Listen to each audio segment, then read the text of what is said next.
Hello, everybody! Hello to everybody in both chats. You're all wonderful people, I'm sure. Today is another meme review. So, Sprigg and I have been having fun chatting with each other, and, like, we both have the same sense of humor. And it's dumb. I hope you're out here for some dumb, weird memes, because that's what you got in store for you.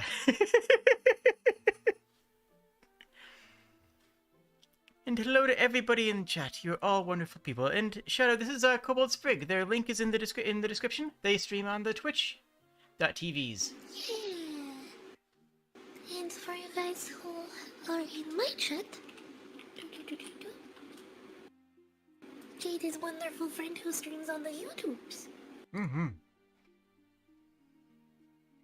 Alright, should we just dive in? Oh. Wait. Actually, the top meme's already visible on yours, so I guess you've already dived.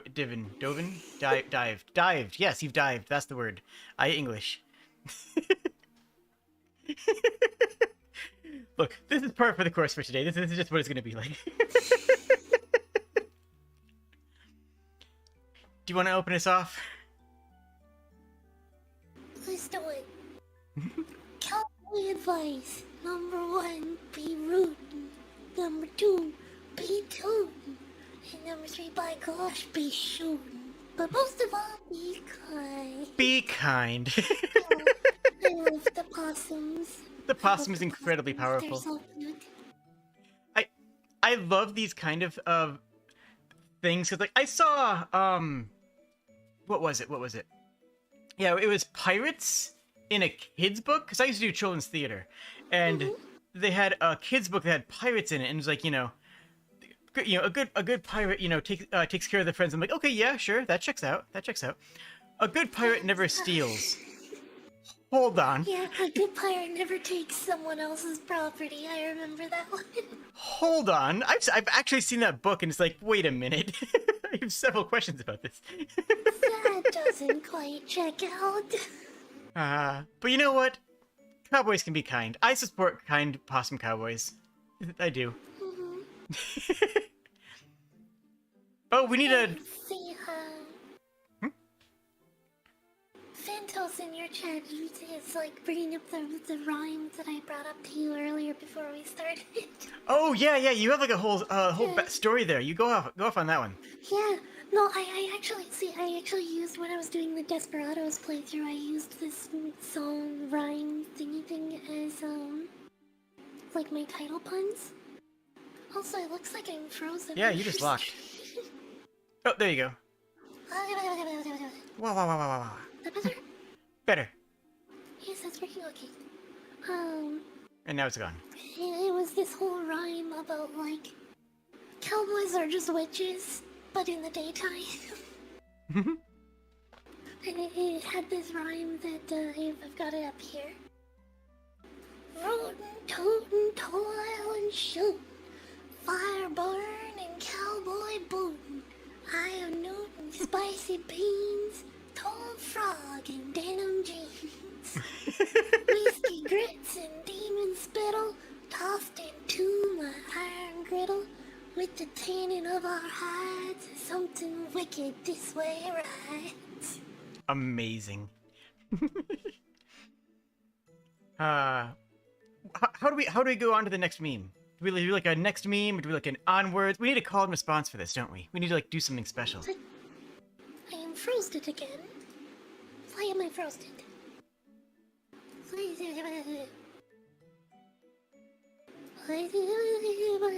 Okay, fixed it.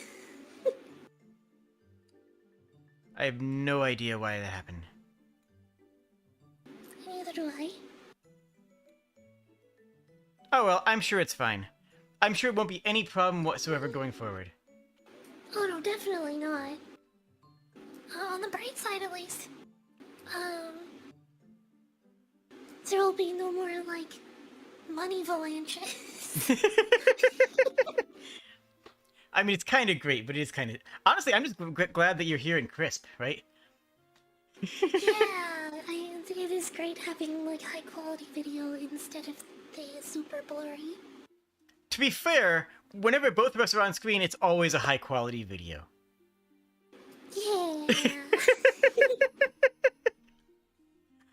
Yeah. Born too late to own property, born too soon to be a teen TikTok star. Born just in time to have paid 99 cents for a ringtone.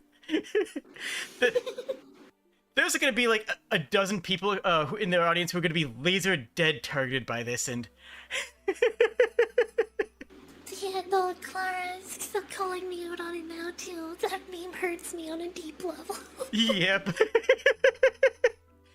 And I know that this is from before that, but Riddle also said that. Oh my gosh, the money avalanche has started. Oh. But like right before that, Riddle said that there will be bloodshed in all caps. Honestly, hey, this is gonna be brutal. We're all gonna have to get through this together. Phantos had a Pikachu background on their Nokia 3310. That's impressive. So have you ever bought a ringtone? Real talk. Have you ever paid for a ringtone in that era? Call yourself out in chat. How about you? Real quick, thank you, Bacon, very, very much. I will be bouncing back up in a second here. No worries. I only got a phone like way, way late, and it is a really, really old phone, so I think I remember seeing those commercials before, but like, by the time that I got a phone, that was no longer a service, I don't think. I had a phone and I went full elite hacker skills and installed video game MIDI rips as my ringtone. I didn't pay for it because I was hacker Kobold and found a way to not pay for things. But definitely in that time period.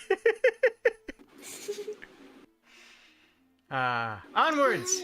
I've mentioned once or twice before how I got my phone was I literally grabbed it out of a recycling bin at a grocery store. Nice. They've got this box that's like, here's a whole bunch of fold phones. If you don't want your phone, put it here and we'll recycle it properly. And it was like, ooh, it's a phone. Take a phone, leave a phone. So I took the phone home and I cleaned it and I just like kept it. And it has this really convenient phone plan for emergencies. That's brilliant. That is nothing less than brilliant. Wow. I love it. Yeah, it costs me $8 a month. Okay, nice. So it's not bad. Onwards? Yes, onwards. Onwards! The Rat Lord cordially invites you to the sewer for a tasteful dining experience. How do you accept this invitation? With gratitude or with enthusiasm? I mean, the only downside is we don't have an option for both. Where's the option for both, right? I know, right? It's like multiple choice always needs to have an all of the above and a none of the above. Especially for things like this where you really want to do both. Exactly. Well, this can't have a none of the above because no reasonable person would deny the invitation, right? It's a tasteful dining experience with the Rat Lord. You can't say no to royalty like that. That just would be improper. This is the D&D. Yes, so someone. Gratitude. Yo, someone open up your D&D campaign with this as your plot hook. Do it. It'll be pretty great. Onwards? Onwards. These little free... You may be slightly out of order. Uh-oh. Am I out of order?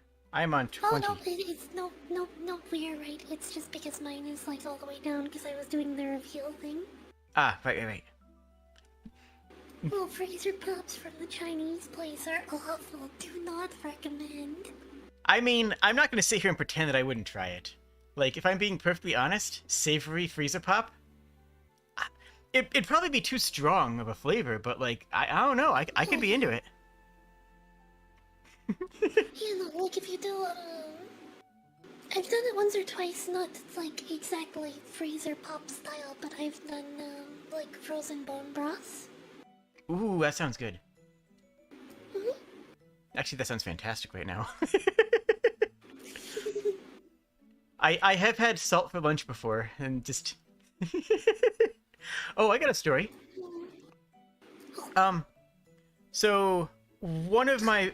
I have a couple friends... I have friends like all across the world, and one of my friends who was in the Netherlands was talking about grill critter, which is a seasoned... It's a seasoned salt, and over there, it's just the most common condiment everywhere. If you're in a fast food place, they have that instead of you know, in like, you know, the US and Canada, they have ketchup, right? They have this seasoned salt that's tasty and garlicky and oniony and absolutely delicious. And he was talking it up, and I couldn't find it anywhere here. There's even like a small like Swedish import mart, and I checked them, and they didn't have it. Like, okay. So I ordered some, and it's the best thing in the world. 10 out of 10, highly recommend grill critter. Unfortunately, I forgot to check the prices for import, so I overpaid like crazy for it. But it's still worth it. It's like, oh yeah, I'll spend $20 on this. It sounds fantastic. Oh wait, that's another $60 for shipping and import fees. Oh, I hope this is good. Fortunately, it is. So, there's that. But if you ever have a chance to try it out, highly recommend. What is this cursed stuff? We are doing a meme review bucket. It's not cursed. And yet. Also the questions of the frozen bone broth. It is like when you want to have like a nice like stew or soup kind of supper, but it's way too hot to cook it. Hey, same idea. Makes sense to me. You just do a frozen bone broth. Just do not recommend like actually having meat or veg in your frozen bone broth. Yeah, that's not going to turn out well. Oh, maybe vegetables. Frozen vegetables could be good, like frozen carrot or something. I don't know. It's like very hard. That's fair. That's fair. Onwards. Yeah. About. What's up with this soy milk everyone's raving about? I think I might pass on this one. As wonderful as it sounds, as delightful as this sounds, I think I might have to pass on it. Yeah, I think I would pass on this one too.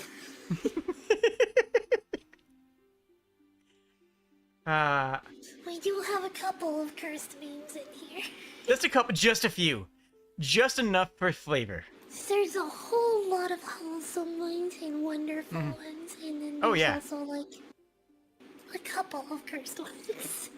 But if I can plug, I do have a whole cursed meme review, so if that's your jazz, you can go check out the video of me and the delightful Tori Floop when we did that.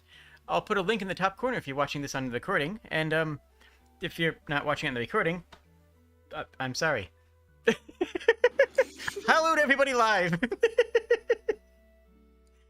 Onwards! In fact, there are laws in China that prevent people from using sewer oil. I don't think I want to know what that is. That sounds awful. That sounds wretched. Like, what do you... I guess the question is using it for what? Like, I don't even know what... I'm so confused. Anyway, okay. Moving on! Like how Dorf is good at using axes. Wait, no, that's the wrong one.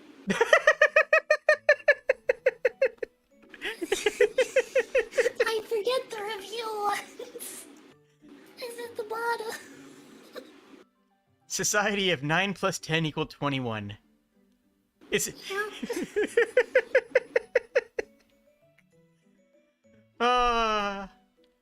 God, this was based off of a TikTok, I want to say. Was it? Yeah, it was 9 plus 10. Are you stupid? No, I'm not. What's Yeah, 9 yeah, plus 10? 21. You're stupid. No, stupid. Well, it should be. And you know what? They were right. Was it? Oh, it was a vine. It was a vine. I've never vined. I don't know what vines do, aside from, like... It's why you don't eat cheap food in China. Oh, thank you for telling me what I didn't want to know. But if 9 plus 10 equal 21, just imagine what we could have had, though. Just imagine the missed opportunity. We could have still had Vine. If 9 plus 10 was 21, we could have still had Vine. It's true. These are just facts. Also, I love solarpunk. Solarpunk is genuinely one of my favorite aesthetics. It's very neat. Onwards? Yeah. Onwards. Now why come Dorf is good at using axes? Do you want to read it out? Or is it my turn? I don't know. I lost track. Sure, I'll do this one. I saw Dwarf burrowed under the ground and built kingdoms and live. For them, the hammer to break the stone is reasonable object, but the axe to cut down tree doesn't seem to be very reasonable for them. Shouldn't they be able to handle pickaxes instead of axes? Why are they good at handling axes? And the answer. Elves live in trees.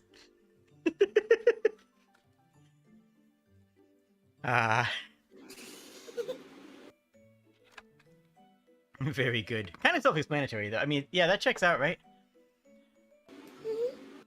I don't know, I guess I don't have a whole lot to add to that. There's not. Yeah, this just checks out. Like, part of me wants to go on, like, a 35-minute tangent about the history of using axes as weapons, but, like, that's also not what the stream's for right now. Yeah. Sledge axe. So, like a Danax. Sledge axe would be a maul. M-A-U-L. Those are functionally what a sledge axe is. It's a... But a maul didn't have an axe head on it. Yeah. The moles didn't have axe heads on them, did they? Yeah. Well, they can. I mean, it's actually it was pretty common for them to have that. Not like, yeah. Like a splitting maul is what I mean. Like, you know, a splitting maul is been adapted. Yeah, splitting maul is the thing. Yeah. And splitting mauls were used as weapons in the times where you had opponents that were wearing heavy plate mail because it could crush. And crushing the joints of heavy plate mail is a good way of stopping the person from moving. And by and large, you weren't actually trying to kill people on the battlefield, you were trying to make their army retreat. So if you could take some of their high-tiered knights and crush their just enough of their plate that they couldn't move and they just fell over, that was counted. That was a victory. That was completely valid. Sorry, I promised I wouldn't go on a wide tangent. Look. It's okay. Chat spooked me in the middle of it. Fair. But that was basically more or less just what a Danax is it not? A what? A Danax. A Danax? Yeah. Yeah, the Danish axe? Yeah. Yeah, it's a heavy crushing axe. That was actually sharpened. The ones that used in combat were not sharpened because you didn't want it to catch on something. It was left intentionally dull. Onwards! Onwards! Before I get more tangented. Because there are always pregnant people, the average number of skeletons in a body is higher than 1.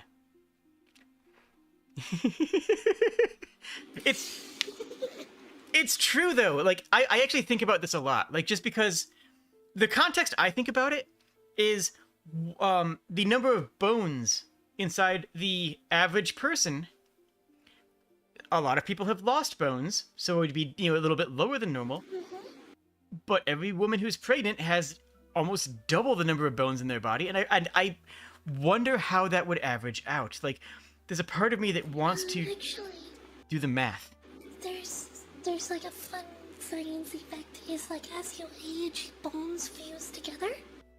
Oh. So like as you get older, your average number of bones goes down because they fuse together. But babies or young people have more teeth. Like more teeth, more bones. True. That's not even counting like So, like, accidents and stuff. It's like a elderly person might have. I don't remember actual numbers, so I'm gonna throw random numbers out there. Like 240 bones. And then a pregnant mother would have like 625. Amazing. And twins. True. Yeah, and twins or more children would cause even higher numbers. You get those big spikes. That is a cool thing. If you could math out the average number of bones based on age, you could probably find at what theoretical age a person would have everything fused into one big bone. True. You could figure that out. Yeah, that's just math. We could solve for that. Have you ever broken or lost a bone? I have. Yeah, I broke my ankle once a long time ago. Doing anything cool or noteworthy? Not really. No. Um, Sprigg, we're live. You can make up a story. Like, you were kickflipping on a skateboard while jumping off of a truck or something. Like, we gotta embellish. I mean, I wish it was a fun story. Aw. It is not a wholesome story, and it is not a pleasant story, so I just don't talk about it. Fair. But I do have a magic trick. Oh? I don't know if it went through on Discord, but What was that? I can roll my ankle and it always makes a really loud popping noise. Oh, fun. Ooh. Just like all the time, always. I'll try it again. Ooh, yep, there it is.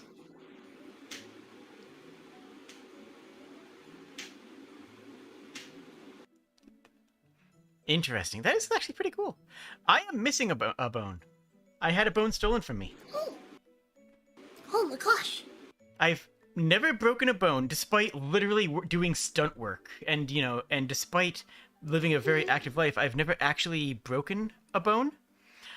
But I had to have one of my lungs removed for a thing that, and they had to remove one of my ribs to get in, and they had the audacity of not giving it back.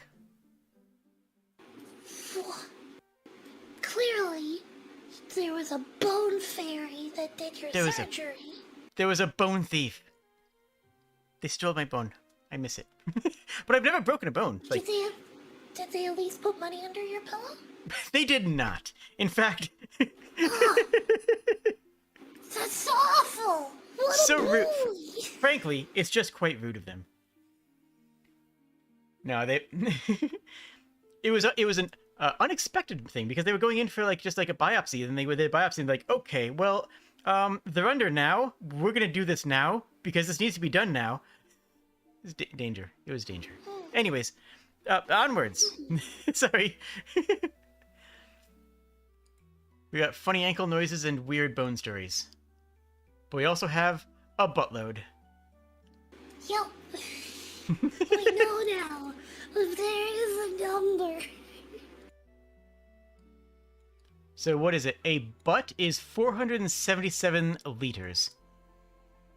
Yep, or 136 gallons. Or 26 gallons.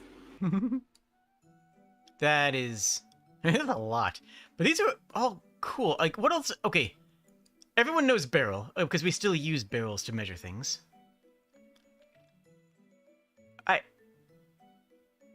I've heard hogshead a couple times. I know they used to ship inks by the hogshead. Mm-hmm. Inks and, yeah. Gunpowder as well.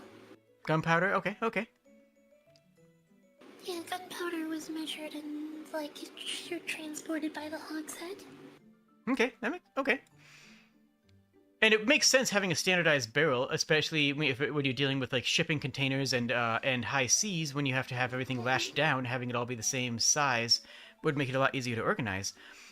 But how is this ton related to TON? Right, this is a ton that it's 954 liters. It is, I think, a ton. The TUN is where the imperial ton comes from. The TON Okay. would be the weight of water. A ton of water is what became the TON. That makes sense, I guess. Yeah, that makes sense. Okay. And then we just sort of. Because a TON is about 2,000 pounds, right? Sure. It's about 900 kilo. 1 liter of water is 1 kilogram of water. So 954 liters is about, like, well, it's 954 kilograms of water, and 1 kilogram is about 2 and a bit pounds. Okay. Yep. The math. Welcome to the math stream, everybody. We are learning so much. Yeah. That is really interesting. And this is a fantastic thing for people to be using in, like, D&D and whatnot, because, like, yeah.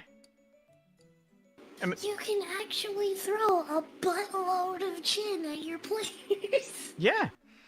Be sure to use butts in D&D. That's I think if we're gonna say one thing that's gonna get clipped out of context, be sure to use butts in D&D. Yes.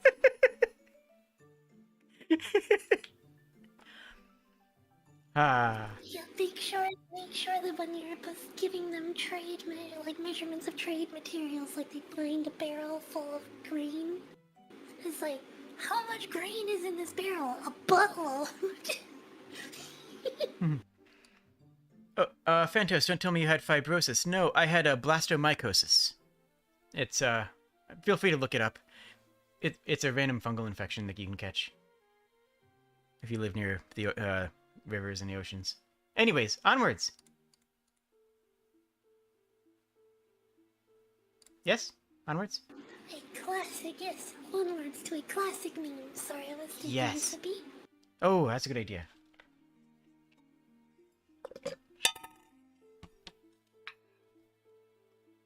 Classic of the classic memes. What home? Muzzle the wizard. Might you cast us a spell? Ho ho ho! Of course, young adventurer! I cast Fist!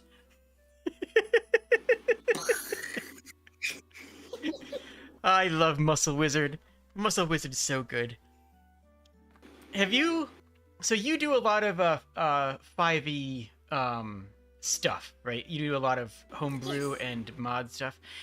Have you made Muscle Wizard? I have not made a Muscle Wizard as like an NPC thing or anything. Technically, like, my Necromancer class is closer to this. I remember seeing that, yeah. Because, like, their fluff is that they cast out of their lifespan, so by being extremely fit and healthy, they increase their lifespan, thereby increasing their magic. Yeah, but I think you need to make a Muscle Wizard. I think you need to make a Muscle Wizard and basically make it do you ever see what was it, the Book of Nine Swords, I want to say it was called? The name sounds familiar.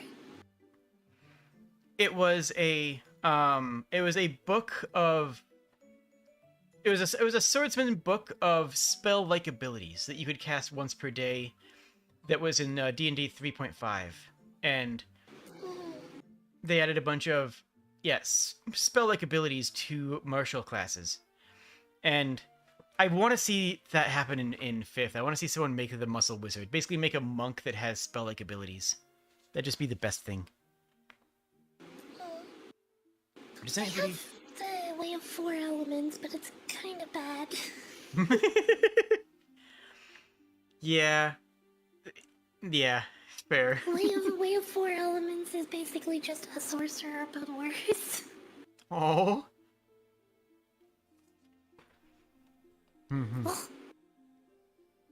Chat doing relevant sound alerts. Cover your butt, everyone. Don't let them steal your buttload of shinies. Logan asks, does anyone remember why Muscle Wizard exists? And I want to say that was from... I want to say that originated on something awful. I could be wrong, but it seems right to me. One of their game forum things. I could be wrong about that. It definitely feels like something that would be on Giants in the Playground. Yeah, either that, yeah. Or that, yeah. I mean, I know both these memes made it to there. I'm just trying to think of where I don't actually remember where it originated. Huh. I don't know. Onwards! Let's actually look really quick at where the origin of it comes from. Sorry. Oh, no, that's fine, that's fine. Let's see. In my game, I have a tank sorcerer gnome. That sounds awesome. I see a bunch of, like, people making muscle wizards. Breaking 3.5, the muscle wizard. Strength caster, boosting strength is pretty easy. Bite of the wearer thing, animal growth, draconic polymorph, righteous might.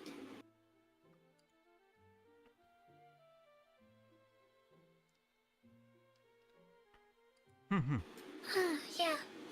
You could get your strength score to about 740 with spells as a wizard.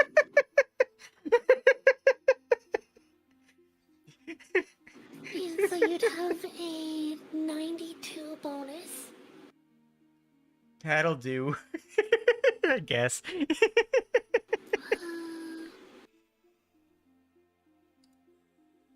Just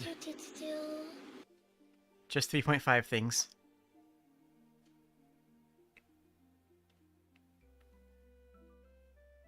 First level spells, 91 bonus at second level spells. Oh my goodness.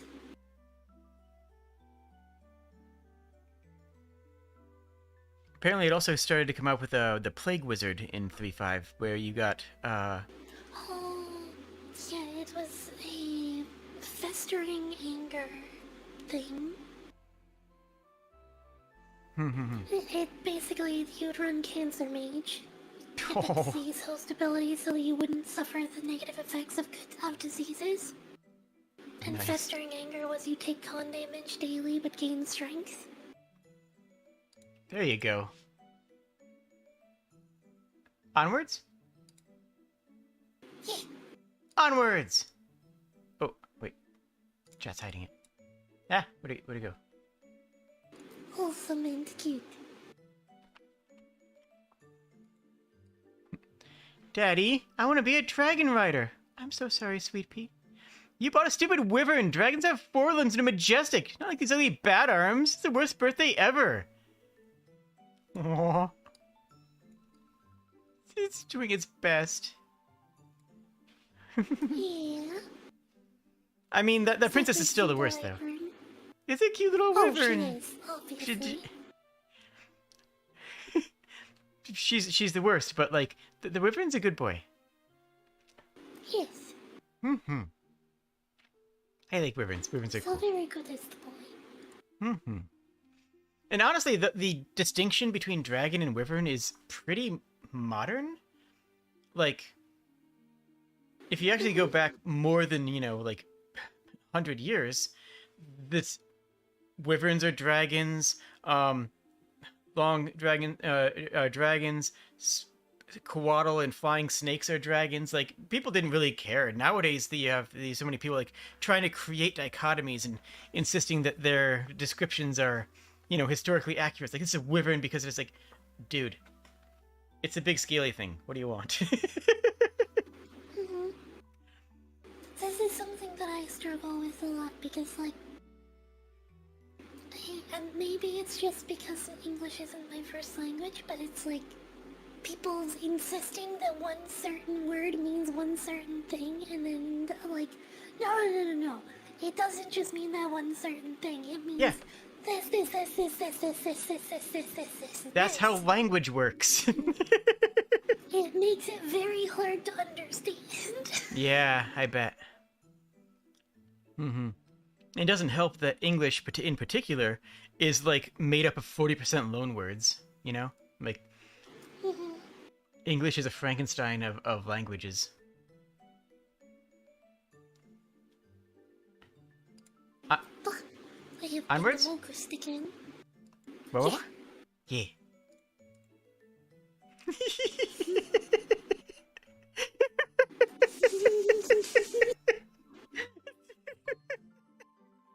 Look, if this doesn't match your sense of humor, I really don't know what to tell you. This is just hilarious.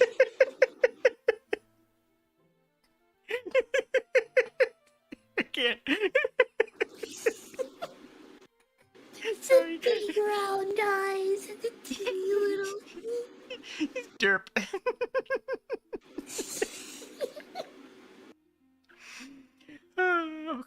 Okay. Sorry, I'm good. I'm. Oh, stop him, Bucky.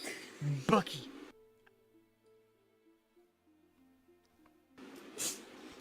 I'm bearded in my chat. Can I have some catnip? Can I have some catnip, please?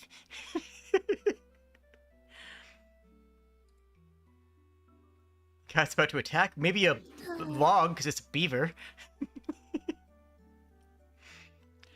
It does look like the ears are back, which I think is a thing of like angry cat though. It can be angry. It can also be excited. It can also be fascinated. It's one of those things that, yes, it can mean that. It doesn't mean it always does, though, right? I don't really know cats, so.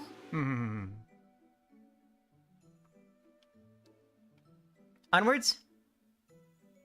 Yes, onwards. Okay. The true reason to buy a 3D printer for infinite power. Bananaman. Bananaman grows stronger every day. The nanonite. The nanonite, yes.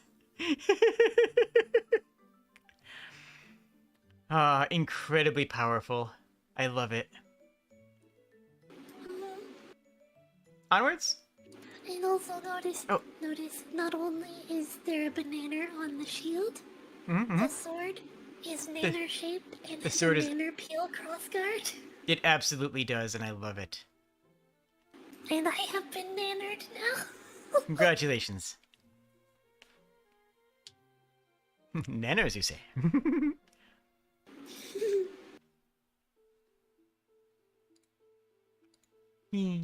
Onwards? It's peanut butter jelly time.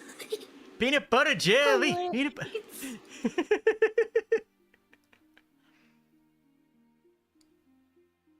Oh no! The castle's collapsing! Call the archmage. Stand aside.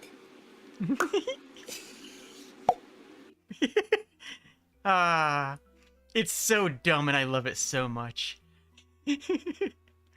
Archers are just really good support. And sometimes we all need some good support in our lives. I also love that the whole crowd is chanting Archmage, Archmage, Archmage. It's so good. Inky Rickshaw. Oh yeah, we have the sources in all the ones that we have sources for, basically. If any of these memes or comics have a source, it's not, if it's not here, then we didn't find it with one.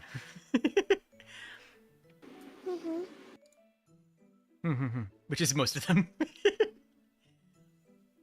Yeah, well, a lot of memes are just kind of like posted on whatever sharing site and never really Imager, Discord, and Twitter.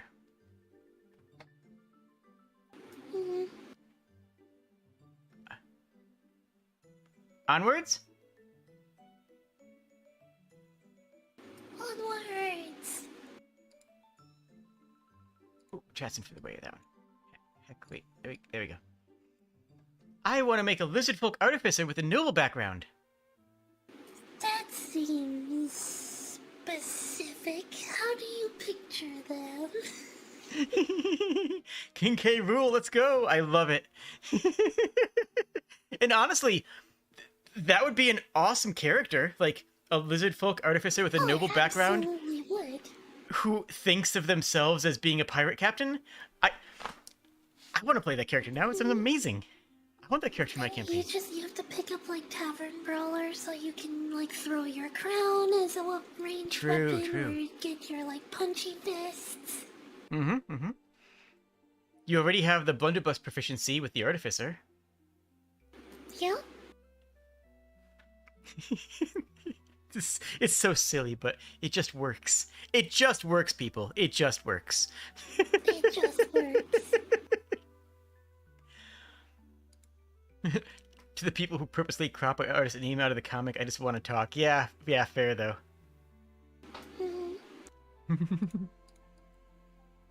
What about that belly flop? It would also like fit under an unarmed attack.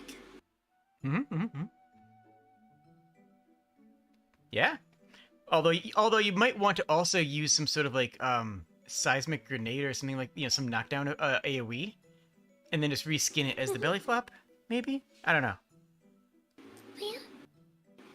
Or like if you were looking at it from like the Smash Bros angle, the belly flop is a launch directly outwards. So you could flavor that as like a casting of Thunder Wave. Oh, true. Yeah.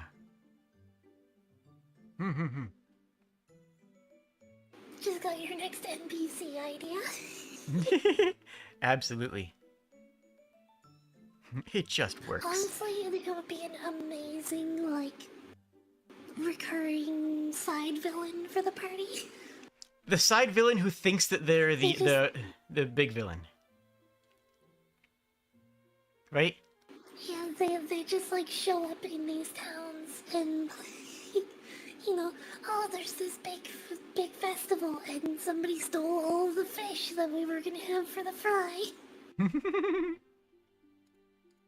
Who would steal a warehouse full of fish? We may never know. Like, why? And it's just this lizard man with the big red cape and the tiny little jetpack, like propeller pack. The tiny propeller is really what sells it for me. The tiny Inspector Gadget propeller.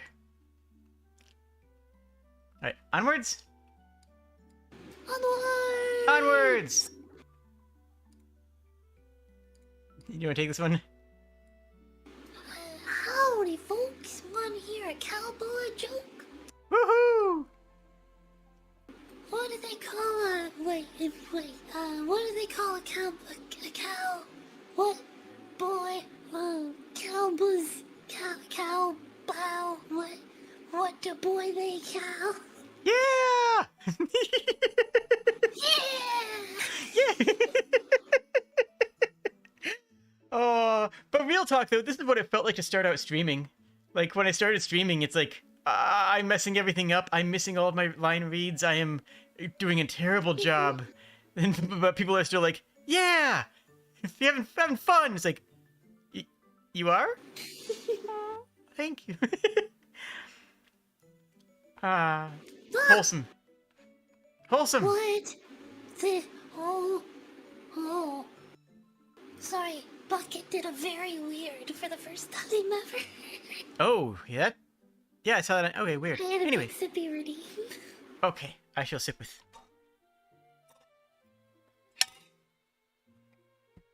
What the Cowboy Ghost wear on their feet? Boots! It's good though. Wholesome. Onwards? Onwards! See, they're not. Speaking of crocodiles.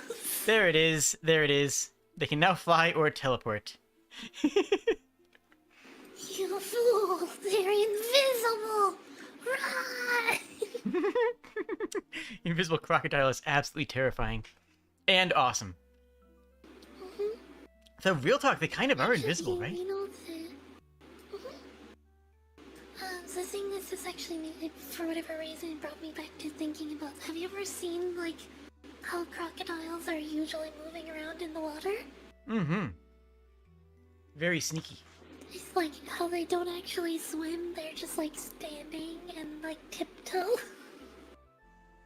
Mm-hmm.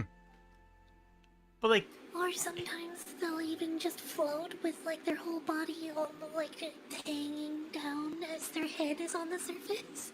Yeah, and like, if you don't know what you're looking for, or if like a National Geographic character isn't, you know, pointing it out, you wouldn't see it. Like, don't sit here and chat and pretend, oh yeah, I could find one. It's like, no, you couldn't, mate. Yeah, natural camouflage is like very impressive. Mm-hmm. Like, what's that picture? There's a mountain lion in this picture. Oh yeah, I've seen those. Like, or like the ones where it's like a tiger in this picture, and like you don't see it, but at the same time, it's like, it's a bright orange striped tiger. How could my brain not be perceiving this quickly? It feels like it should be standing out. It's like, nope, nope. Can kobolds have natural camouflage? Absolutely. Yeah. I mean, look at me on this background. I mean, you know, if I'm in the water, then I'm pretty well hidden.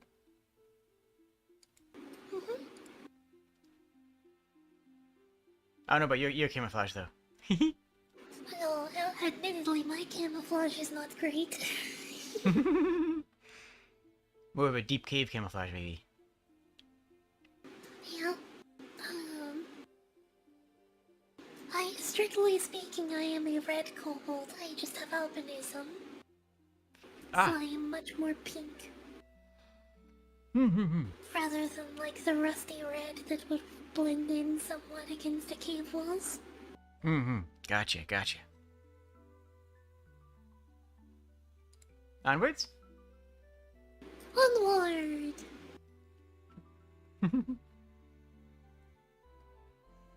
You up?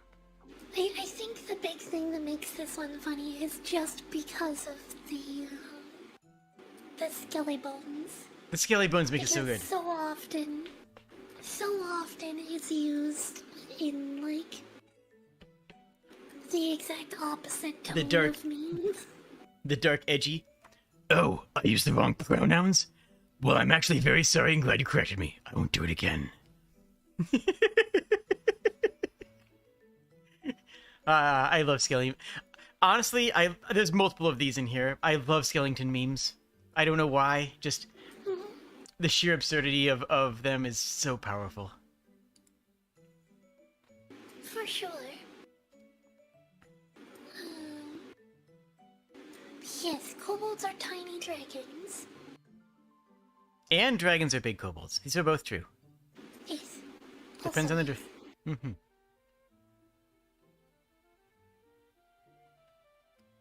Can we change English a little? Nobody needs gendered pronouns. In my language, just use oh. That sounds fantastic to me. Onwards? Onwards! How many layers of irony are you on?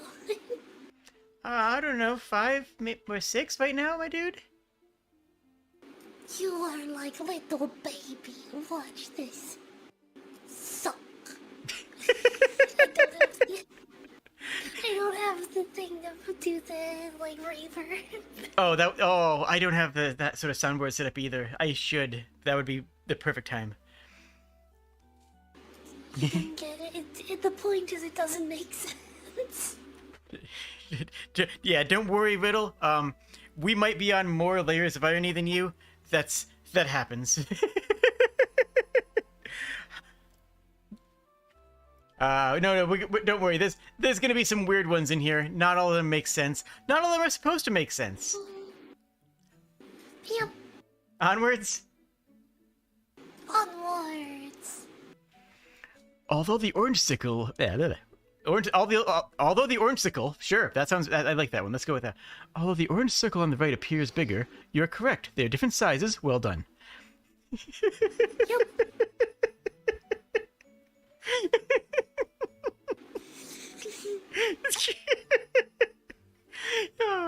Like, this is based off of a off of one of those optical illusion memes, you know, where they actually are the same size, but like, no. Yeah.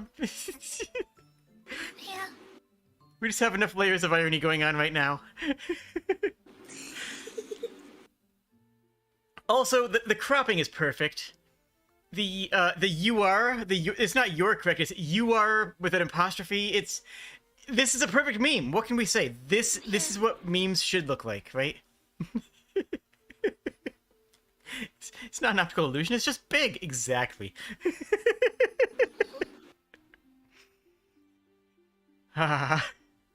Onwards. Jade once hid from Savvy after stole the brushy brush from her when she went to go brush dragon. Oh, Oh. you stole the brushy brush. I have to brush the things. All the things.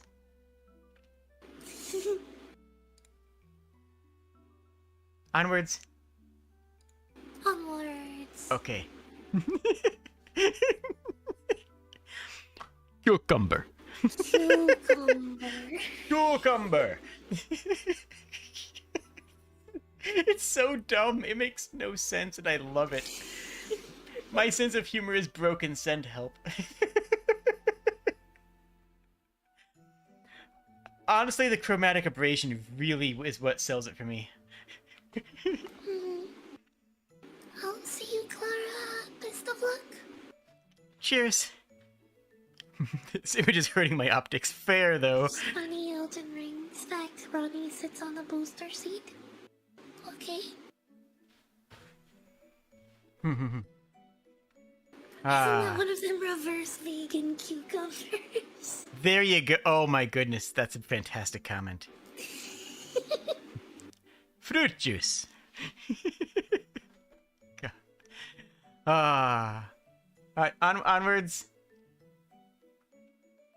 Yes, onwards. My sense of humor is broken. Please help. Ronnie is short. Okay, Riddle. Maybe it's just not funny being short by itself, I guess. I don't get it. Fencing. Yes, they are fencing. They're fencing. They're... I love fencing. It's fun. A sport of elegance. Sport. I've never done fencing for sport, but I know how to fence for duels, which are two very different things. Those are two very, very different things. Yeah. Right? Have I told you about that, Sprigg? I don't think so. So my stage combat instructor, when I was learning, his style of teaching was, I'm going to teach you how to use a weapon to the way it would have actually been used. I'm going to teach you how to kill somebody with this weapon. And then I'm going to teach you how to adapt that for stage. So basically, my stage combat training was weapons training, and then safety training for a stage. So as a result, like, you know, I know how to fence, but not in the way that will score you points to win a tournament. I know how to fence to end somebody. Like, I know how fencing was actually done in a duel situation, and those are two completely different beasts. Because one, you're just trying to tap someone to score a point. The other one, you're trying to line up, you know, a lethal strike and defend yourself, because any misstep on your offense, you know, could be your end. Like, it's just so different when it's done as a sport as opposed to a, you know, stage, ideally, but I know a lot of people on stage who use sport fencing, and it looks a lot worse because you can't convince me that they're actually that they're actually in danger, you know? Like on a... Sorry, I'm tangenting again. No, that's okay. I actually have a similar thing. Is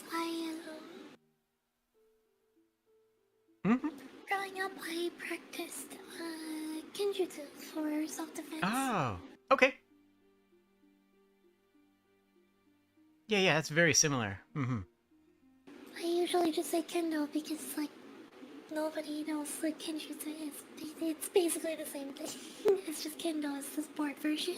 Exactly, yeah, and the sport version is so different from the actual defense version, like that.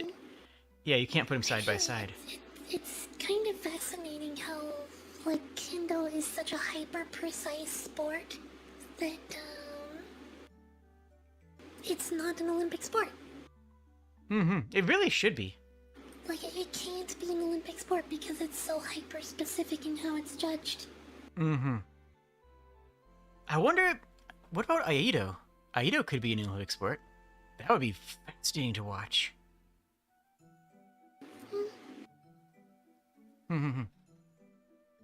Sorry, yeah, very much the same thing of what you're saying with the, with kendo versus either kenjutsu or, yeah. They like the duel or fencing for combat versus fencing for stage. Onwards! Very similar, just a different shape of blade.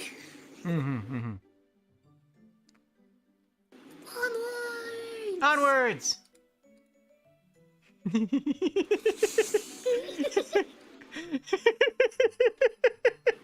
And ain't no reason like go to the pet store and steal a burb. I mean, that's a mood though, isn't it?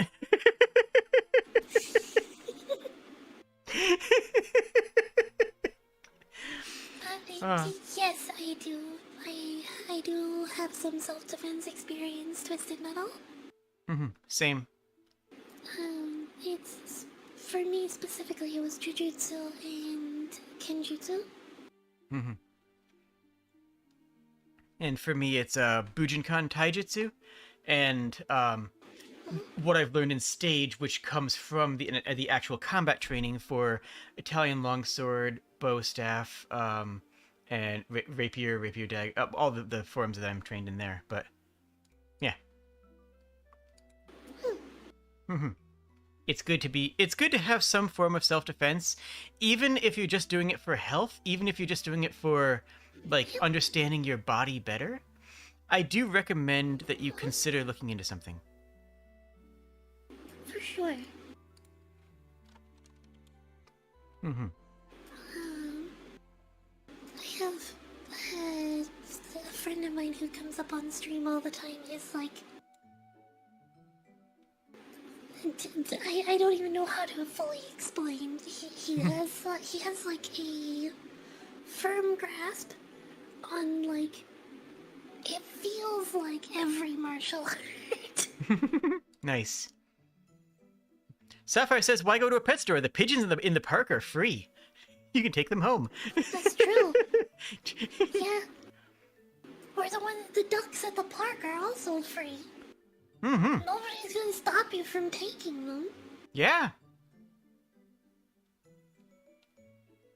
And yes, Vody, that is absolutely a tactic that is very rude to do.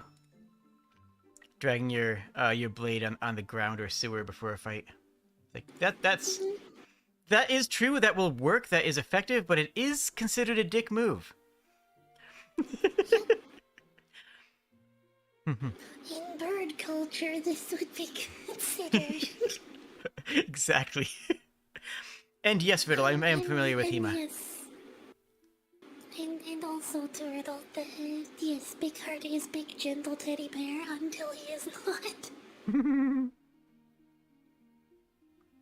Onwards. Genuinely, like, one of the nicest, most relaxed people I've ever met. It's just, like, also scary. way too scared. Big heart? Yeah, let's move on. Yes. Oh, okay, okay.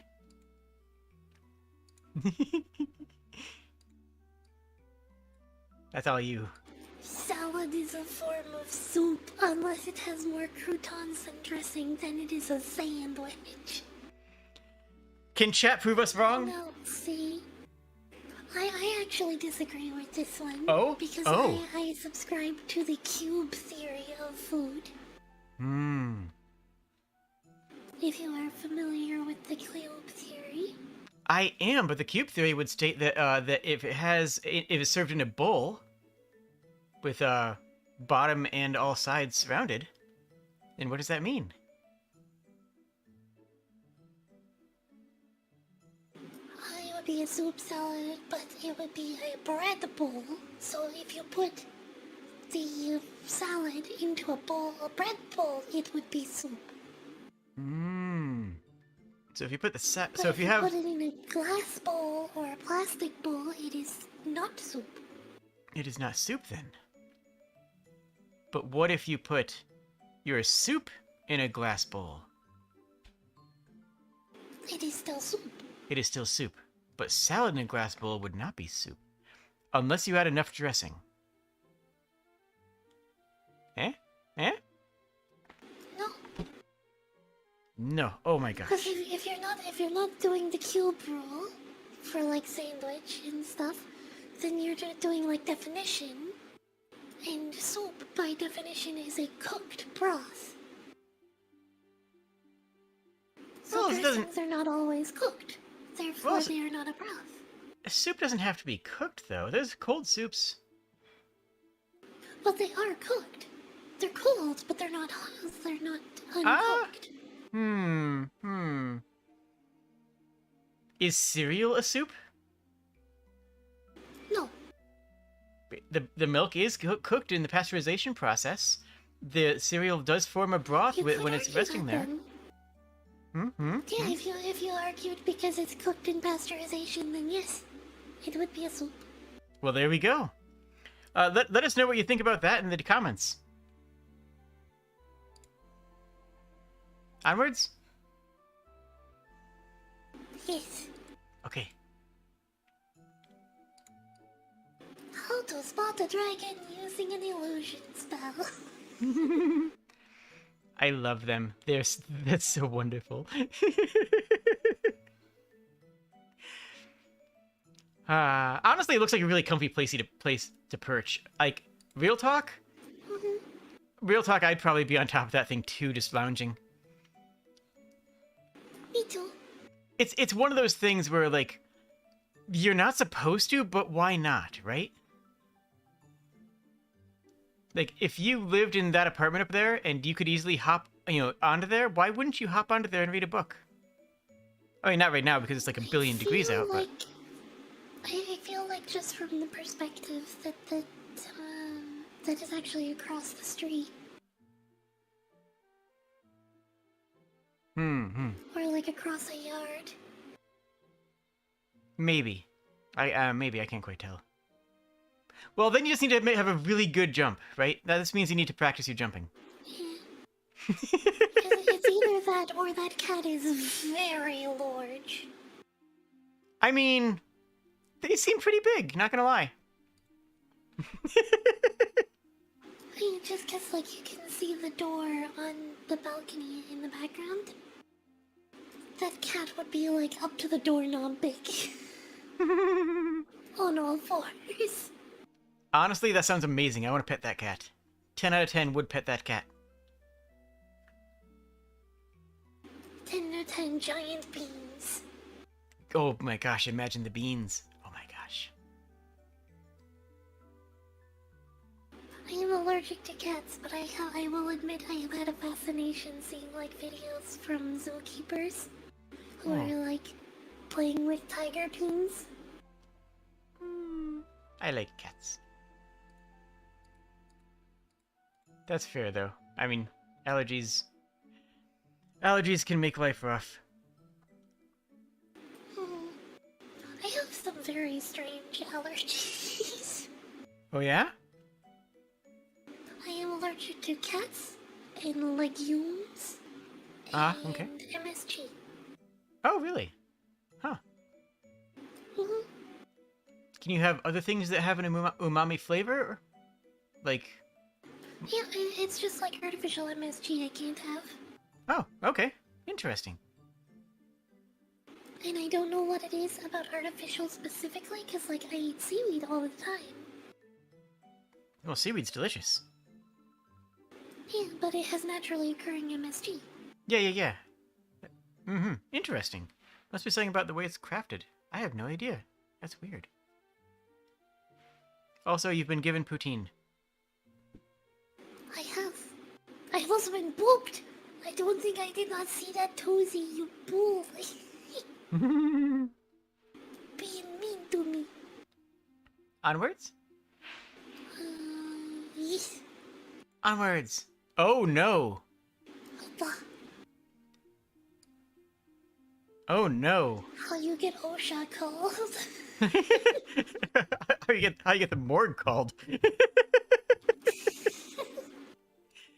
Oh yeah. You can kind of see just from the legs, though, that, like, because the ladder doesn't go the whole way down. It was meant to be, like, hammered into the ground, and they just didn't do it, so it's just sitting on the ground. Yeah, that's supposed to be sunk into the ground. That's why. Ooh, wow. Yeah, and then to make the thing reach the ground, someone just, like, kicked it until the pipes broke that you can see at the top.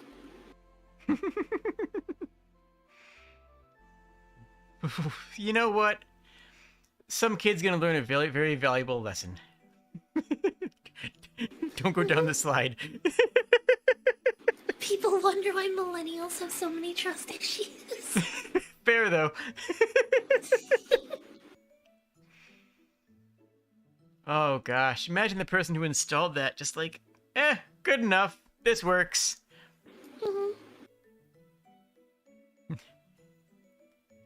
Onwards? Speed cooker, those slides made me regret my decisions. I've never actually seen a metal slide in person. Oh, really? Mhm. I've seen, like, plastic ones, but I've never seen metal ones.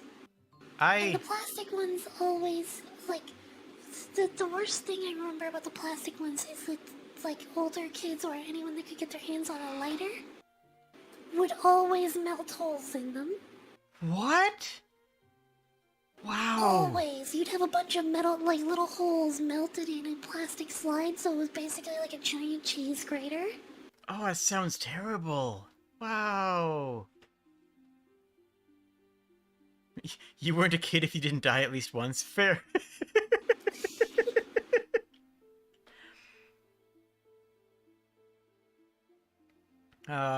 I grew up with metal Plastic slides. ones give you 3,000 volts of static electricity. I am old enough to have had full wood playscapes, I guess would be the word for it, and metal slides, and oh boy, fantastic, full of splinters. I'm old.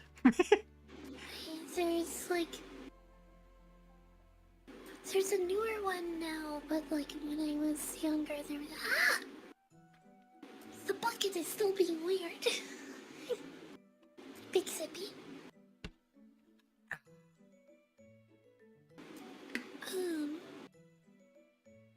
When I was younger, there was the one park in town that I know of anyway.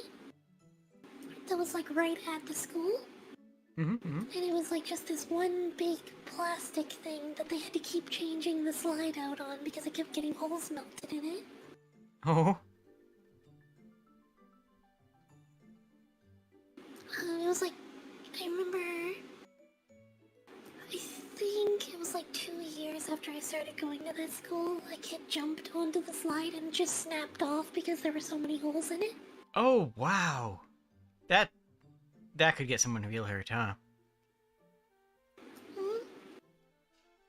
Onwards? Onwards! Aww. That's cute. Yeah, he's so cute. He's a cute little bun. I hope our names are touching on the watch list.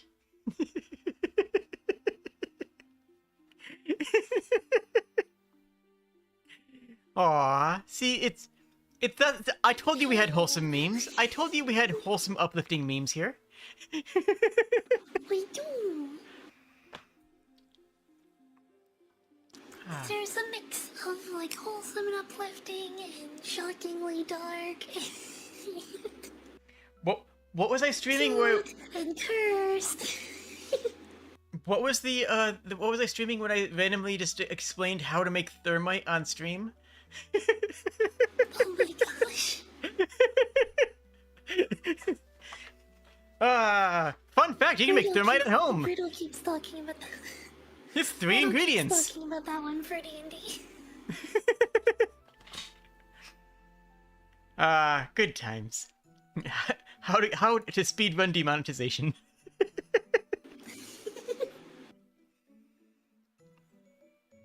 Onwards though. Onwards. I think it was like Sniper Ghost Warrior or something. No. I don't know. Anyways, whatever. Escape room idea.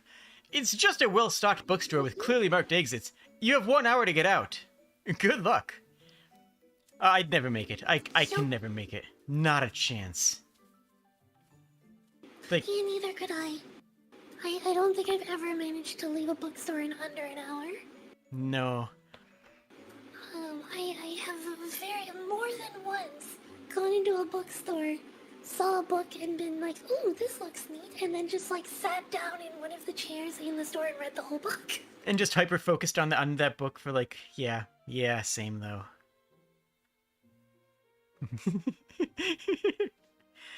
I feel like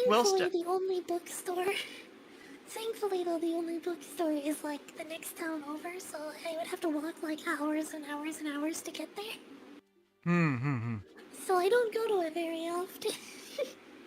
Yeah, same. I miss bookstores, but like ever since malls stopped being a thing, right?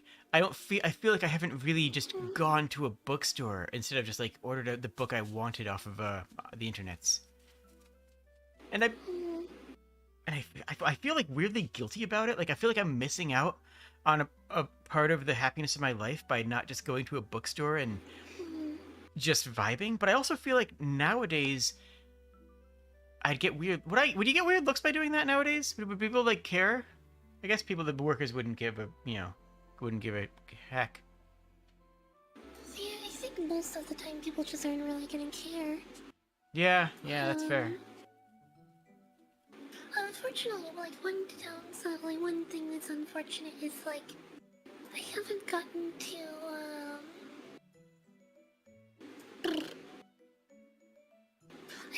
like read a book in a while, like a proper book in a while. Yeah, I listen to a book on tape pretty often though. Oh, I can't do that. Oh? I cannot, no, I can't pay attention to an audio thing for that long. I can pay attention to it if I'm doing something else. I totally lose it. It's not like I get upset, it's like I don't absorb the information from hearing Gotcha. things. That's understandable. Because, like, I can dissociate in the middle of a conversation talking about something I'm interested in. Okay, same though, but yeah, that's fair. That's completely fair then. So it even happens to me sometimes when I'm running D&D and my players will just be like, okay. Could you repeat that? I didn't actually understand any of what you just said. Cool. Could you repeat all of that? Yeah, like, it's not even that I'm not listening, it's just that my brain just dissociates. It just goes like, hello, we're going over here now. Yep. ADD stuff. So if I'm focusing on something else, I can pay attention to a book. That sounds weird, but it's true. Like, if I'm driving or if I'm doing yard work, I can listen to a book on tape and enjoy it. For this is me. That's just myself. I'm not saying, you know, everyone can. But for me, if I'm trying to sit and focus on it, I have to have a book in my hands. If I'm doing something else with alongside it, then I can focus better on a book on tape. That's just how my brain works. Yeah, because for me it was like that's how I consumed Critical Role for the most part. Was like I just put it on as background noise. I thought you were gonna say. Remember maybe 10%. I thought you were gonna say you can some Critical Role in book form, and I'm like, whoa, really? Wait, that sounds awesome. I want to buy a paperback book of Critical Role. That actually sounds incredible. Hey, Matt Mercer, get on that.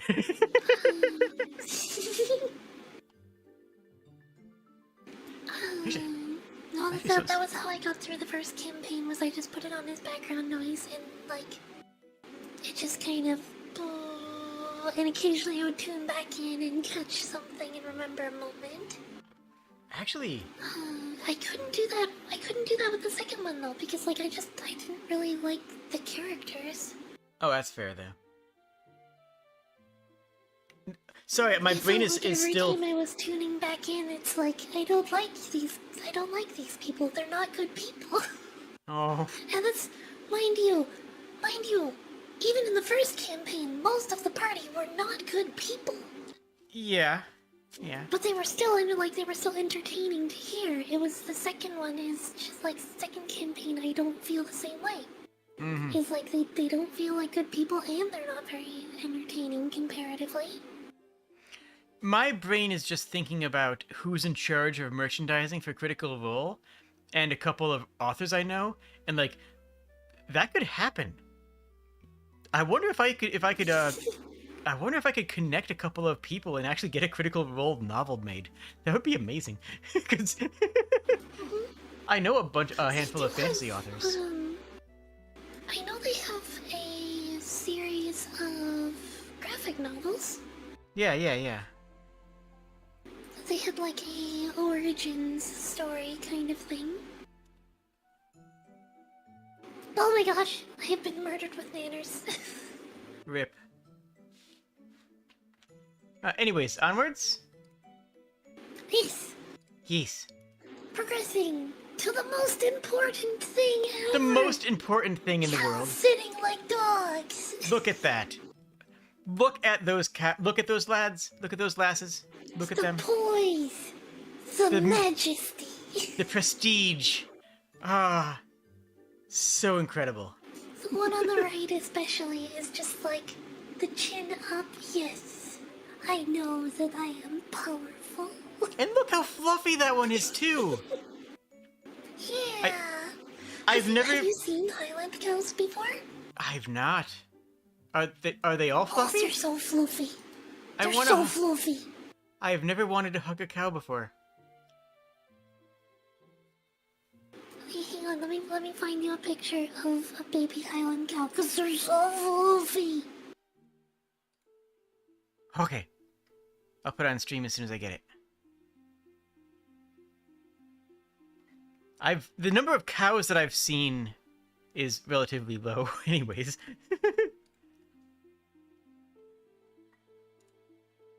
Oh my gosh, one sec, let me get this on screen.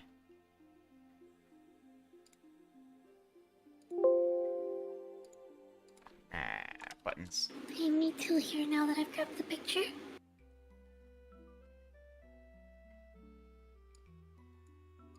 Look at that thing! It's soft and fluffy! That is ridiculous. Someone asks how the cows stand back up, and I imagine the same as dogs. I mean... Look at how fluffy, and the blood. That is so impossibly floofy. It's so fluffy. 10 out of 10 would hug a cow, I guess. Today I learned that some cows can be hugged. I had no idea. And their hair gets even longer, by the way. Wow. So, like, the big Highland cows are even fluffier. That sounds incredible. They're a little shaggy, though.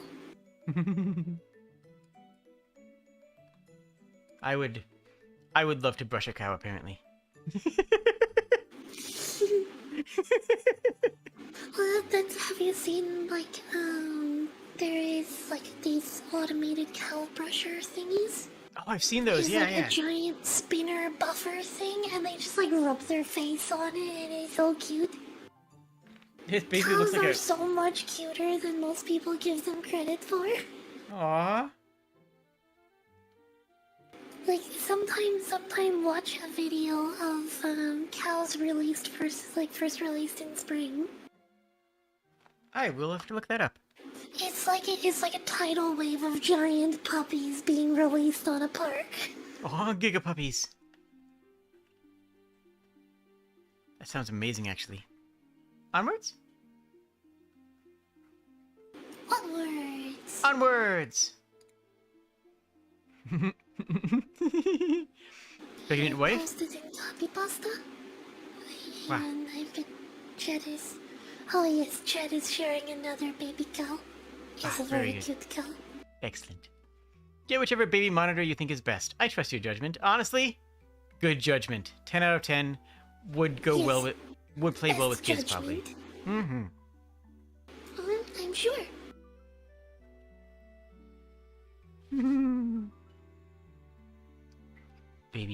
Baby monitor. Aww. And they even got a bigger harness so it can grow into the harness. Honestly, very smart. Onwards. Yeah. Roses are red, violets are blue. I eat rats, here's a wrench. And some people say that romance is dead, right? Like... Is it a Komodo? No, it's not a Komodo riddle. No, Komodos... Komodos are like way bigger than that. Yeah. I don't know exactly what kind of monitor that is, but it's a monitor. And a very good lad. I think it's... And they're incredibly helpful. Look at him. They bought you a wrench. Yes, Komodos are monitors, but Komodos are also, like, very specifically enormous monitors.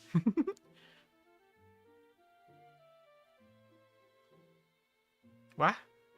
What? I'm trying to remember the name of the species. I thought it was a Garu monster. Although my chat points out, maybe it's just a really big wrench, you know? That could be. Maybe this is just a,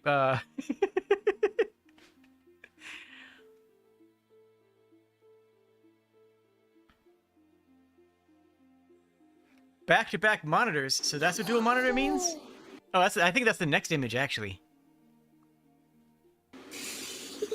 Should we move on to the next one? Let's go see the next one. It's a gaming monitor. Yeah! Oh, I am frozen. I am frozen. Hang on. Uh-oh. What? What? What? What? There it goes. Fixed it. Excellent. I love the gaming I'm only monitor. slightly dizzy. You're doing great.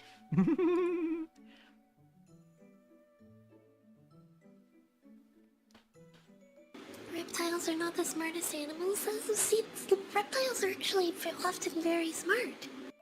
It's just that they are very logic-driven and don't also have the wisdom of experience to draw logic from. Mm-hmm.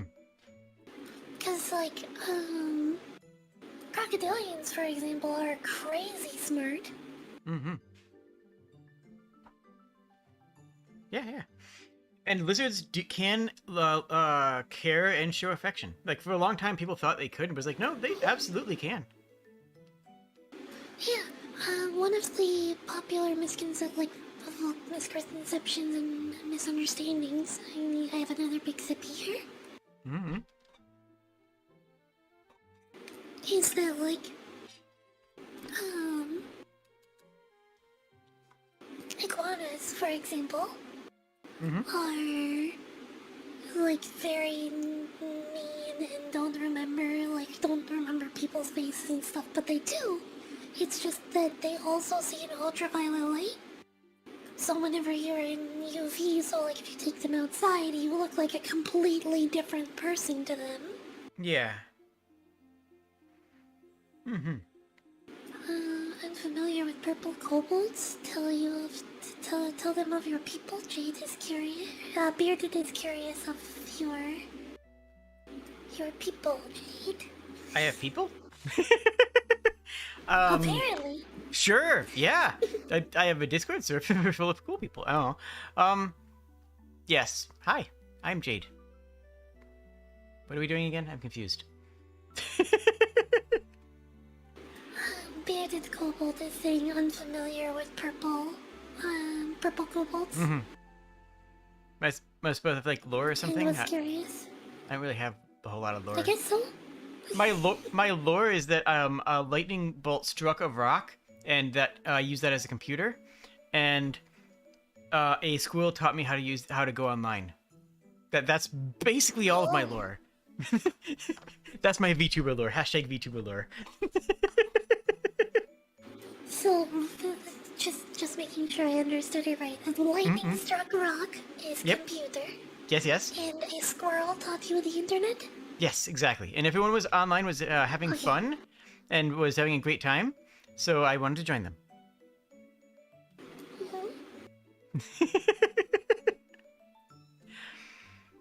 Onwards? Riddle had a good one. The rocks have been pounded flat and tricked into thinking. It's true, though, right? It's true. Next one. It's a B&M fun fact of the day.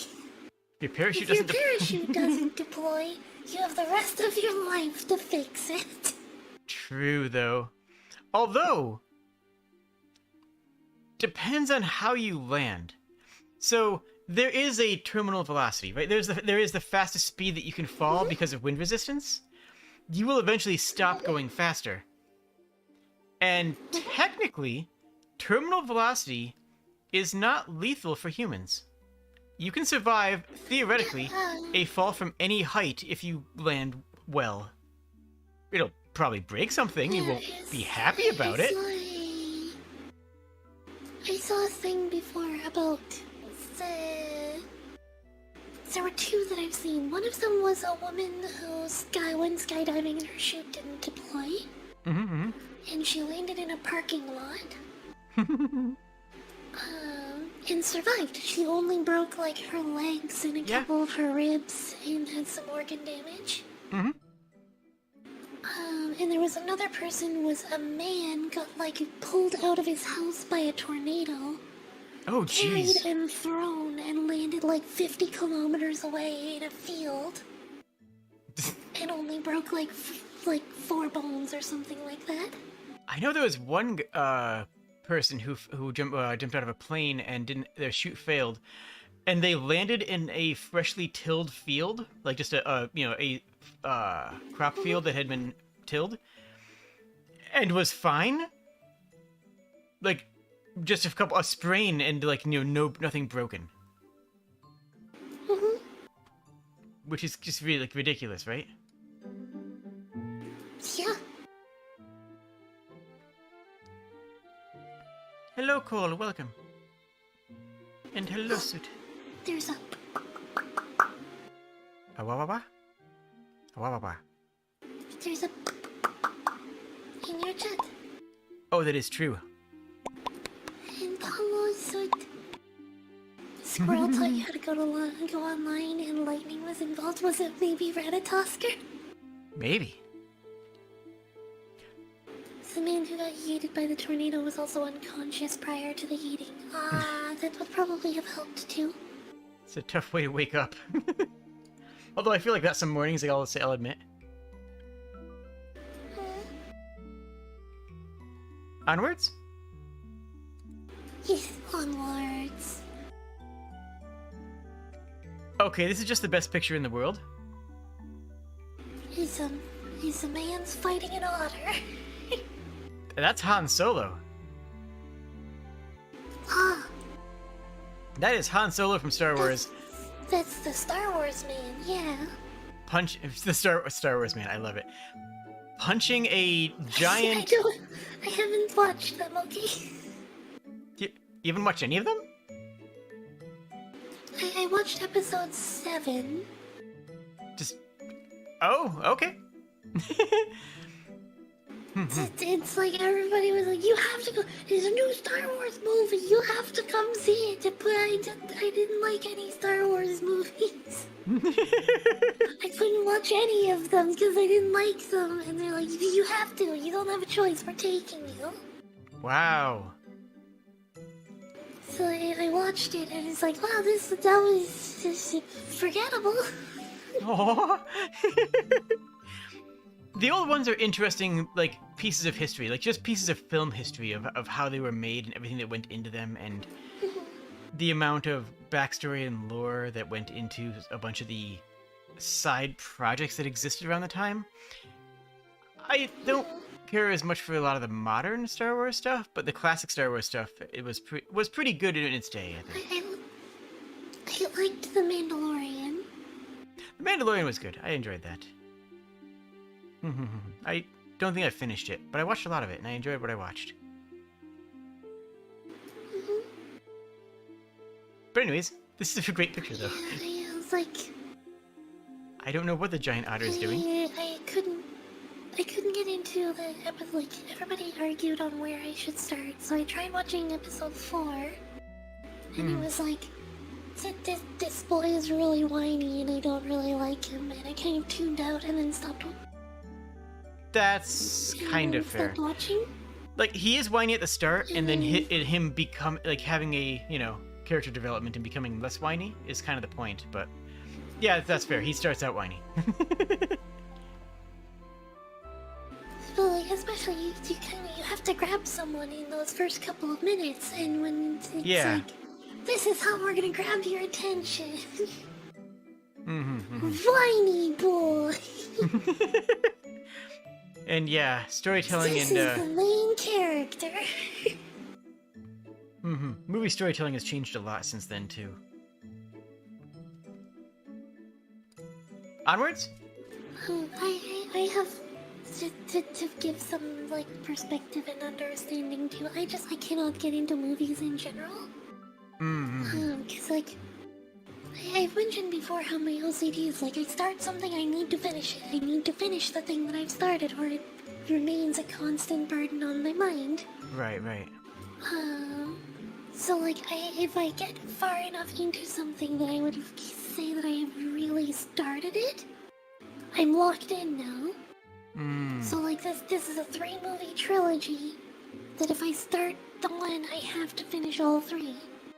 Yeah. And there's a whole lot more beyond that. So I can't go, and then that 3 is not the whole story, so I have to go watch the prequel 3 now to get the rest of the story. And then, there's a follow-up you have to go watch the new 3. And also there's these TV shows that are in the middle, and there's this, and there's that, and it's daunting to approach. Oh, so you have the wrong... like... Sorry. Your chat pointed out you have the wrong link in my on your thing. I do. You have a HTTPS. It's just a redirect. It's not actually Yeah,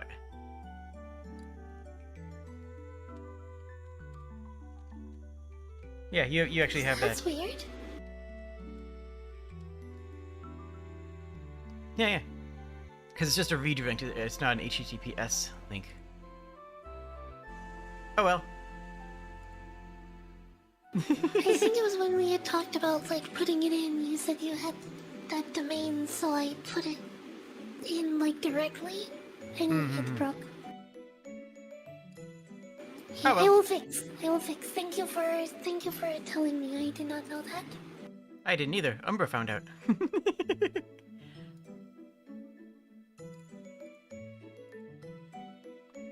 Or you can just go to youtube.com/JadeTheKobold.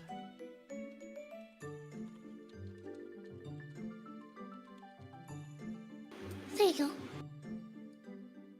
That works. I know it works. Also, I'm frozen again.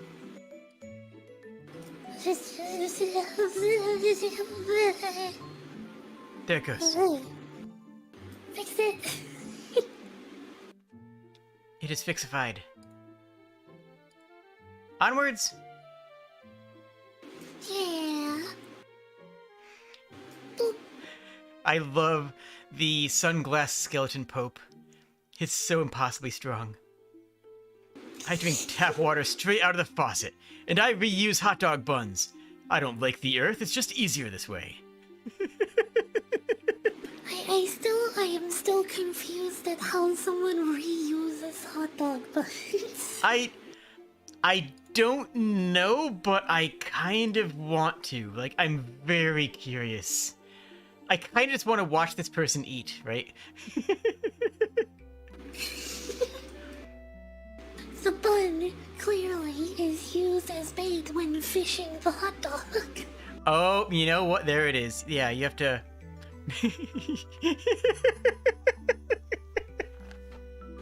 You catch the hot dog and then it's just you need to squeeze and shoot the hot dog into the boiling water. I'm just picturing a hot dog swimming through a lake, going towards a fish hook. The hot dog swimming is getting me. Oh my gosh. That's incredible. I love it.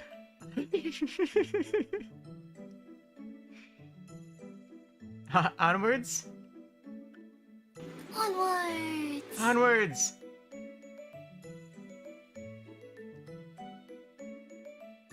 You want this one?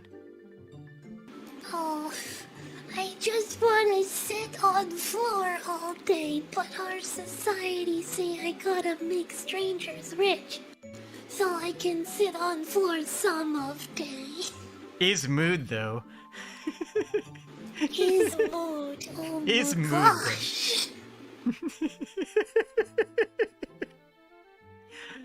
Ah. Oh, it is such a feeling. And look at that frog. Look at that frog lad. Look at how good of a frog lad they are. 10 out of 10. Frogs, amazings. Yes. Onwards. Onwards. Onwards. We love Edgar Allan Poe because he portrays universal human emotions like loss, grief, unrequited love, burying your enemy alive in the cellar, and being scared out of your mind by a bird. It's true. Yeah. Hey, I got this cask of Amontillado. Can you go grab that for me?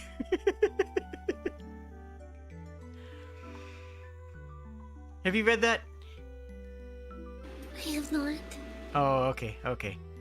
Unfortunately, like Edgar Allan Poe was literally not at all part of my school curriculum, so I've not gotten to read very much of it. Fair enough. He's a horror author. The Raven that quote Nevermore. If you ever see a Raven in a video game, 9 times out of 10 they quote Nevermore, and it's literally just a reference to Poe, because it says that once in his book. Yeah. And yeah, one of his stories is about a guy who asks his someone to go downstairs into a wine cellar and grab a cask of Amontillado, which is a type of wine, and he buries him alive. Again, horror novels.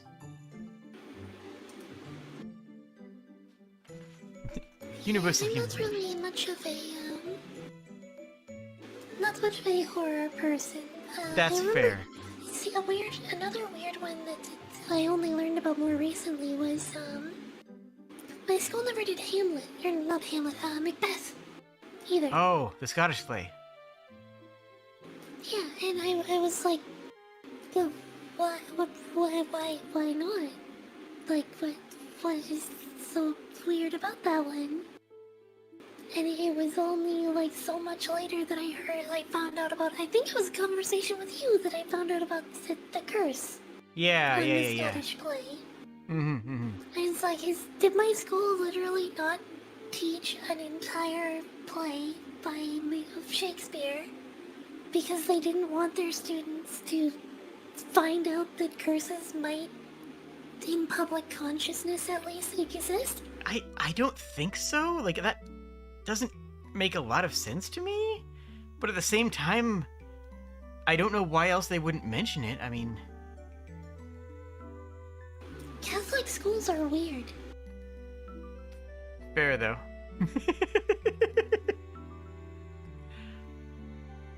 Onwards? Canadian geese shouldn't count. God allowed them to live another day. They decided to make every day to make that someone else's problem. Geese are evil. Onwards, though? Yeah. Yeah. To the gaming guillotine with RGB. Yo, gamers. Gamer moment. This is that what is it called? Dolly, is it? The procedural generation images, you know? Mm-hmm. Yeah. I think that's awesome. I haven't played with it, but I've seen some people use it. I made a couple of things with it for D&D stuff. Just type in Minotaur, and it'll give you a whole bunch of really weird, awkward pictures of Minotaurs that are really nice, but also off-putting. It works well for that sort of like, this is almost right but not sort of feeling, right? Yeah. I actually use a program called Artbraider for D&D tokens now. Oh, cool. It's similar, but it's like really like startlingly good. Nice. Oh, you know what? You'll have to link that to me later. That sounds cool. Yeah, I have a couple that I've just got saved around. I'll just send one or two over. Mm-hmm.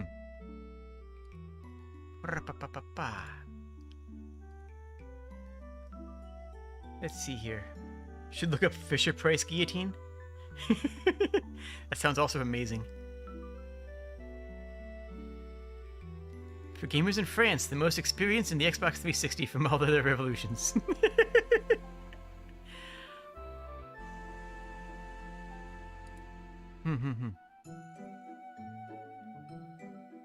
Let's see here. Oh. Oh, wow. That does turn out well. Let me get that in chat for everybody.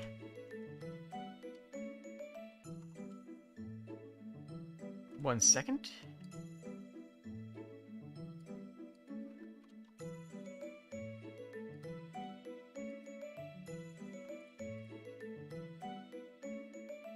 Oh, wait. Hold up.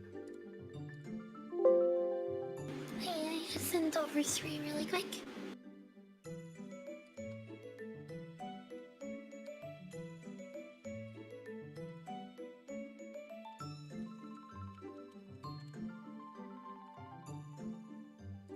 Yeah, that's fantastic.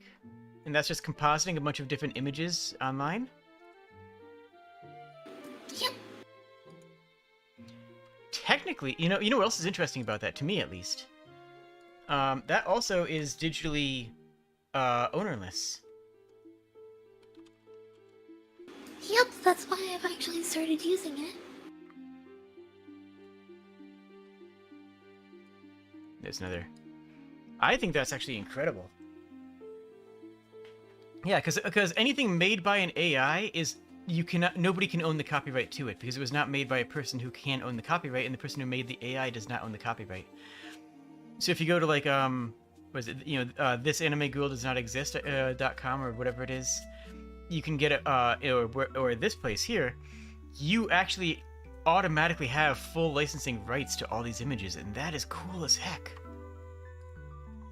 I mean, not exclusive rights, anybody can, because they're AI generated. But until robots gain rights, they don't get their copyrights on what they make.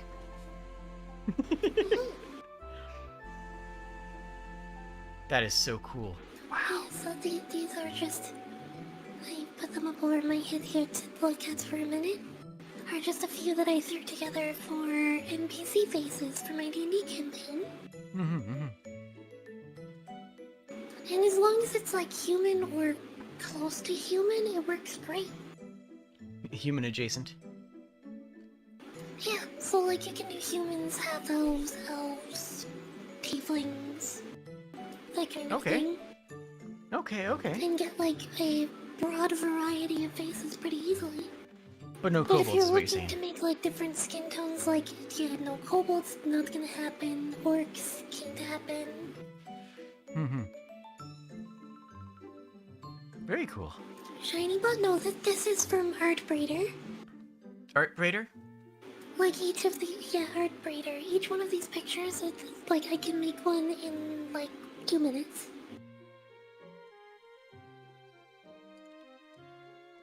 It's like it's literally faster to get like random NPCs with Art Breeder than it is to look for art of NPCs. I will put that in my chat, because I know that people are going to be asking for it. In theory, yeah, you could just hue shift to get other races, but it doesn't work very well.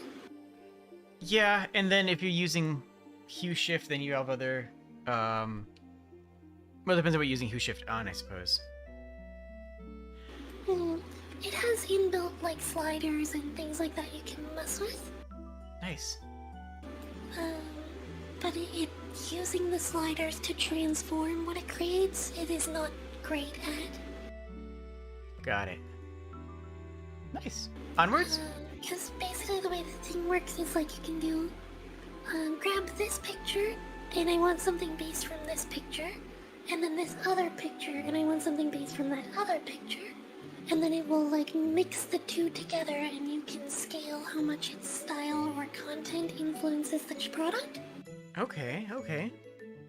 So like you can say, okay, I want this to be a child of these 5 pictures, and I want like sliders all this way, this way, this way, this way, this way.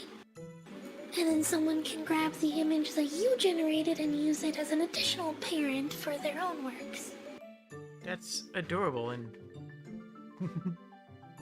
So it's basically like this giant family tree constructed out of faces. Nice. That is so cool. Thank you for enlightening me to this. No problem. And here I thought we were just going to have a bunch of French Revolution jokes off this. We ended up learning an amazing tool.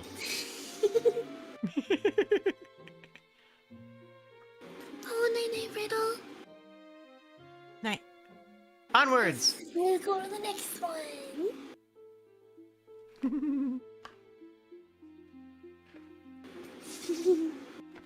I hear you in there.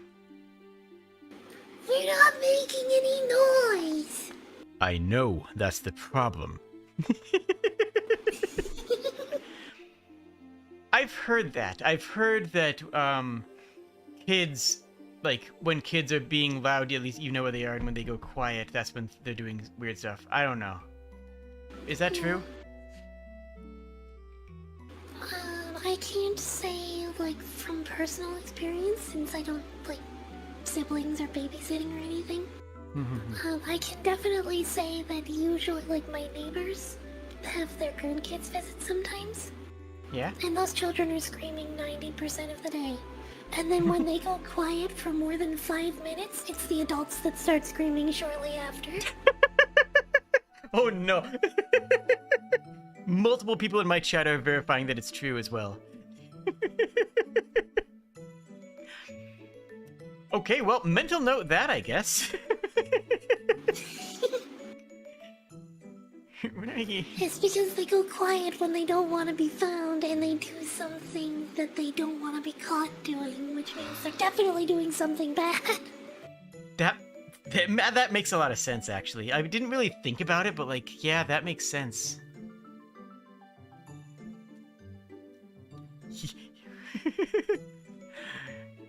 Like, several people in my chat are all concurring this. I think my chat skews a bit older than yours. Onwards? And Bearded is also confirming if a child's being quiet, then it's because they're trying to hide. Fair, though. Onwards! Onwards!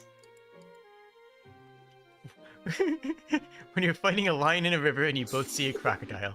Oh no. Aw. That's such a sweet picture though. I mean, like, I assume this is actually at a zoo or something, right? That's like a zookeeper Probably. who knows that lion and their friends and hang out all the time and like go have lunch together and That or a sanctuary of some sort. and then they have lunch together and the lion complains about their day and the dude just is like, yeah, I hear you, man. Mhm. That's what I've constructed in my head for these two.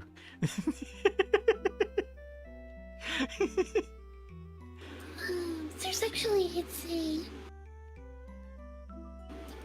there's a channel on YouTube I've watched. I can't remember their name now. It's awful. He works at a hyena sanctuary, Oh.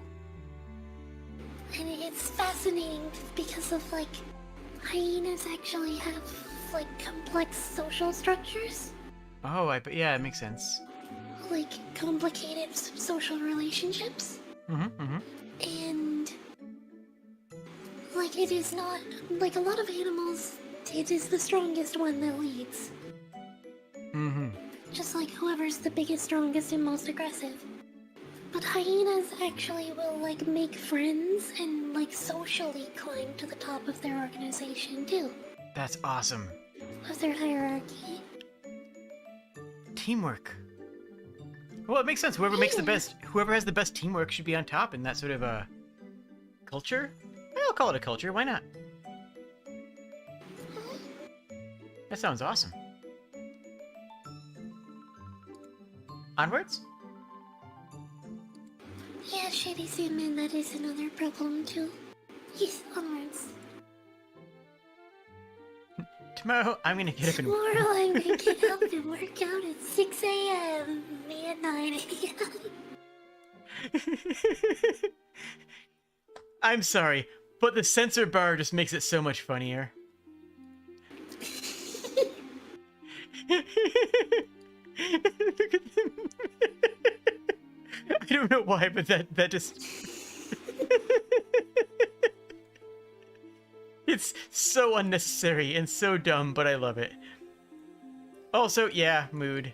I mean, I don't think I've ever told myself I'm gonna get up at 6 a.m. because... Yeah, but at the same time, it's like, I'm gonna be productive! No, I'm not. Today's not a productive day. Sometimes... Yeah. I think the worst one for me is almost every time that I go to bed with the decision that I'm gonna try to do some, like, work really hard on something the next day. It's like, okay, you have dum-dums today. Oh no. And it's like, Yeah, sometimes you just have a bad brain day. I get that. I completely get that. Oh, Wrathful has redeemed the wonders. Let me do a sippy here first.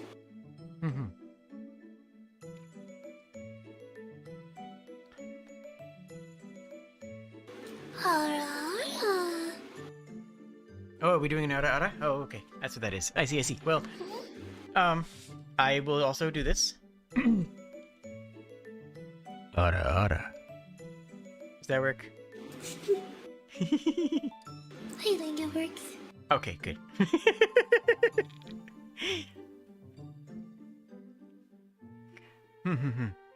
Onwards? A picture of dog on his back that fiance used a sunflower to censor his privates just made the image worse.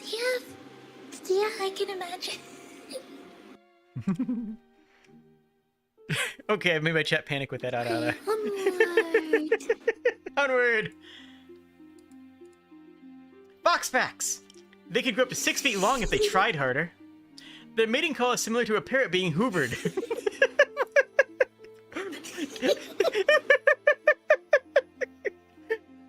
You know, I woke up this morning and I did not expect that sentence to come out of my mouth. Okay. Perfectly cloaked when stood next to some snow on fire. It's like a dog. If a dog got addicted to drugs. Refuses to read Braille. Honestly, Honestly, ignores proper It's the worst recycling offense etiquette. on the list, really. Terrible. Can you believe foxes? Can you believe fox? Like, seriously, what's that even about? And don't even get me started on wave dashing. It is true that it is true though that they make like a lot of very distinct and different noises. Yeah. Although I haven't heard a parrot be hoovered before, so I can't confirm whether that's true. Clearly, my life could still be enriched by hearing this. You know, someone out there Really? has lived a life in which they've heard that, and I'm gonna be thinking about about that person's life choices for the rest of the day.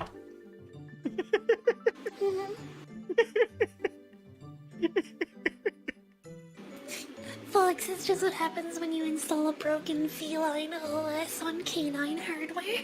True. And like I said, don't get me started on wave dashing. That's an entirely different problem. Yep. Smash. Anyways.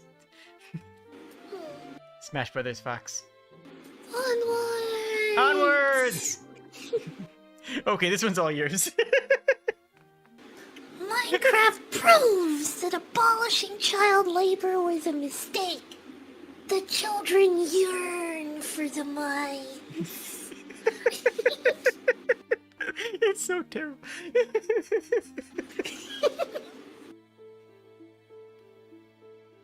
It's so terrible and I love it. Also, what is that guy's name? Frog enthusiast? Frog enthusiast? Frog enthusiast. Frog enthusiast. Sorry. They're just like intentionally using weird characters for those sounds. Look, I was trying to read the top part, and I was just completely fixated on that, and I wasn't looking at the line where it has like, you know, regular characters just below it. That was completely blind to that. I just didn't see that at all. I was just trying to figure out where the thorn walked into. Like, okay. And I only know about like why they sound that way is because of the F's from Futurama. The time traveling episode where they lick the heads. Oh. Where they print, like on all of the print, the S's, like the S sounds are F's. Was the joke that they make throughout the episode. Nice. I need to rewatch Futurama. I've watched it a long time ago, but like, it deserves a rewatch, right? Oh yeah, it is like, it's got some deceptively smart bits. I don't know about deceptively. I mean, it's literally written by a group of Harvard grads. Like, it's the people who wrote it are definitely well educated. Just for like the fact that it's expected to be dumb humor. Yeah. And it also is filled with a lot of dumb humor. But it's like smart dumb humor, you know. It's dumb humor, but like it's encased in layers of irony, kind of like this, right? Kind of like what we got going on here. Yeah. Onwards. Onwards!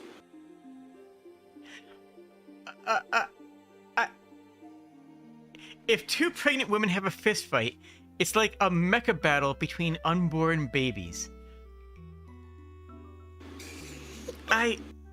No. It would have been. I think the replied comment is necessary for sharing this post. Like, it would have been free. It would not have cost them a dime to not tweet that. Or, like, that was an option the whole time, right? But this is the Just Shower thoughts. They have so many just like weird ideas and takes, and they're amazing. Which mecha third specialty is that? Specialty is that one?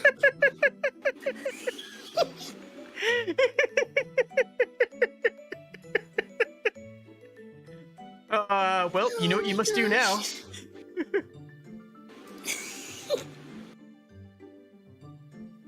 Okay. Onwards, I think. Oh, I think so. Yes, yeah, let's...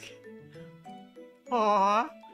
This one is back to wholesome and cute. Back to we needed this. We needed it back to wholesome. In a... Hold on, let me get dramatic on this. In a magical world with a magical cafe, there's a tiny dragon that makes creme brulee. I love it. Yeah. Although I feel like there should be more of the poem. Like, the art's adorable. I love it. The dragon's amazing. The concept, fantastic. I want a longer poem. Mm-hmm. In a magical world with a magical cafe, there's a tiny dragon that makes creme brulee. Ah, so good. Mm-hmm. Reminds me of... There's the cover for a book that I stumbled on recently. Legends and Lattes, I think it was called. Oh.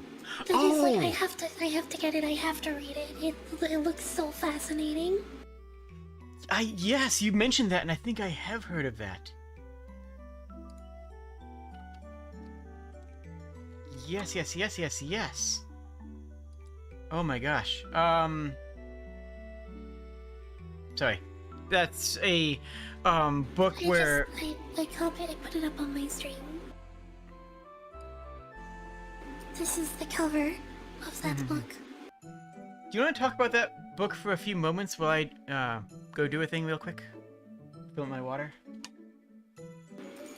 Sure. I know nothing about the book, though. It's just something that I want to buy and get. Oh, just to ad-lib something. That's nobody knows anything about it. No one can prove you wrong.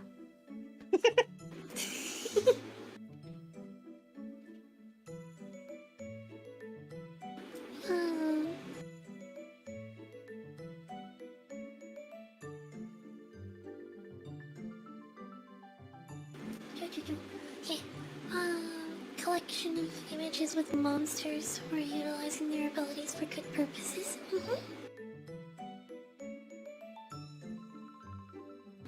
All he has to do is make fire all day. See, I actually have another meme saved somewhere about, like... Wait, so you're telling me that instead of burning the village down once a month and getting maybe 100 gold, you'll pay me 30 gold every week to just lay down nearby and gently breathe fire into the forge? Well, yeah, we wouldn't need to be paying to rebuild the village all the time, so it'd be a lot cheaper and we could afford to pay you more gold. Honestly, that's fantastic. And the dragon was corrupted by capitalism. Oh no! Welcome back. Hi. I realized what the cadence in that poem reminded me of and why I like it so much.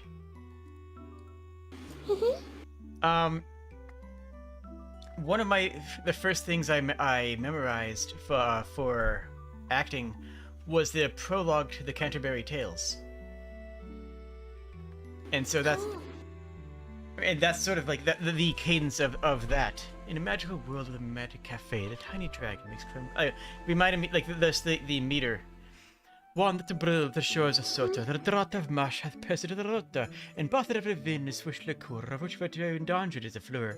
When Zephyrus eke sweat the breath, and spur hath it goes on. But that's what my brain went to is that old English or Middle English? I think Middle English, isn't it? That Middle English style of poetry that I like. Oh, okay. Everything about this is fantastic. Basically, everything about this is perfect. Sorry, onwards? Bearded bringing up the collection of images monsters using their abilities for good purposes, like minotaurs being tour guides, kobold mechanics, drow pharmacists, etc. I like it. Bearded Kobold, you might like Monster Care Squad. You should look that up. Monster Care Squad is yeah, that sounded really neat. It's another gaming system that focuses on monsters that help and protect the land, and the player characters are going around trying to heal and support these giant, oftentimes giant monsters that are, the ones who are responsible for cleaning the water or making the rain fall and stuff like that. But many of the monster races in that are like what you're saying. They're, not evil. They're just other peoples.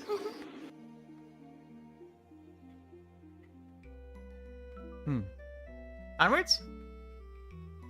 Onward. Onwards! The trouble with centaurs. No, go on. I can't have no composure. So you know how colts can run almost right away after they're born, but babies can't even hold their own heads up for a long time? Yeah.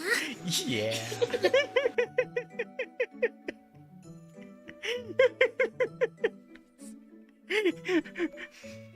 Oh, it's... The picture makes it so much better. It really does. And look at the parents in the background there.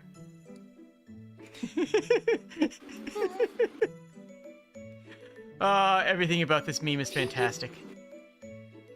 It actually reminds me too of have you heard the D&D character, the half centaur, half mermaid?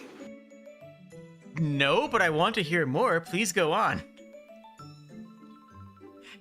You play as a human, and you explain that one of your parents was a centaur and the other one was a mermaid, and you just got the human half of both. Oh, I gotcha. Okay. Now I'm thinking of a Selkie that's the opposite of that. Oh, the digging in the art with small dragon working jobs was called flingcraft, apparently. Ah. Okay. I will look that up. Onwards? Yeah. How to fall down the stairs. Step 1. Step 2. Step 3. Step 6, 12, 14.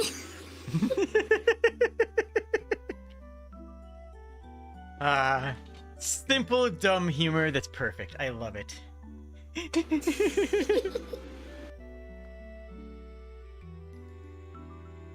They're so great. They are. Onwards, though, I don't think there's a whole lot to say about that one. Onwards, yeah, there's not a lot to say. Oh boy, this is not floor. This one is...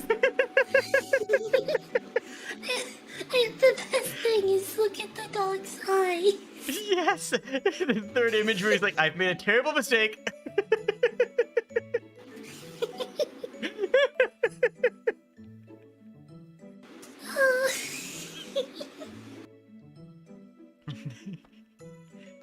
Have you ever fallen into a pool like that?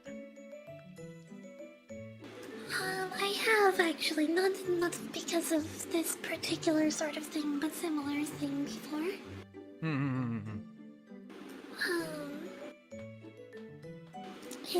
I was walking to go into the, shallow pool, because there was, 2 of them. There was a little pool and a deep pool in the same building. Yeah. And they're just, right beside each other, basically. So I was walking to go into the shallower pool, and someone in the deeper pool had, thrown the floaty board. Oh, At, kickboard. the same time as I was walking by, they threw it out of the water, and it slid on the wet floor right under my foot, and I just backflipped basically right into the deep pool. That's a good thing you landed in the pool, I though. can't swim. Okay, maybe not that good then. It was awful. Yeah. In hindsight, looking back on it today, it's hilarious, but the time of, I was terrified. Oh, I bet. And honestly, you could have cracked your head pretty easily if you had not landed in the water. It's not swim super scary, but that could have even gone even worse. Wow. Jeez. I bumped my head and my shoulder on the side of the pool, but not badly hurt. I don't even have a good story. I was just walking by a pool and I stepped but there was no floor there, exactly like this, and then my mom chewed me out for jumping in the pool while I still had my clothes on, and I was just like, I was too ashamed of the fact that I completely just failed to recognize where I was walking that I accepted the blame for and then just pretended that I got so excited I just jumped in with my clothes on. It's not as nowhere as interesting a story as yours. I have almost died in the water though, several times. But I have also, it's like, it's not the same thing, but I know I've had times when I'm going down the stairs in the dark or something. Like, especially because my work schedule, or my, like, day and night schedule is synced up to Shard's work schedule. I go to bed at like 6 a.m., so normally I take out my garbage and stuff at like 2 or 3 in the morning. Yeah, it makes sense to me. So like times that you're going down the stairs in the dark, and then it's just you're at the bottom and you go to take another step down and just immediately fall on your face. Yeah. I've also had it where like walking Copycat. Down a staircase, realize that Goliath is on one of the stairs. So my foot goes down, there's a cat there, I immediately pull my foot away, and just collapse down the rest of the stairs. But like, the alternative would be to step on a cat, and that would be worse.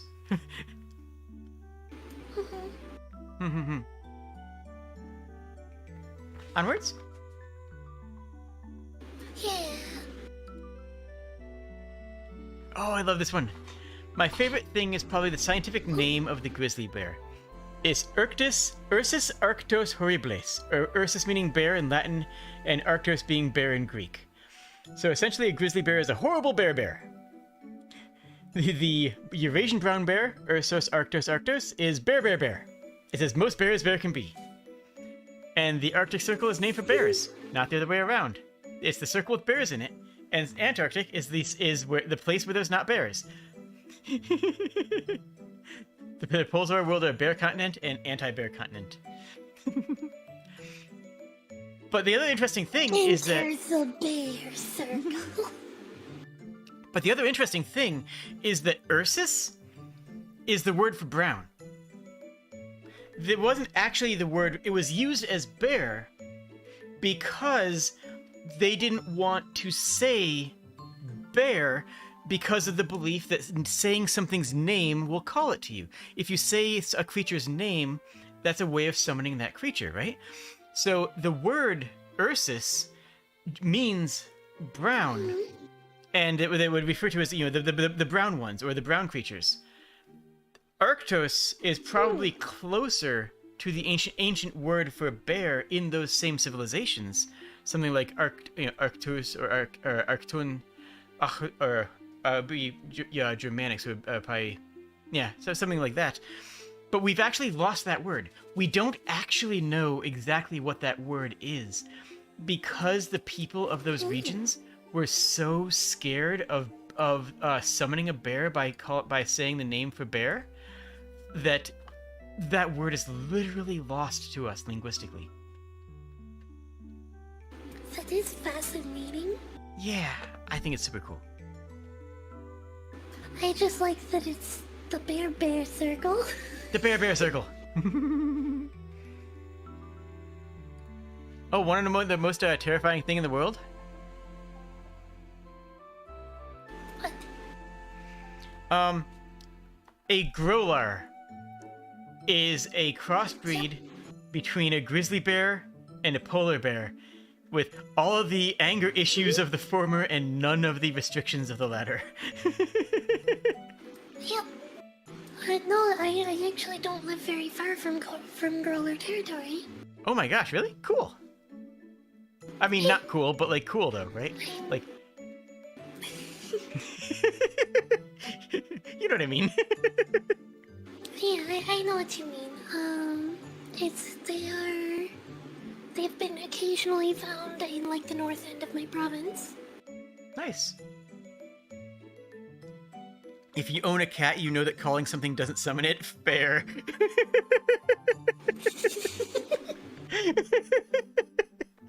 Nice. Onwards?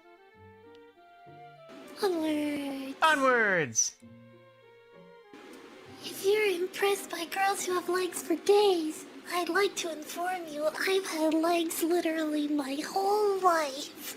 Ooh. There's a problem, though. There's a problem. Her name is Silky. If she's a Silky, then she hasn't had legs her whole life. She only has legs when it's convenient.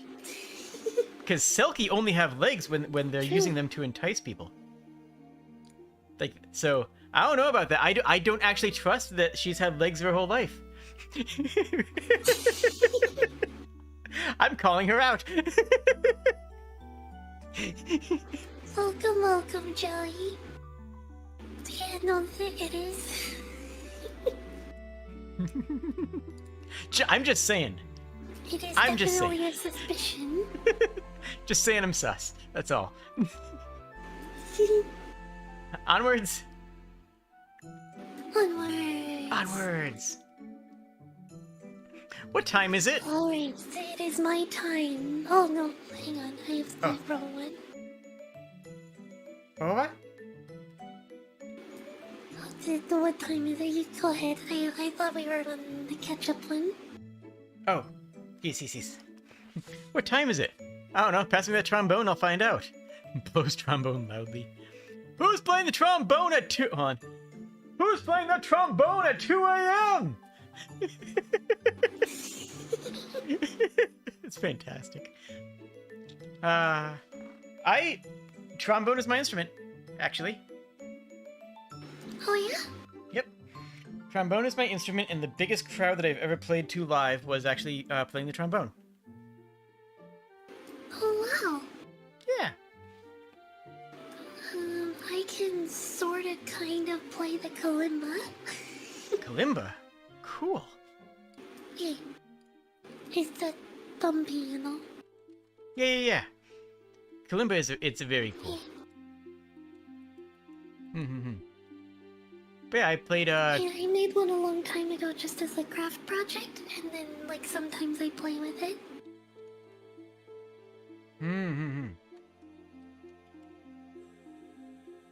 I have played for trombone for 33,000 live people. Wow. Now, to clarify, they weren't there to see me. my school's band did the anthem at a baseball game. Okay. Yeah. So Still super impressive though. it was still awesome. I was still very proud of myself. Yeah. But yeah, that's the biggest live crowd I've ever been in front of. And I'll never forget, there was one person who looked out into the stands and couldn't go out on field. And I was like, I felt so bad for them because I get it. I get the stage fright, but it's like, you're never going to have this opportunity again, right? I felt so bad for them for that. Sorry, that's my story. You're up. You are... Oh, it is the catch-up time. Yeah,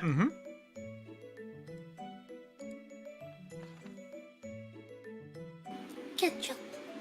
Sorry, I did the whole thing like hidden away, so it's not all like visible at once. Yes, I was looking for a soap dispenser labeled ketchup with a picture of grapes. I love it. And I really want this bottle in my bathroom. I'd place it next to matching decorative soaps and towels, just to make it seem as if it fits, but I'll actually fill it up with ketchup. So then when I have guests over and they decide to use the bathroom, they see this bottle and all this other stuff and have a moment of cognitive dissonance. This soap bottle in the bathroom is labeled ketchup. So surely it'll dispense soap, not ketchup, despite the label saying ketchup, right? And let them have a moment of realization, followed by abject horror as they pump viscous ketchup all over their hands instead of soap.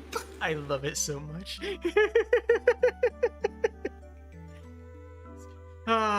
So this was one of the ones that you submitted, right? Yep. And I've actually done a dramatic reading of this for a YouTube short, like, months ago. So you submitted this and I'm like, oh, this one. Oh, I love this one. It's so great. It really And is. see, the thing about this, when we saw this, Shard actually, like, we went every week for like 2 months to the Value Village to see if they had one of these there. Her sense of humor is so aligned with this that we genuinely were going every week for 2 months. That sounds amazing. You would need to like go to Etsy or like commission somebody to make this, wouldn't you? Probably.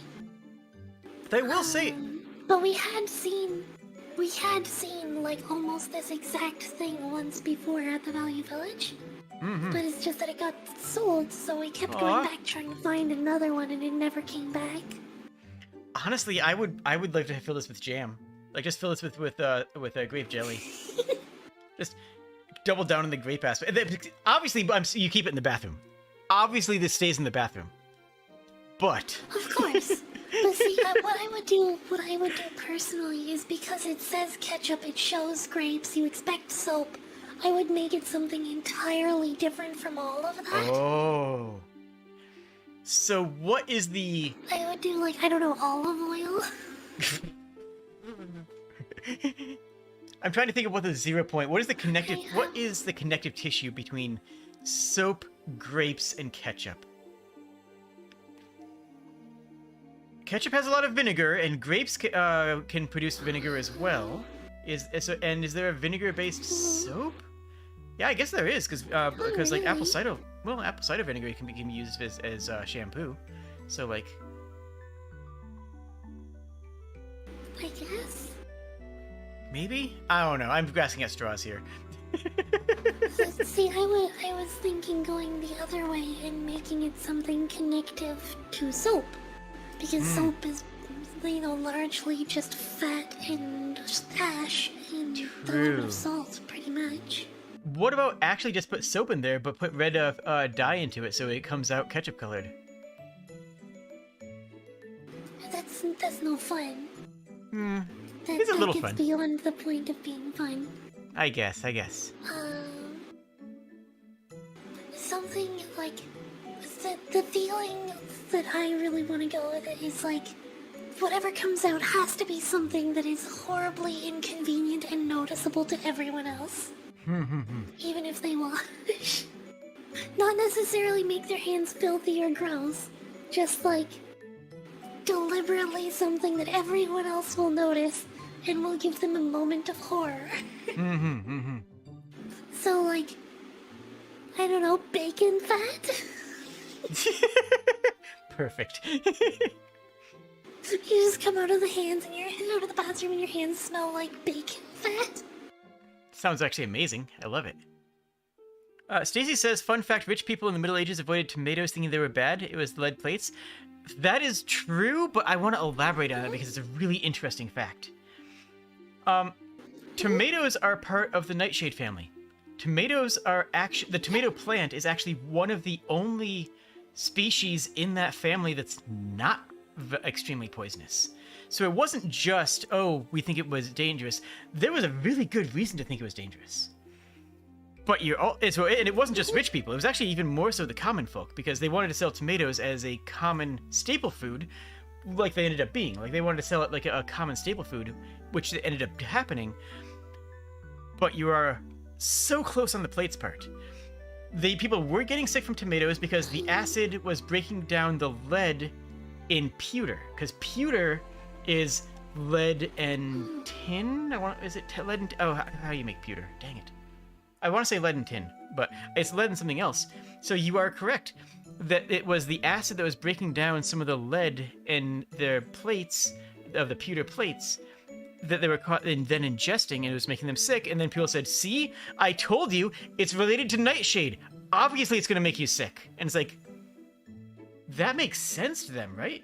based on everything that they know, based on all the facts that they have available to them, never having heard of tomatoes before, that makes sense. So it's copper and tin and lead and bismuth and sometimes silver. Mm-hmm. So the copper was the part that I was forgetting. Okay, yeah. Mm-hmm. Awesome. But also another thing too about, like a long time ago with tomatoes and other vegetables, were normally not consumed raw. True. Which, like, tomatoes were one of the ones that were encouraged for raw. Because they were fertilized with, like, sewage a lot of the time. Yep. And they didn't have any proper way to clean, like, a way to clean them properly, so it was never... Boiled. People would think, like, it's poisonous because, you know, you eat it, you get sick. Absolutely. And when you boil it, that goes away. Oh, a lot of it does, at least. Sapphire says humans... But then also, like, also fun facts for the same thing, is, when they were cooking for, like, soups and stews and stuff, they would throw out the water that they boiled it in. Because they believed that all the impurities were leached out by the water. And if you're using sewage as your fertilizer, that's true. Because the boiling it will get rid of the bacteria, but the toxins would still be there. So you throw away the boiling water to get rid of the toxins, and then you have good food left. Yeah, that makes perfect sense. Sapphire says humans can and always will be dumb, and I challenge that. I think that that's actually a perfectly reasonable thought process based on the information they had at the time. I don't think that's dumb at all. I think that's actually perfectly reasonable based on the information set that they had to work with. The true problem is that they ate the plates as In effect, yeah, it's the lead from the plates was being leached into the food because of the acidic content of the tomatoes. Yeah, you're exactly right. The true problem is that they were in effect eating some of the plate. So yeah, spot on. Before you go, well, thank you, Luigi Sake or Luigi Sake. Yes, good night, Luigi. Have a good night. Yeah. Onwards? Onwards! Sorry, I can't go out. I have plans. My plans? How to talk to your dog about the fall of Constantinople. I mean, it's an important subject that's difficult to breach, right? I think my favorite thing about it is how shocked the dog looks. The dog looks... I have been captured and I am unwilling to have this conversation. The dog looks concerned, as well it should. I think that's a perfectly reasonable reaction. They should be concerned.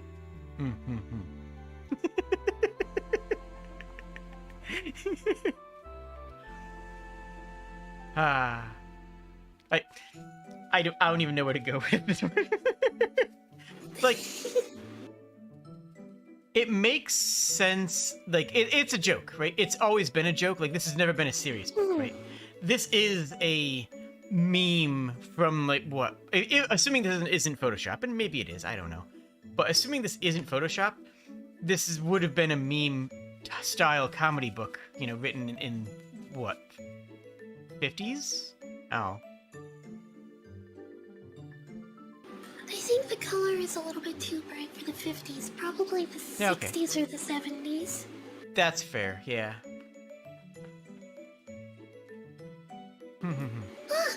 Coffeecat, thank you for the follow. Welcome to Kobold. I wish I could see my follower count live. That's one of those other things that I do wish I had that Twitch has. Oh well. If you subscribed during this stream on YouTube, shout yourself out so I can shout you out. Or leave a comment, or I don't know, leave a comment anyways. Or just like, stuff. Engagement!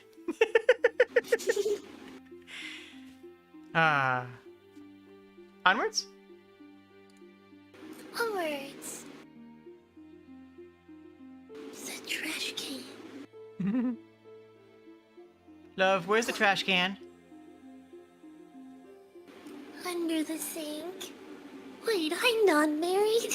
Aha! Thank you, Umbra. I love this one so much. It's so good. It is great. Honestly, I think that raccoon deserves the trash. Look at how much time and effort they spent on their costume. Oh, absolutely. They earned the trash. Give the trash to that raccoon. That's what I say. Not only did that raccoon make an amazing costume, but like they're walking on stilts. They figured out how to act well enough and speak to the point that he is actually believed that he was married for a minute there. Though to be fair, he doesn't actually seem that great. This isn't the kind of thing. That's the thing. I was thinking, this doesn't feel like the kind of thing that just happens overnight. Like, you know, No. you're sitting and watching the TV. You don't just suddenly have a wife in your house. There's gotta be like some prep work into this. Oh yeah, This raccoon has been around. They were in it for the long con. con. Life for a while. It was the long con. He earned it. This raccoon has been taking out his garbage for like a month. Absolutely.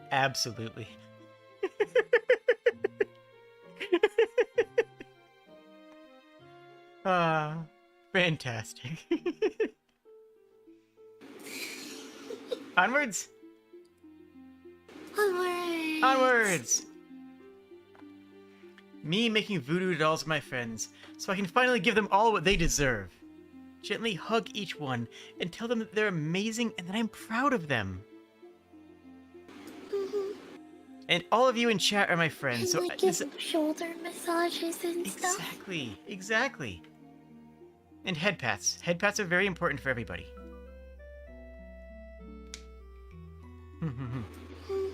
Head pats are good. Yes. Everybody in chat, you are amazing, and I'm proud of all of you. You are all kind people who deserve head pats. It's just true.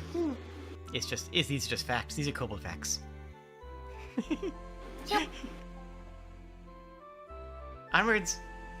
It's like the rules channel on the Kobold server. Rule number 6: you are loved. There is no escape.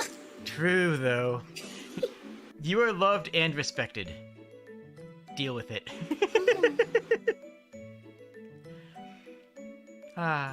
Onwards. Yeah, I love this one too.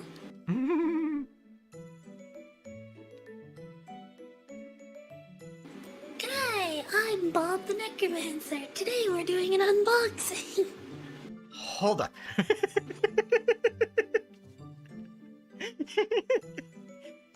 Oh, I love it. I do feel like as a YouTuber, I'm kind of obligated to do an unboxing video at some point, and I don't even know. Is that like a part of my YouTube contract? Is that like a law? I'm not sure. I don't know. Yo, let me know in chat what you want me to unbox if I ever did that kind of sort of things. But no, I like this. It's good. Bob the Necromancer, I would watch their channel. I would subscribe to them. I think he does TikToks. That makes sense.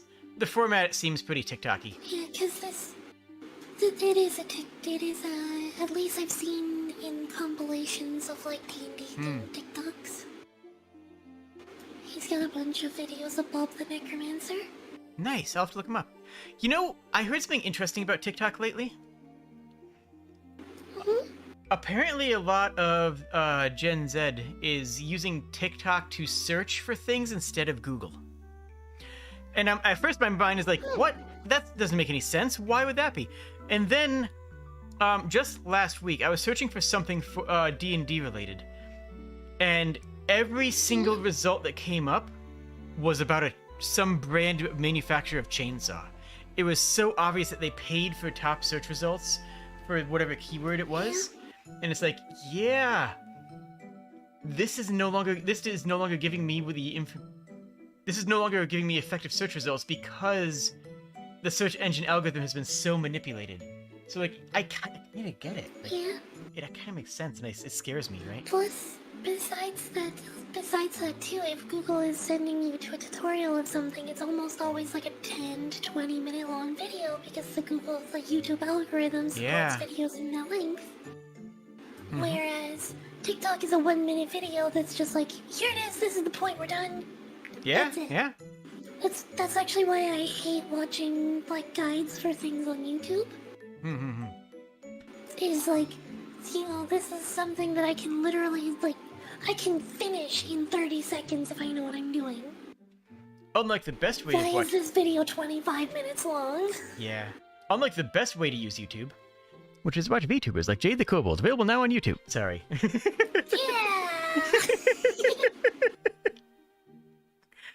Yeah! Onwards! Onwards!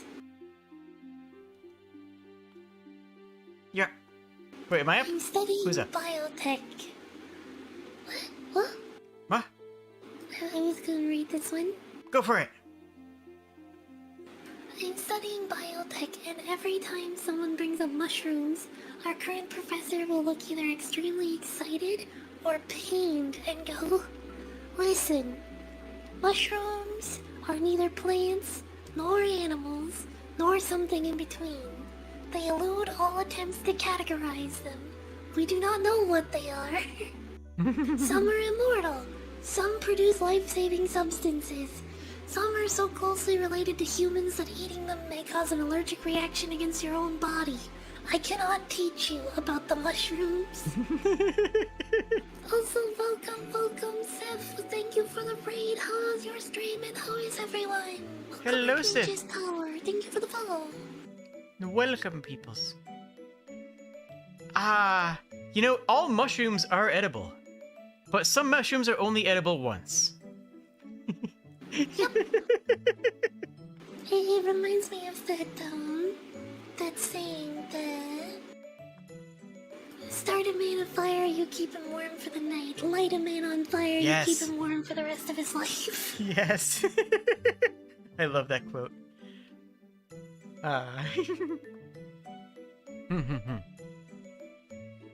Onwards? We're doing a one-shot of D&D. Oh, that sounds like fun. Nice. We're doing meme review.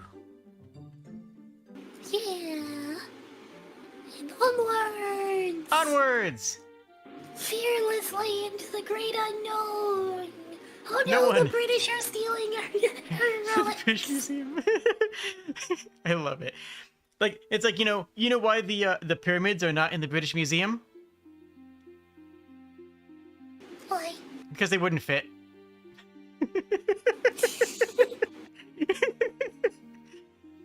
I was actually watching a thing about Victorian era London a while back. Mm-hmm. And how, there was this craze of Egyptomania that it was a popular, in-demand career to be an unwrapper. Yes. Someone whose entire career was to unwrap mummies. Mm-hmm. They would go to a rich person's house and get paid to unwrap a mummy and then leave. Yep, then they would do it slowly. It would be a whole reveal thing. If the mummy was preserved well, you could actually see it decompose before your eyes, and that was something that the posh just did in a party. And it's like, it's terrible for archaeological reasons. But I kind of still I totally would have gone to that party though. I would have definitely gone there to see it, right? Yeah. I would have totally gone to check it out. And yes, they also would eat them. Yep, as a Some medicine. Mm-hmm. Yeah, it was also popular to grind them up and use as paint bases too. They did just all kinds of crazy weird things. Yeah. I wonder how well that paint kept. I'd be curious to see what colors they were they did, because there has to be a reason, right? They wouldn't just do that on a whim. They would do that because it was producing some color set that was unique and interesting.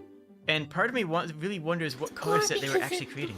Or because Mummy... it artificially inflated the value of the painting. Possibly. There is capitalism. I do forget about that occasionally. Mummy Brown? I will look that up. Thank you. Look up Mummy Brown. I will look that up. Absolutely, Seth. You enjoy your lurk and you get some good rest.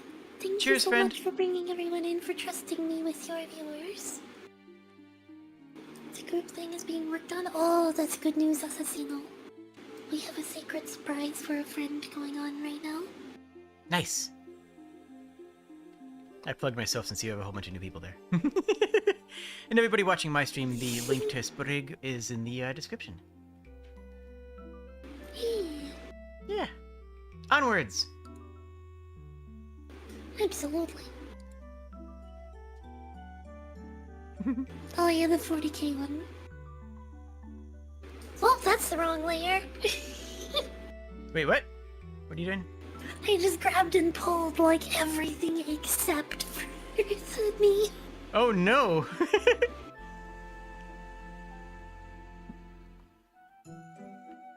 You got it? Or do you want me to read? Yeah.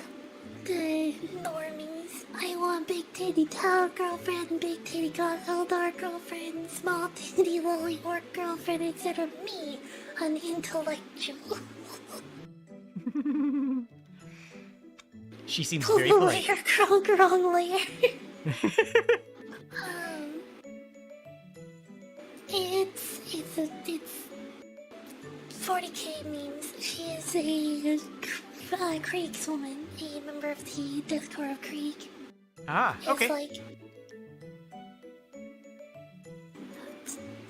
basically like full on yonder. Ah. I like her satchel. I like the rebreather going into a satchel filtration system. That actually is a cool way of handling the extra components that you would need for gas mask apparatus. That's a cool design. I like it.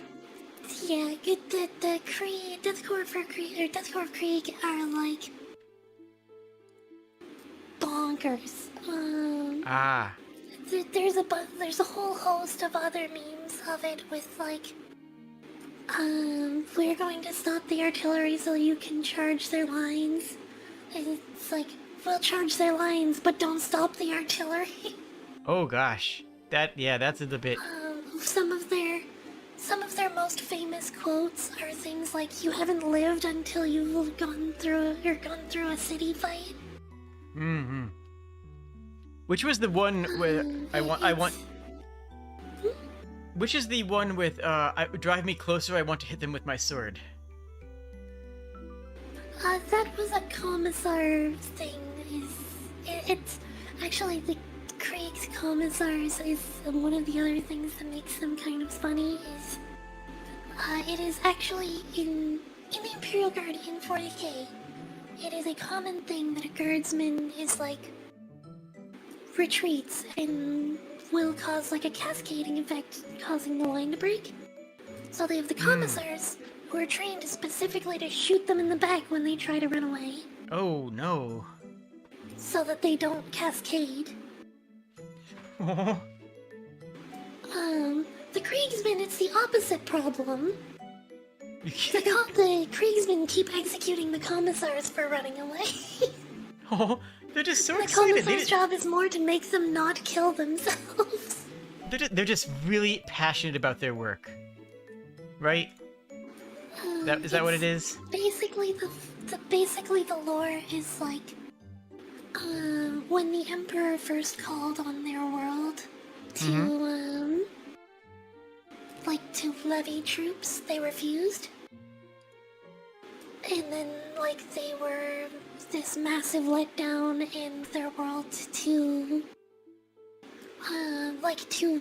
remain relevant, basically, they had to become ultra-industrialized and, polluted the world to the brink of death.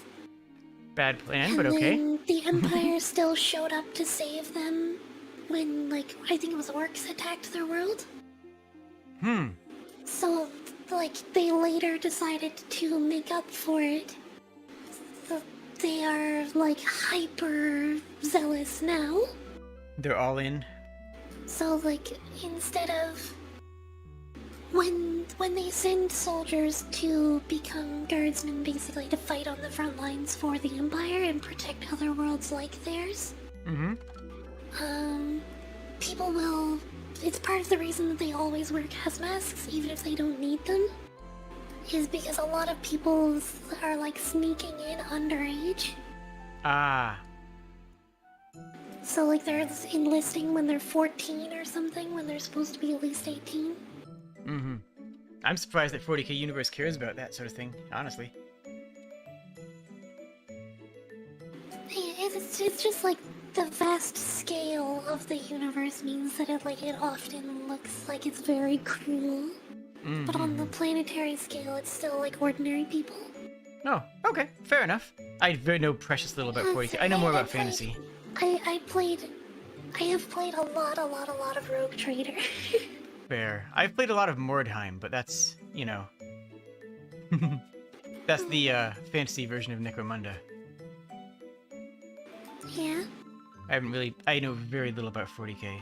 Yes, that is true, Bucket. Is like even the orcs sometimes don't like fighting the Kriegsmen. Which is crazy because the orcs' like entire civilization is based on warfare and violence. Apparently they train with live rounds? Jeez. Yep. Absolutely brutal. Onwards? Yep. So Well, you were being... it's basically the thing is just full-on psycho. Is part of why it's the meme. Well, you were being a good boy. I study the blade. Nothing personal, kid. Oof. Ah. And Tingutia is right, there is a new Rogue Trader RPG coming out. I am terrified, though. Oh? Alacat is the one developing it, and they did, like, the Wrath of the Rages and Kingmaker, the Pathfinder games. Okay. So, like, I'm excited in that there is a Rogue Trader game coming. I am terrified because I do not trust Alacat to deliver a good Rogue Trader experience. Gotcha.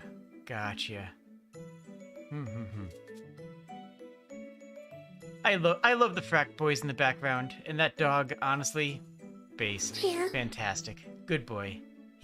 I know that he's... Absolutely, the eyes glow, too. That dog has killed before and will kill again. Be afraid. Virgil if they were a dog. I am terrified to face them in the next Dark Souls game. Actually, wait, is that a... Have you seen the one? Is there a dog in Sekiro? Is there a blade dog in Sekiro? I actually don't know. I don't know. I never played Sekiro. Me either.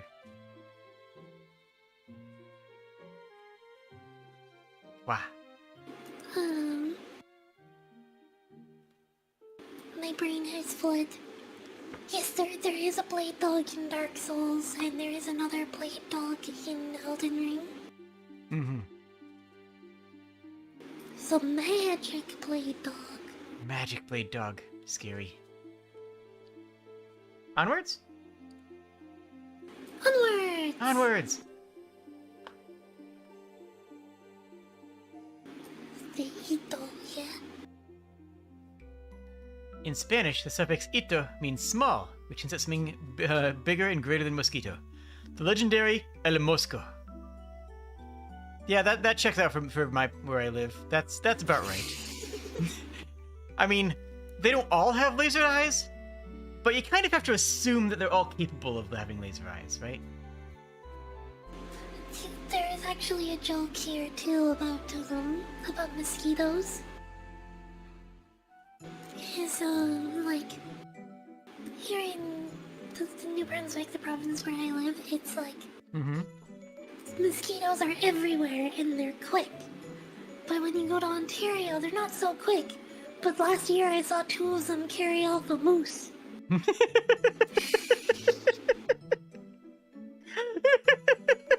Oh no. Yeah, I could see that happen. Danger. Run away.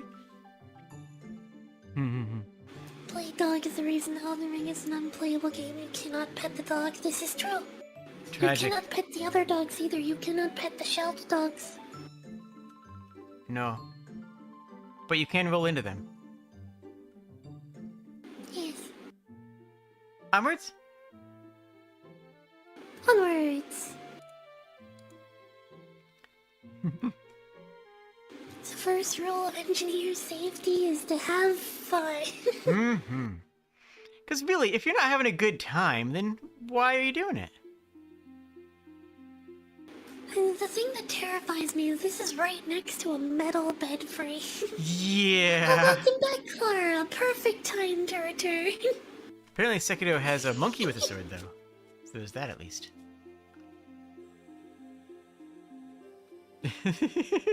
Look, if it works, is it really that stupid? I mean, it technically worked. Yeah, so I don't see a problem anymore. I mean, I think it's probably fine. Electricity is like one of the things that I don't mess with because it is terrifying. Yeah, it do be scary though. But you have to have fun with it. You have to. You gotta. Onwards. Mr. Jack, oh, thank you. Yep. Just because I'm gay doesn't mean I And don't. Sippy too. Oh, Sippy. Just because I'm gay doesn't mean I don't know how to please a woman. You buy them a dress with pockets. Yep. True, though. Confirmed. Honestly, everything should have pockets. There's no reason for that Yep. anything should not have a pocket. If there's a thing, Oh, absolutely. it should have a pocket. That's really all there is to it. Yep, garment pocket. Period. Pocket. Make it happen. Make it happen, fashion industry. Make it happen. Or like, long socks that I don't need glue for would also be nice. Long socks with pockets. Also nice. The big one, the really big one for the long socks is actually not pockets for me. It is the not needing glue. Yeah. That would be really nice. Stop fake. Hashtag stop fake pockets. True. Are we still doing that? Are people still doing that? I hope so. Yeah, stop fake pockets. No fake pocket. The long socks that have the band of like rubber around the top so that they don't slip as well. Those work better. Yes. Onwards. I was about to say a thing, but it has Oh, fled sure. my No, go brain, ahead. so Go ahead. onwards. No. Go ahead. If you can think of a thing. Oh, it has fled. It is gone. It has Okay. escaped. Rest in peace thing. Yo, new answer dropped. Yep. Is anyone in chat not familiar with this image? I feel like it's pretty well known, right? It's the rabbit or the duck, right? Yep. It's the rabbit or the duck. It's depending on Point of that even? if you look at it Oh, facing. If it's facing the right, then it looks like it's a it's a rabbit. If it's facing the left, it looks like it's a duck. If you're a neural image guesser, it's an alligator now. And Bacon dropped the look at all those chickens sound alert. Yeah, no, Bucket Lamp brings up another good point though too, is that I think this was probably the thing that ran away, was the pretend pockets. Oh They're yeah, not the fake quite pockets. fake pockets. Not quite fake pockets, because a fake pocket is the ones that are just like, here's the thing, there's no actual pocket inside. But there's actually other ones that are like one knuckle deep pockets where they're like, hey, you Oh, can yeah. stick half of your finger into the pocket, and it's like, oh, I could fit a toonie in here, and then I'm out of pocket space. And that's it. Like, I can't even put my keys in here. Unless it is one singular key. The most absurd thing that I've gotten was a piece of clothing that had fake pockets, except they weren't. There were actually real pockets there, but I had to stitch rip out a line that was installed for some reason to make it fake pocket. Like, there was actually a pocket behind there. I actually had to cut a line in between to access the pocket that was already there and then sewn shut. That's so weird. I do not understand. I have no understanding of this. It makes no sense. Although it felt good to realize that it was there. When I actually realized that there was a functional pocket there, it was the same feeling of when you're playing Zelda and you place a bomb and you find a hidden passage. It was that sort of like feeling, you know? Yeah.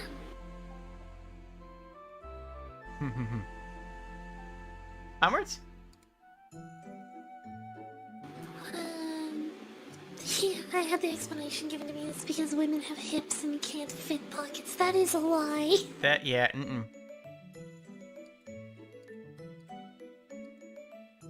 Wind and Iris be like, must have been the, yeah, get wrecked, Wind and Iris. I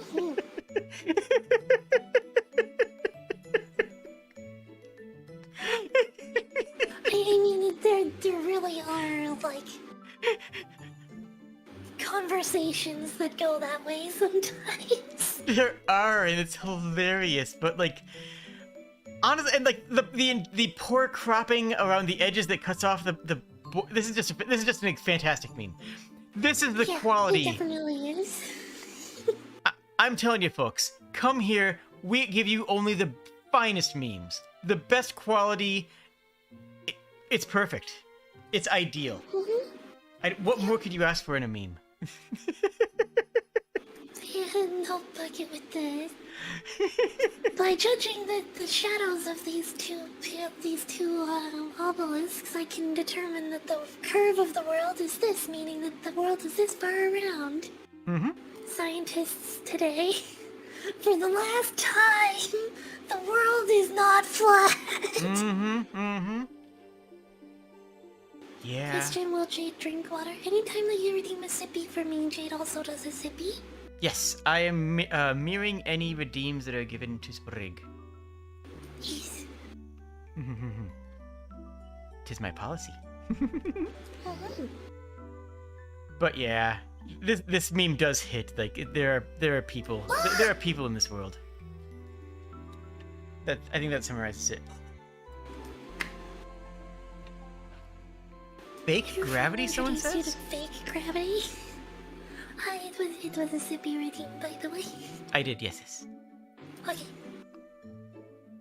Onwards? Okay, we'll do this first. You're up. If we can trust magical girls to save people, we can trust them to beam people they deem worthy of death. Share if you're comfortable letting magical girls be the judge, jury, and executioner. Absolutely. I have full support in this. No one could be more, like, seriously, who would not trust a magical girl, right?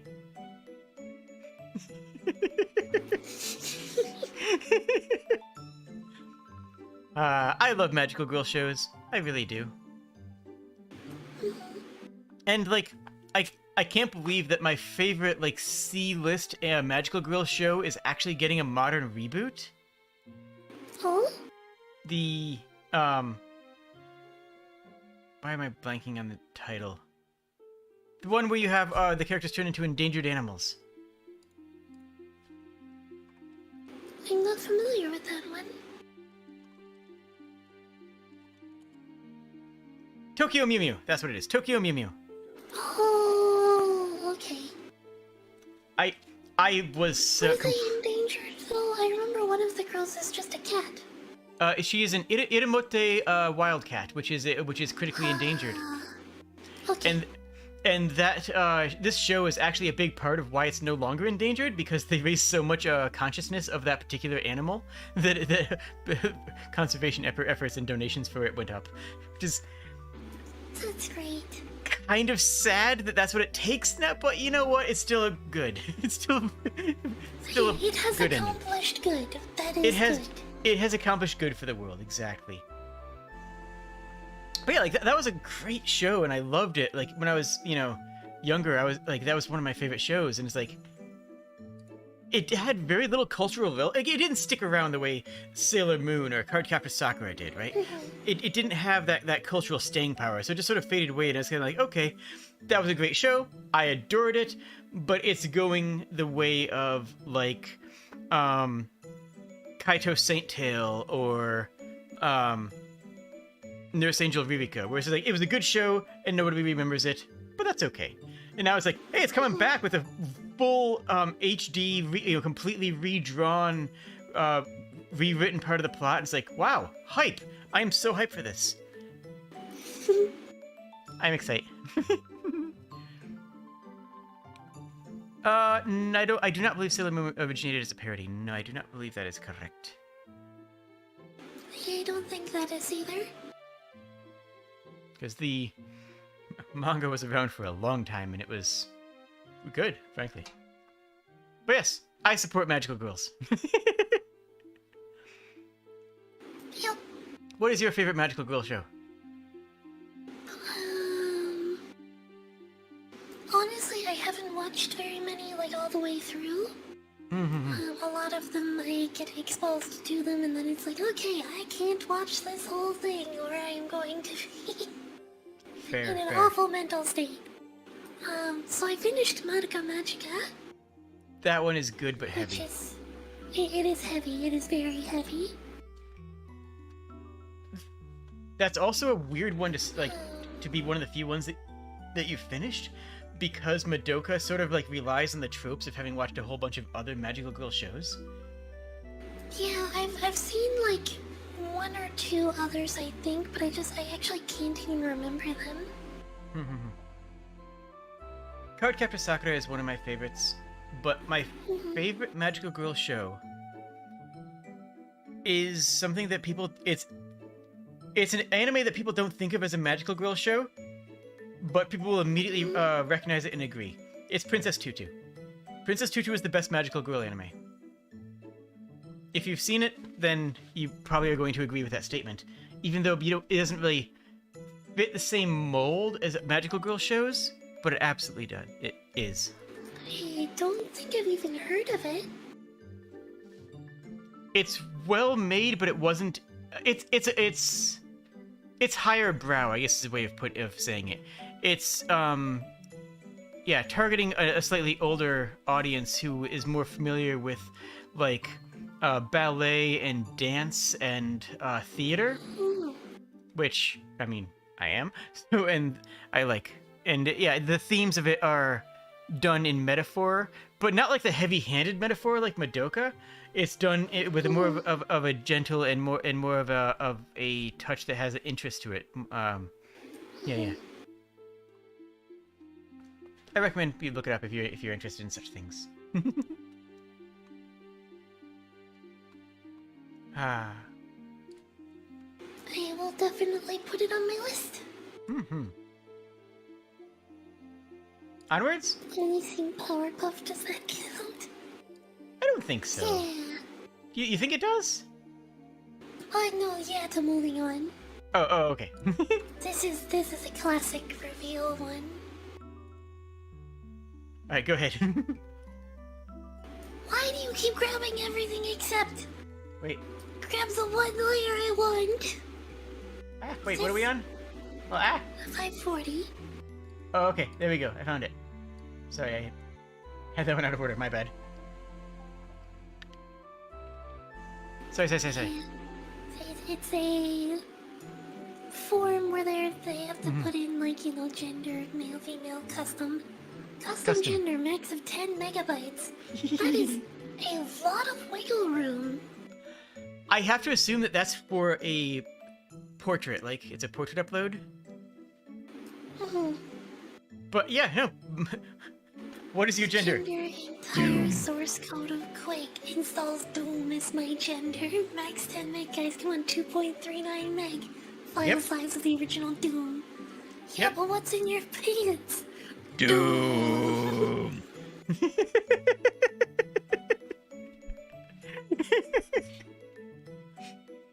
I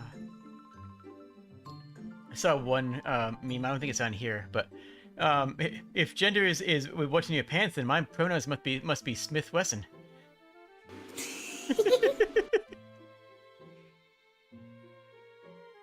Onwards? Yeah. Yeah. The only question is, can Doom run Doom? Someone actually did Yep. make Doom run Doom. Yes, you can make Doom run Doom, and you can also make Minecraft run Doom. Yep. Mm-hmm. My gender is a PNG of a coconut. I respect it. That do be a mood some days, so I respect it. I never get sick. My immune system is so good, it doesn't just protect me. My immune system has an area of effect. Ah, bull. Ora! I'm not frozen, so okay. Load-bearing coconut. The one TF2 runs off of, yeah. Mhm. It's also, Payday runs off of a load-bearing coconut, too. Honestly, most infrastructure does. You would be shocked how much of the internet would collapse if, like, 20 anime fans and 10 furries all took the day off at the same time. The entire internet could collapse. That's just the infrastructure that the entirety of modern technology is built on. Some guy is maintaining a database structure as a hobby and has been doing it for the last 40 years. And when they stop, all modern banks will crash.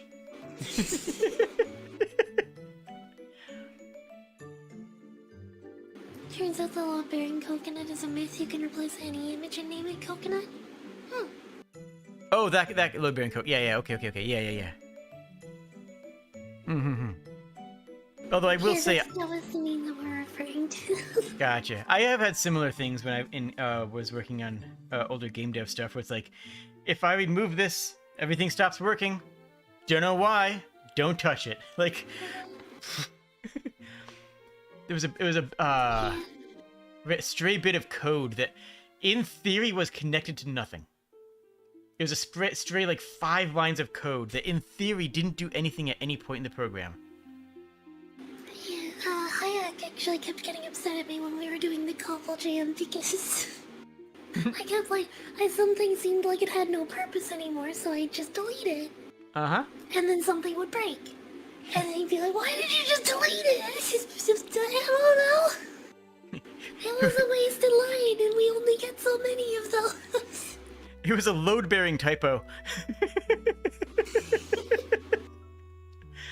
Oh, gosh. Yeah, but the thing that you can learn from that is that despite our game being very short and very simple, it is remarkably stable because there's no extras. True. Do you have a good constitution, though? Do I have a good constitution? I would say I have a fairly good constitution. Same. I haven't gotten sick in a couple of years. It's been a while since I've been sick. I mean, knock on wood and all that, but, like... Yeah. I've been, like... I generally don't get sick very often. Like, maybe once or twice a year. Oh, okay. But, like... COVID has been rough because it's like... I've got it twice now because my neighbors also refuse to get vaccinated because they're like, the paranoid sort. And like, I can't get vaccinated because I'm stuck waiting until everybody else in town has been vaccinated first. Yeah. I was able to get mine early because of the whole lung thing I mentioned earlier. So I was fortunate in that regard.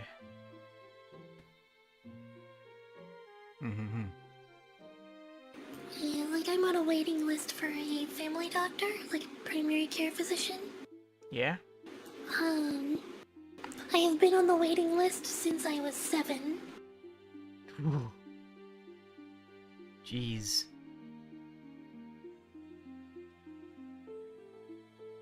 Onwards, So though? it's just Oh. like I'm not getting one, I don't think. Maybe. That's rough. Memes! Yeah! Yeah! Memes! If you don't eat your vegetables, you'll get eaten by orcs. No, I won't! Yes, you will. It says so in the Silmarillion. Stop telling him that. What? It's not like he's gonna check. True, though. True, though. Okay, chat. Both chats. Everyone in chat. And comments. Have you read the Silmarillion? I have not. I've read a lot of those books. I've not read the Silmarillion. I don't particularly plan to. I mean, Silmarillion, I feel like, is a great book to read the Wikipedia notes about, you know?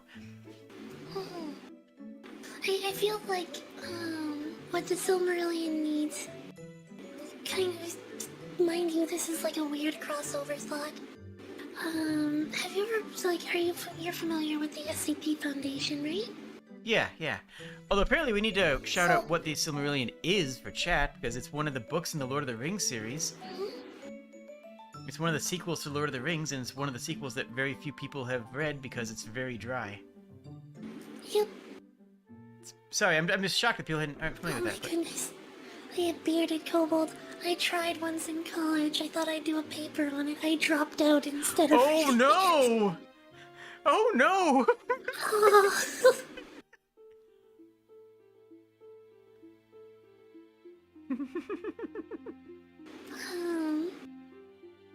You know, the Silmarillion is another book in the Lord of the Rings series. It is like the world history up until the Lord of the Rings series, basically.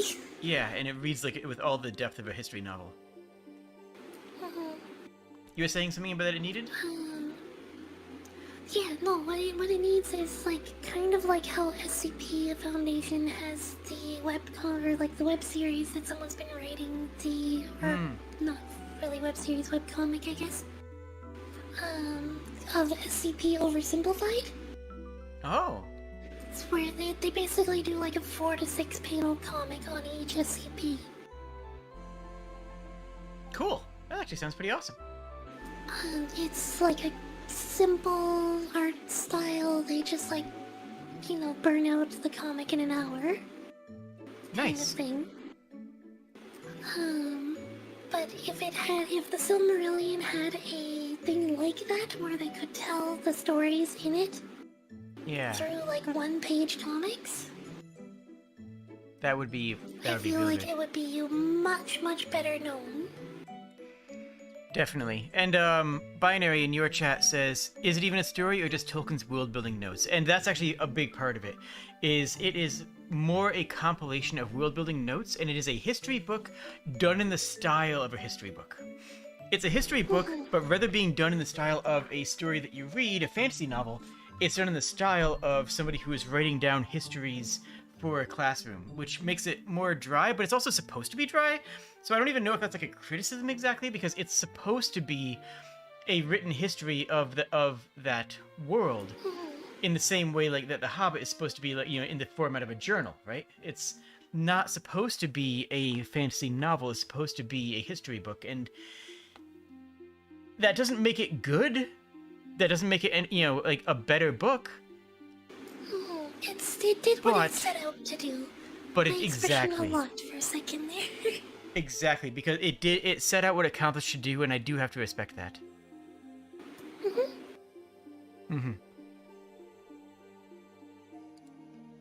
Do we onwards, or is there...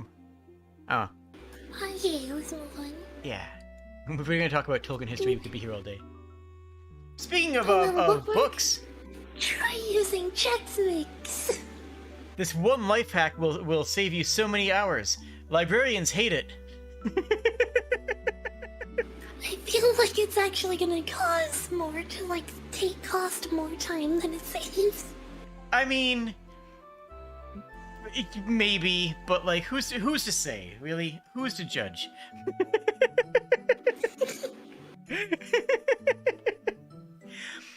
So what do you use for a bookmark?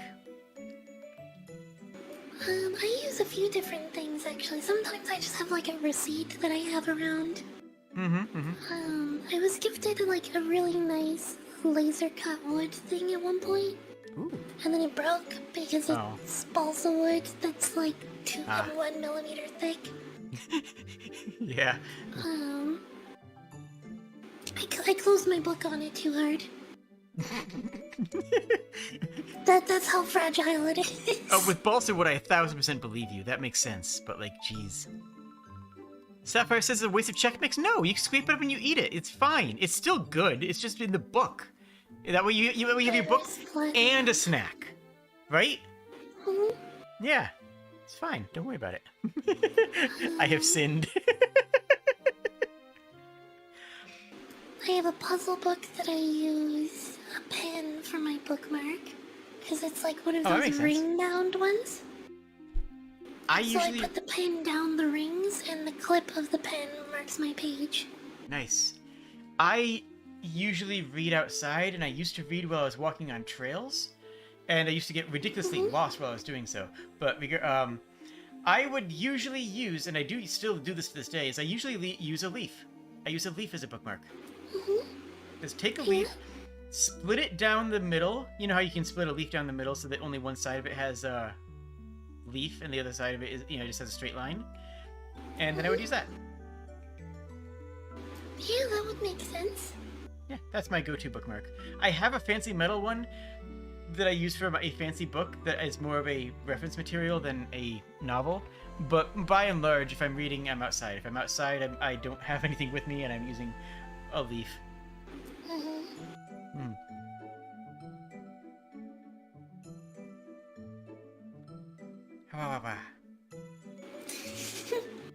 I tell my Kobold buddy we're on page blank number. Don't forget. They almost never forget. I've been reading How to Remember Numbers for the past year now. Nice.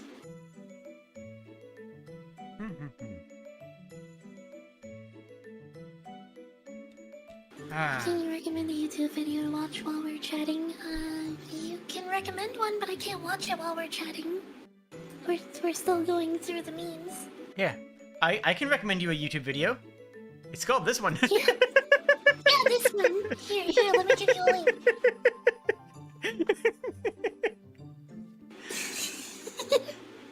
link. Amazing. Onwards? The Legend of PP. Yeah, The Legend of PP got posted in the Discord a little while ago. I watched it a couple of days ago, too. It I've is been meaning fun. to do that, but I've been super busy lately. Oh. Yeah, let's go to the next one. Yeah. You never wear the clothes I buy you. Why not? Fish. I don't understand why not. It's fat. Wait, no, okay, I see why they don't wear it. It doesn't have pockets. Yep, There it is. That makes sense now. They don't wear it because it doesn't have pockets. that's the problem. That's absolutely the problem. Okay, I get it now. I get it. Thank you for the follow, Drunken Salamander. Welcome to Kobold Warren. PP got oddly dark. I use a tree to mark the tree. Yep, exactly. Stacy gets it. Onwards? Yeah. Boop.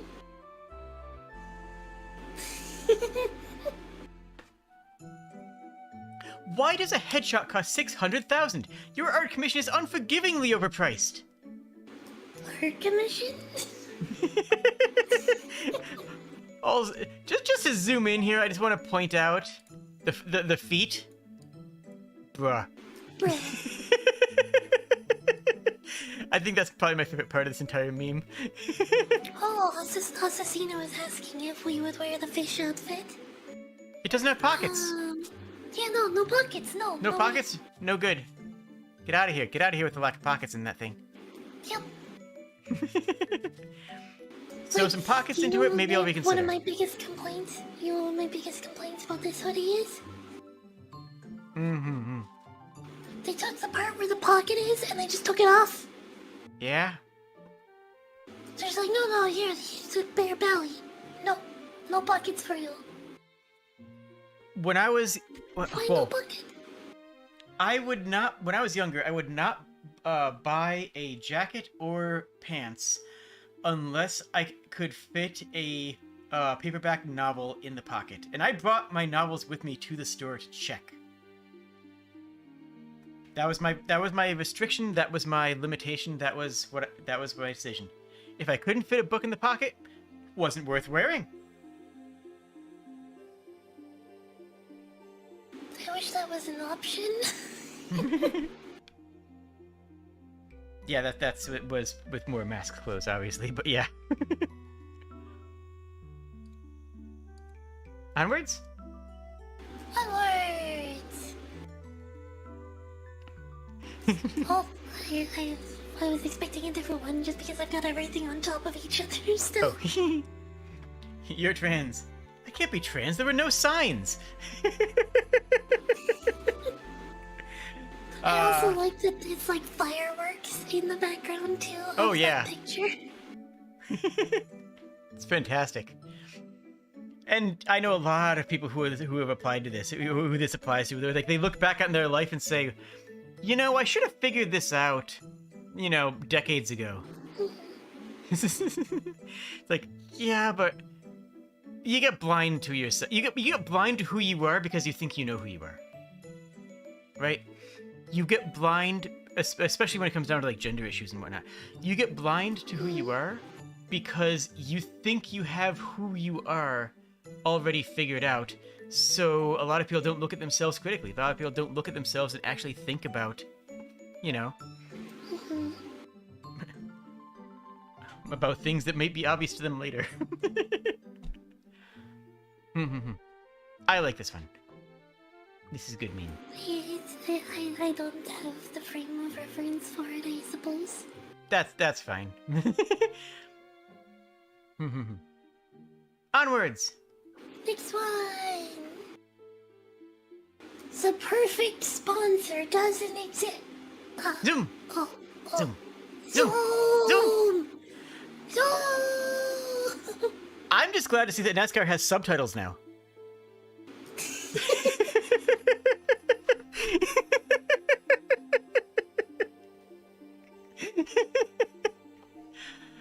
It's fantastic. NASCAR subtitles, zoom and left turn.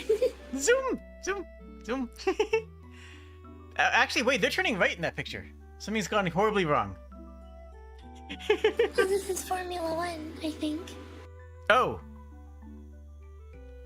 What's the difference? Because, like, NASCAR is like car-shaped cars, and Formula One is like rocket-shaped cars. Okay. That's cool. That makes sense. That's my understanding, at least. But I'm not Southern American, so I couldn't tell you for sure. I think I've just proved. That was a cheap shot. It's fair, though. Hello, Coyote! You have learned of something horrifying. That is concerning. Zoom! Zoom! Zoom! Zoom! Sometimes you just gotta go zoom. Pulsar. Oh, Pulsar has a new campaign. Do you ever get zoomies? Yeah. What do you do when you get zoomies? Unfortunately, I do not have much option to do much with zoomies. I have outside. Another meme that I considered sharing in this one, but figured that it wouldn't really fit very well, is, a girl can only run as fast as her booba will let her. Fair, though. What do you do when you get the zoomies if you're streaming? Honestly, thankfully, because I have a lot of leg space, and I don't like kick the floor or anything, I can just kick my feet. Okay. I have a bunch of fidget toys on my desk, and I've actually had to cut a couple of them because apparently chat could hear them, but like I have a koosh ball, I have one of those fidget cubes, a couple of like just silicone dog toys that are just fun, fun to play with in the hands. So that's. I'm also like blankie burritoed all the time. So like I can just fidget with my blankie when I want to. That is comfy. Understandable. You know what else is understandable? Next meme. Liking the video and subscribing. Or following in your case. Yeah. These are things. Okay, anyways, yes. We're in the home stretch now. We have done a lot of them. Oh gosh, it's been 3.5 hours. Wow, time flies. Time flies when you're having fun. You good to keep going then? Absolutely. Onwards! And I don't have a command for my Twitter, Tuesday. My Twitter though is like under the player. My chemistry teacher when I'm filling out the periodic table and I put argon in the wrong place. More like underneath. Oh my goodness, I finally got it. Because I saw this original the first few times and I'm like, oh, it's just cropped badly, it's under new management. And then I'm like actually thinking about it, no. It's under neon. That doesn't make sense. Me as in neon is another element. Oh, look, my sense of humor is broken. If this stream has proven nothing else, it's proven that. But I love this meme. It's so good. Oh, it is great. It's just I am the small brain and didn't get it right away. No, you're wonderful. Don't don't worry about it. It's a pretty esoteric meme. Oh, I love it. Okay. Anyways. Help.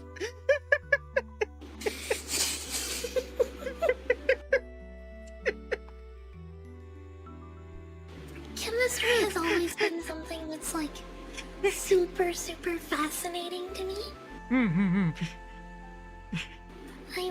I never really was good at it, but it's so neat, like the idea of put these two things together and violent reaction.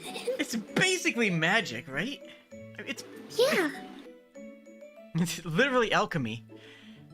Yeah, I mean, that's the reason why I wrote the Tinker class for my D&D handbook. Oh, yeah. It's like, chemistry is like borderline indistinguishable from magic. Instead of making Artificer is just a spellcaster who uses wizard spells, but, flavor them as technology. No, I mean, the Tinker is a class. It is just a class of a character who is not magical at all, but is really good at making things. I think I told you about this in the last stream, but yeah, I played an arcane archer and reskinned it to be an alchemist. So I played, the same spell list. Where they were throwing the bombs instead of using spells. Welcome, Raiders! How was your stream? Hello, friend persons. We're playing Kyle is famous. Oh.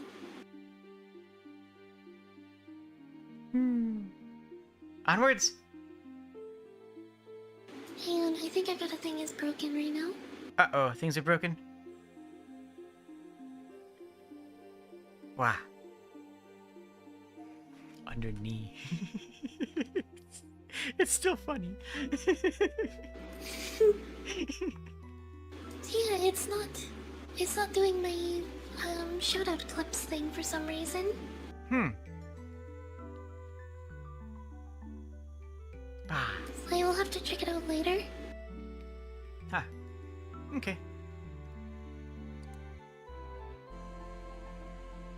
Onwards! Onwards! You can read this one. You can read. They always told her she was too short, too small, too weak. Nevertheless, she persisted, and she achieved, so all the haters can suck a D. She's doing fantastic, and she should be proud of herself. Yeah. And like, look at the chins up in the air, the poise, the grace. The tail, it's flawless. Beautiful form. Absolutely. Magnificent. And honestly, you should scale the height of that to whatever the dog is. So honestly, that's a very impressive jump. I'm very proud of her. Yeah. That would be one of us clearing a jump that is like our own head height.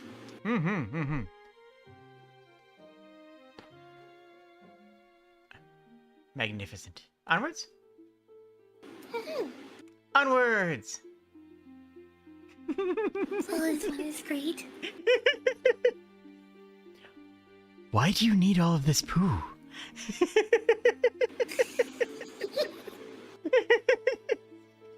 It's collecting it. Yeah, that. Oh, I found out something interesting with dogs with poops. So. With dog poop. When you are dogs go in when you're pooping into the bathroom if you leave the door open to watch out for you and to make sure you're safe. It's, in their mind, it's just part of being a community. It's part of being good family. And likewise, when you have your dog out on a walk, they will poo, and what they are expecting you to do, you might not realize. They're not expecting you to watch them. They're expecting you to watch out for them to keep them safe while they're doing their business. This is also, they're expecting you to be watching the surroundings. So if they're looking back at you and they're staring at them, and like just, they're like, what? Because in doggy language, they want you to be looking out at the world and being like, you're safe. I've got you covered. And yeah, Tara does not like to poo unless we're on a walk. If I just let her out into the yard area, or into the woods area even, will sometimes not. It's like, okay, we'll go for a walk. I'll put your leash on and we will walk down to the mailbox. Because she feels safer that way. Dog facts. Poop facts. Makes sense. It's one of the things that like you don't think about, but it makes sense once you think about it. Yep. Subscribe for more poop facts.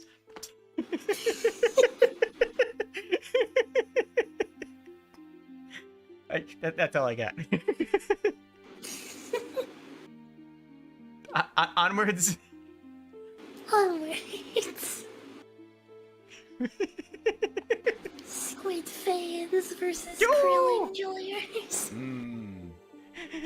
No one we shouted him out, Doc. We gave him a couple of shoutouts. The clip just didn't play because something is broken. Yeah. I love this. It's just such a beautiful format. It just works so well. Squid fan, yo!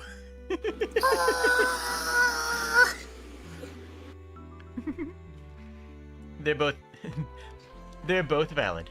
Yep.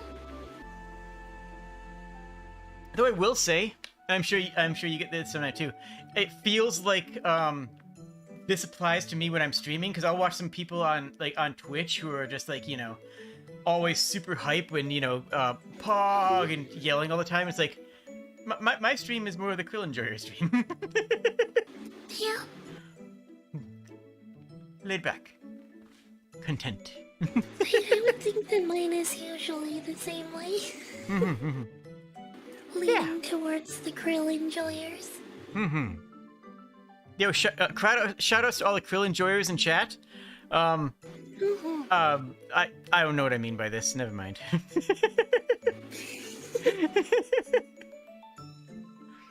Hog beluga. True though. Yep. Onwards, I think. Yes, yes? Get yourself someone who looks at you the way the musical centaur's face bud looks at them raspberries. I'm just looking good looking raspberries. Could really go for raspberry right now. Medieval artwork is amazing, though. Like,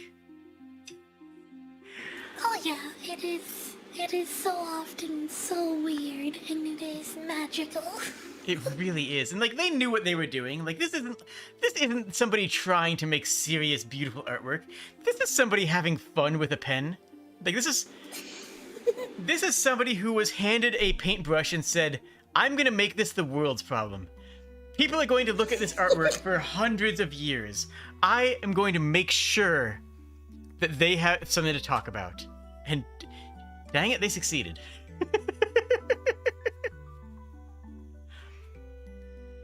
Yes, there was, actually there's this website that I've gone to a few times. Because it's full of such weird ideas that are fun to take inspiration from. It is a bestiary of medieval mythological creatures. Oh. So, like, for example, you know the salamanders you see in fiction are always, like, fire lizards, right? Because of Salamando, the Ifrit. But salamanders were actually a creature that they believed in the Middle Ages a long time ago. That were the exact opposite. Yep. They did not, like, they were not fire creatures. They lived in fire because their skin was, like, freezing cold and could put out flames. Oh. Interesting. And it was actually supposedly connected to, I think it was arsenic? Or something like that? Like, connected to some other thing that was fire retardant, was it was considered salamander skin. Okay. And I wonder if they got that from the idea of lizards being cold-blooded and sunning themselves on rocks. The idea that the lizards were naturally cold and needed the sun to thaw out. Interesting. I know the salamander and salamando thing is more related to something further east. I want to say Oh, that's where it is. Taking Tenguti has brought it up. Sorry, it's the salamander skin robes are made of asbestos. asbestos. That makes sense. Yeah.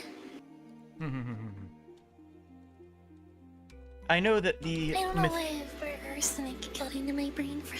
Something poisonous.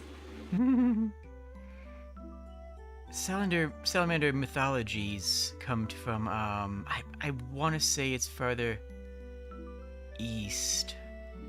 It's gonna bug me if I don't look it up though. We got another sippy.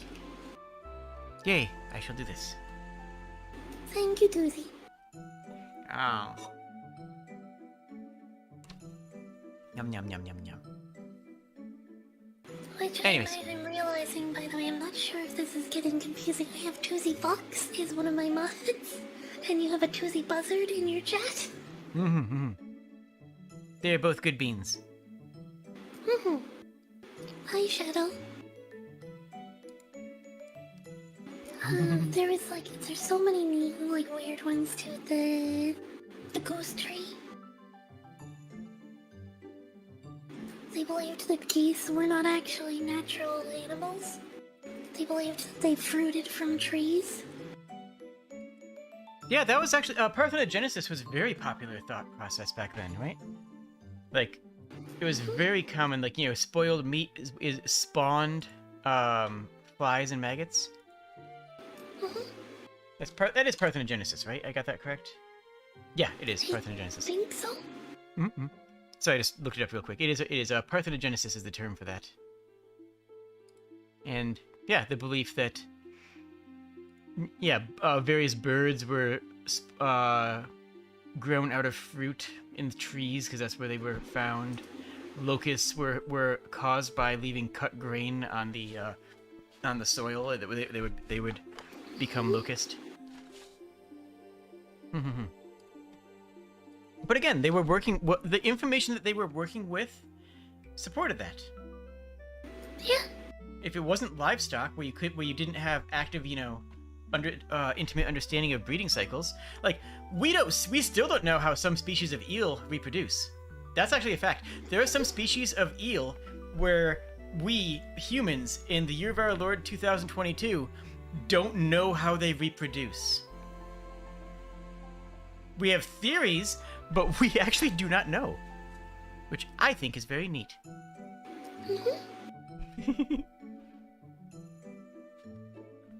Onwards? Onwards. Onwards! Do you want this one? This one is so good. Yeah. My understanding of D&D is that the GM has the power to make the next quest a heist, but the players control whether the background music will be the Pink Panther theme, the Mission Impossible theme, or the Benny Hill theme. It is also my understanding that the players do not have conscious control of this, and that they will also end up choosing the Benny Hill theme no matter what they do. That's it. That's the game. Oh, it's the same toothie in both chats. I thought so.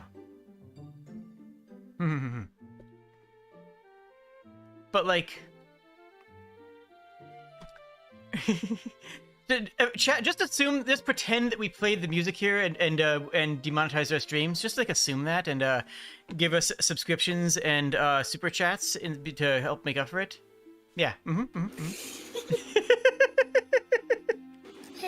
the Benny Hill thing. That's the. Yep, that's the one. It's a fantastic theme. It really is just a great musical piece. It's just so hectic and silly and absurd at the same time. And honestly, though, players can end up not going Benny Hill. It's possible. It's unlikely, but it's possible. Yeah. And honestly, though, every D&D quest should be a heist in some way, right? In some fashion. Would you agree with that? I don't know about every adventure being a heist, but... Yes. Like, my party has actually managed the Mission Impossible theme once before. Nice. And yes, Yakety Sax is the name of the Benny Hill theme, although I think the last letter is a Y. But yeah.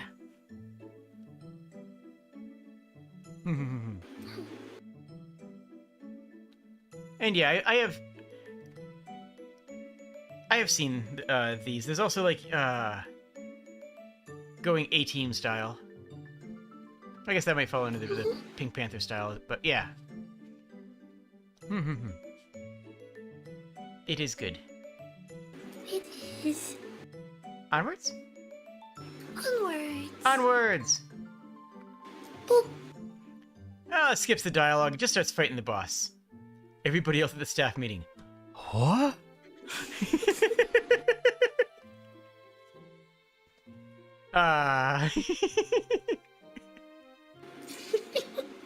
Look, sometimes you gotta do what you gotta do, right? Yep. Sometimes there's no other choice. There really are feelings, though, sometimes, where, like, you really want to have that kind of thing.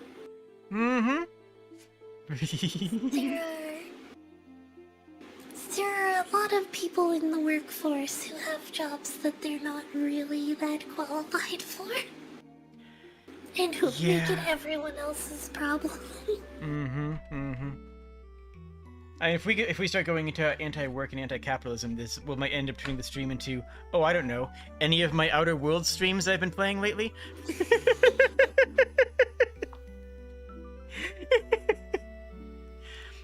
By the way, I've been playing we're rambling on an extra 3 hours. True, though. By the way, I've been playing the Outer Worlds. If you want a fun playthrough, then you should check that out. It's by the same people who made Fallout New Vegas. Fantastic stuff. Ooh. Feel free to shout out anything else you're doing at any time you want. I just try to... I honestly have no idea, because I don't have, like, hard series stuff. I do a lot of collabs and, like, just the open invite play and have fun. That's fair. That's fair. Yeah, my channel is very much based off of VTuber Let's Plays, effectively. More of a Let's Play format than the classic VTuber format. Sort of what sets me apart. I honestly have no idea what my format is. I've just been like, I started streaming and playing and doing things that I liked doing and sharing the steps along the way. And it's working great, and you're doing great.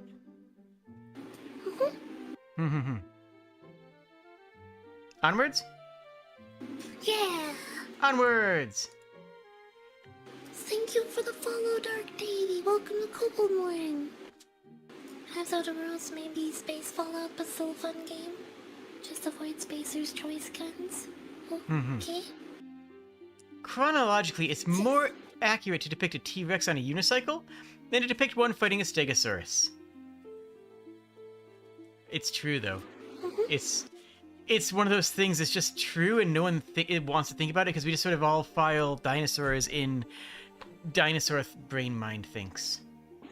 Yep. Can you, like, when you think about time and, like, how old some things are, it's, like, crazy. Just the specifics of some things, like, sharks have been around longer than trees. Yeah, And... Like, it's hard to think about, like, imagining a world where trees are not just everywhere.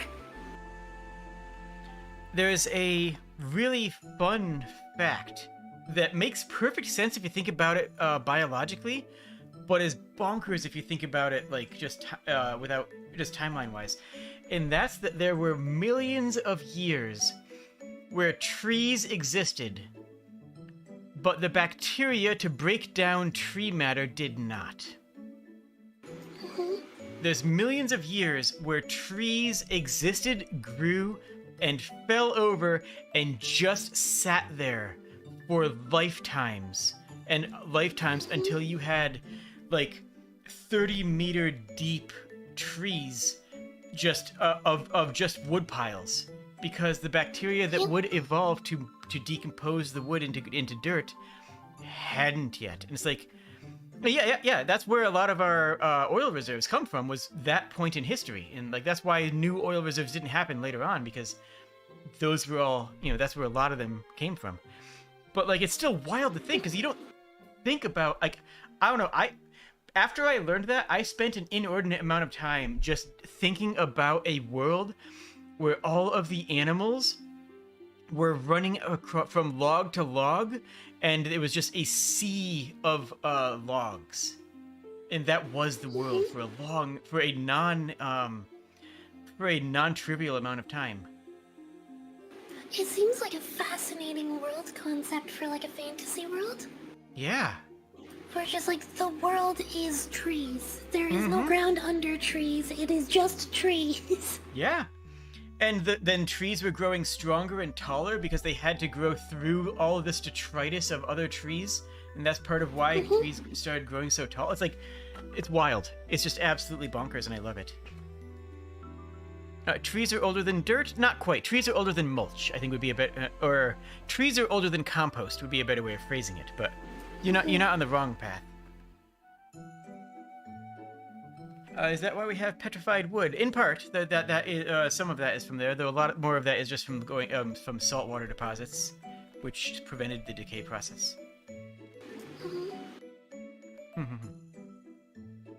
Yeah, so this has been your existential this has been your existential nightmare for today. Good luck sleeping. Onwards. Onwards. Dude. Touching grass is not enough. I need to fight God. I don't understand it. Why is it Garfield? Why is it Kiara? Question mark? Why is anything in this picture? I don't understand. I mean, like, it's a mood. I don't understand it, but somehow I agree with it, and I don't know why. I'm scared.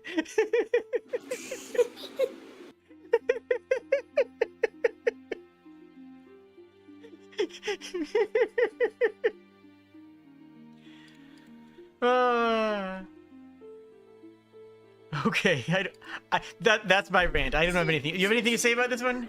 The longer you think about it, the more absurd that it starts to feel. Right? Like, what is going on? Okay. Do you have any? What do you have to add? I need to know your thoughts I don't on this. really have anything meaningful that I can add. It's just like, what is that tail attached to? I don't want to know that answer.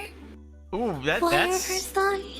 why are her socks latex? I also don't want to know that. Yeah, no, you're asking questions that we do not want answers to on this stream. That's why for certain. is like the sides of the Garfield's head and the ears on the hood, but then the eyes and the face are on the booba? Has somebody actually made this that sweater? Will we ever know?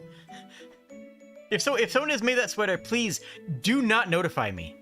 I cannot stress this enough. If that actually exists, I want you to make sure that I never see it. Mods, guard me from this. Save me. Please save me. So apparently the original meme is Garfield. Ah. Does that make it better or worse? I don't know. How many layers of irony are we on? Yes, I assume the Coyote is right. Wait, did someone try to make sexy Girlfield? Abort!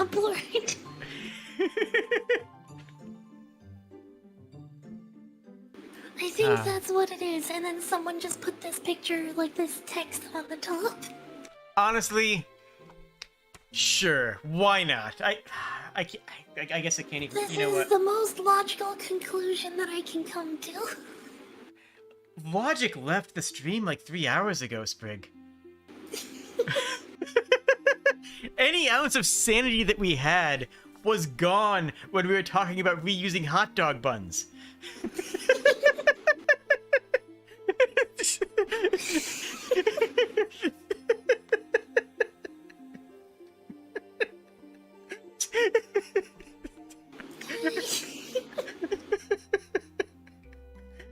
Onward. There is no logic, there is just trying to figure out the internet. It is controlled chaos.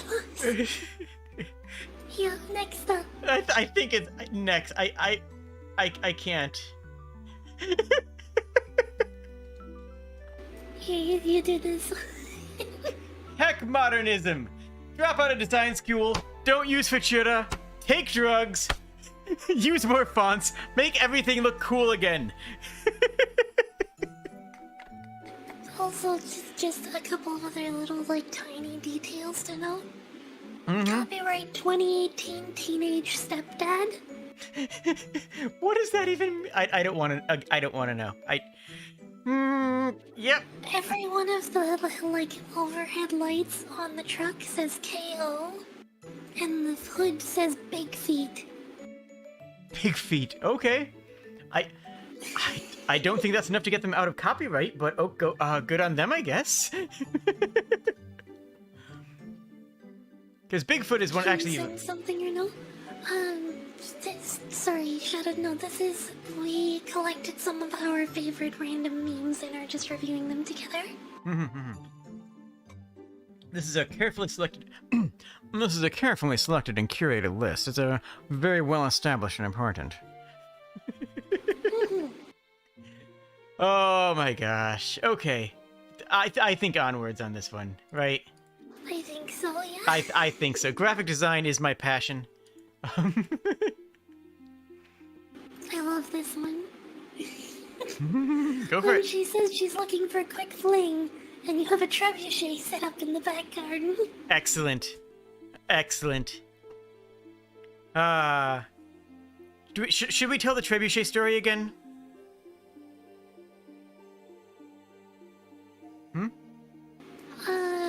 Yes. I am derping on it right now, The but story of the first trebuchet?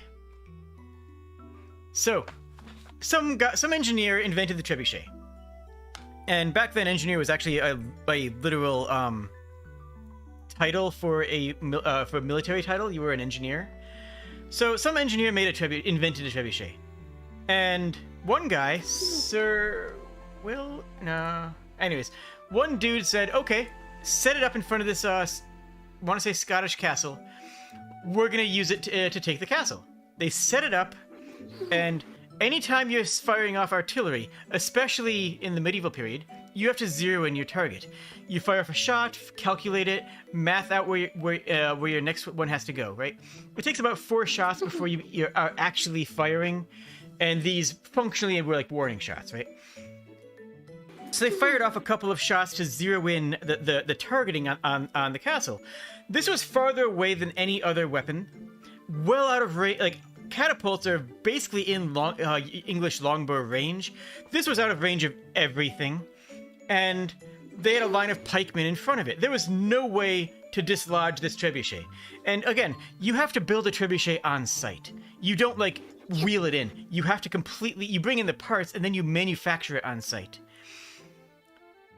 And the people in the castle saw how far they were sending the payloads and how much power was in this thing, and they surrendered. They said, okay, no, I don't know what that is, but I'm seeing some absolute BS, and we don't want any part of that.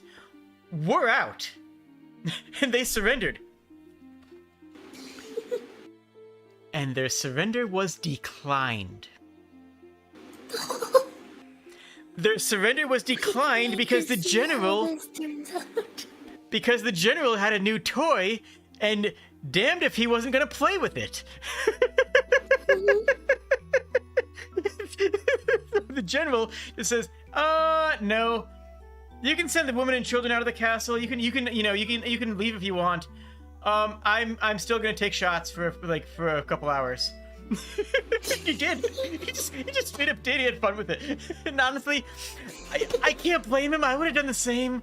Like, make sure the people are out if they're surrendering. That's fine. But like, you gotta try it out. Yeah, in all honesty, I feel like I might have, even if I was on the other side, been like, okay, I surrendered, but can I watch you blow up my house? Right? Like, okay, fair cop. But let's see how this plays out. Trebuchet go yeet. Or like, see that house? Can you do that house first? Let's go. Oh, that. Here, I've always hated this chair. Do you want to see what happens when we yeet it at the town? And trebuchets are devastatingly accurate. Like, it's easy to underestimate how absurdly accurate you can be with a trebuchet. Anyways, onwards.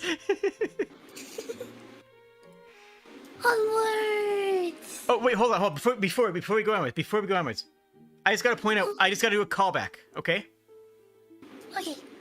Remember, there's no terminal velocity for humans. Just saying. That if you launch her, if your girlfriend... Wait, oh, VTube Studio just crashed. That's not great. Oh. If your girlfriend wants to fling on the trebuchet, yeah, she might survive. Yeah? I think, though, the trebuchet normally, like, there's so much force behind The launch? The launch that it actually, like, kills you just launching. That's too bad. Well, there goes my idea for an amusement park ride. It's just a trebuchet and a bungee cord. What was that one theme park in America where people kept on dying? Like something like a dozen people died just from the attractions in a year? I have no idea. It was over on the East Coast. It was Action Park? Action Park is what Coyote is saying too. Yeah. And Bucket is much more convincingly saying Action Park. Yep. That was Action Park in New Jersey. That was 6 deaths and hundreds of injuries. Oh wow. Yeah. Yeah, that's a thing. Danger. Anyways, onwards, I think. Yes, yes. Yes, yes.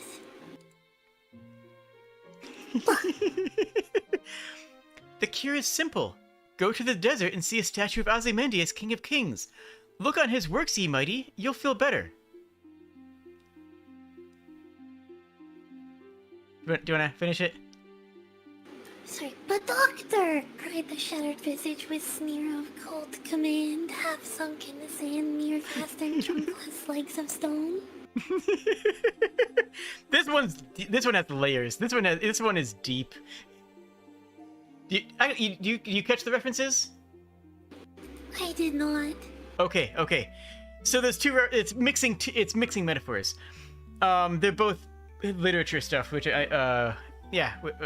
old English literature stuff.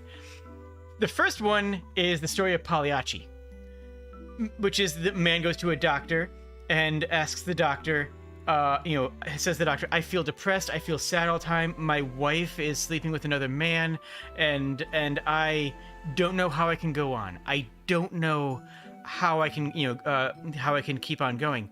And the doctor says, you need some levity in your life, you just need some excitement and happiness.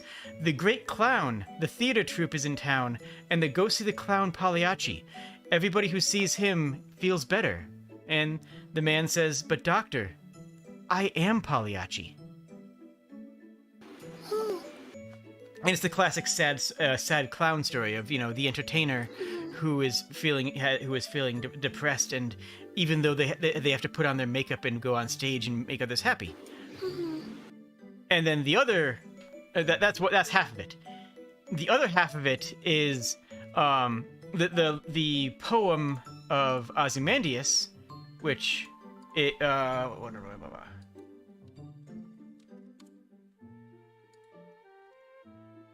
which to summarize is a explorer goes to the middle of the desert and sees a whole bunch of archaeology, just like a broken down, lifeless desert with nothing left. And upon a pedestal, these words appear: "My name is Ozymandias, King of Kings. Look upon my works, ye mighty, in despair. Nothing besides remains round the decay of that colossal wreck, boundless and bare. The lowland and level sands stretch far away." And the twin meanings of that is when Ozymandias wrote that, he was the King of Kings. He had everything, and everything in the world was built to show his power. And when he wrote that, he was saying, if you think you're good, look upon my works and despair, for you shall never be me. And the archaeologist is looking at it and getting the meaning of all of his works turned to nothing in the end, and he was forgotten. In the end, we will be forgotten as well. It's a very wonderful poem. It's a short poem by Percy Bysshe Shelley, named Ozymandias. So this is just this is literally just blending Ozymandias and Pagliacci. It's layers of English literature. Sorry, theater major. This is. I'm allowed to.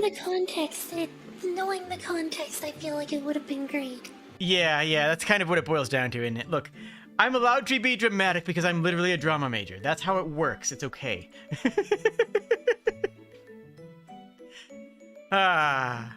Anyways, there's your English literature history for the day, I guess. Like for more English literature. Except that's actually kind of unironically true because of the nature of my streams. Follow for more English literature. Unironically, we talk about that. An archaic doctor says, like, it's a meme with an onion. It says layers. Yeah, it really is. Onwards? Onwards. Onwards.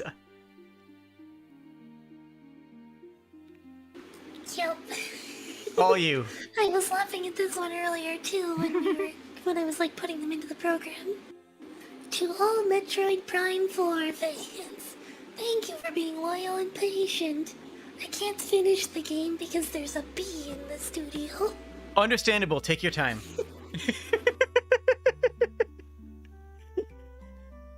Honestly, understandable. Take your time. I can't fault you for that. Bees are terrifying to me. I like bees. I've never had issues with them. They have issues with me, is what it boils down to. Oh, I think I am frozen again. Oh no. It worked! Yeah! Sometimes you gotta wiggle. Wiggling is a very important part of I streaming. just have to like aggressively wiggle and then it fixes it. Nice. Onwards? And it's weird Oh. because it's not breaking on my end, it's just your end. That is weird. I think what's happening is the OBS Ninja room is like stopping loading. It's just going like, okay, we're done loading now. Like, we're not loading because you're not using this tab anymore. Yeah. Sorry, I just saw what your chat said and I have to quote it. I always worry there might be more than one bee whenever I see one buzzing around, and I have to ask, to be or not to be? That is the question. Yeah. Whether it is a good question. Shy has a lot of... He's very quick with puns and awful jokes, and it's great. I mean, the question, that is the question, whether 'tis nobler of the mind to suffer two bees in a room, or to take arms against the bees and and by opposing end them. Okay, I'm not going to torture that metaphor any further.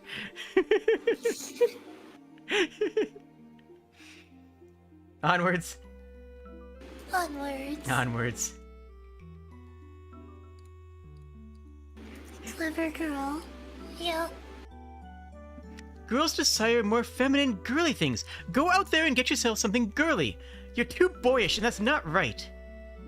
Sure, I will, Mom.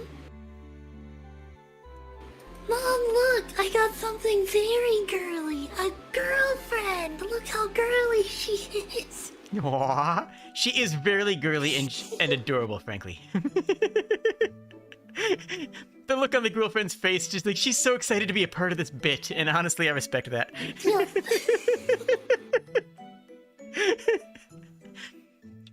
It's adorable. It really is. Mm-hmm. What is that? Shirt's death grips? Okay, fair enough. I think so, yeah. Also, I like the art style. Very, very classic, classic manga style. Yeah, they actually have several of this couple. Oh, yeah? Oh, let me know the source. I'll Yeah, toss got it a in couple things. around. I don't know the source. I've just had a couple of them shared from a friend. Oh, fair enough.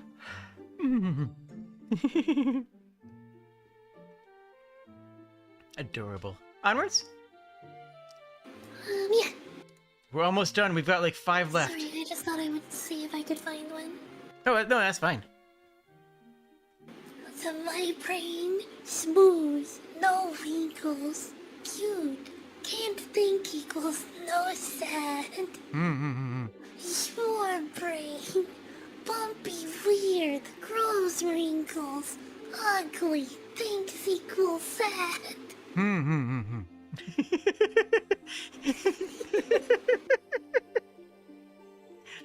Amazing. I shared another one with you a while back to the regular brain, bonk, brain damage, superior small brain, bonk, brain can't dodge. Yes, if you have a smaller brain, it can dodge when you get hit in the head with things. That's just math. That's just physics.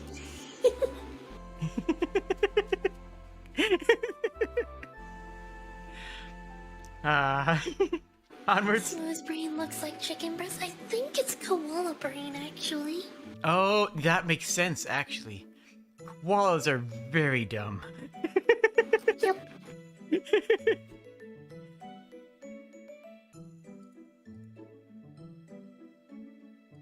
Hogfather! Right. You want me to take the Hogfather? Sure. You can't give her that. It's not safe. It's a sword. They're not meant to be safe. She's a child. It's educational. What if she cuts herself?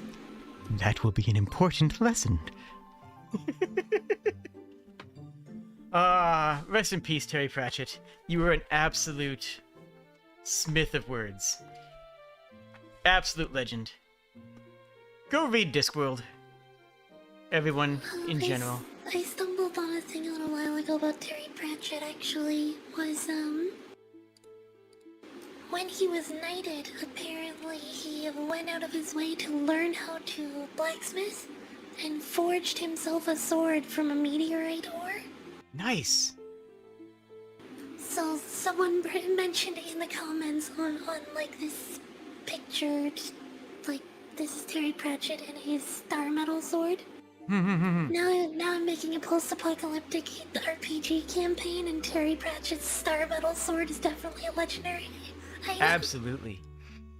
And like star metal actually was used. The reason that people think of star metal as being, making magical swords is because before modern smithing techniques, well, not modern, but before late Renaissance smithing techniques, meteoric ore, star metal, actually was as pure as you could get iron. Like that was just some of the most pure iron that you could find. Because well, that entry was through the... also the Damascus and Wolfbirch steels as well. Very, yeah, those are outstanding. Which And Woots. Is it Woots? Yep. Yeah. Yeah, Woots.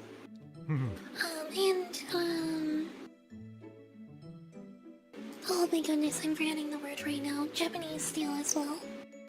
Oh, yeah. Oh, and yes, I will say it is still to this day difficult for me to see Woots and not think Woot from like early internet to like, oh, I've been poisoned, so help. Send help. My brain broke.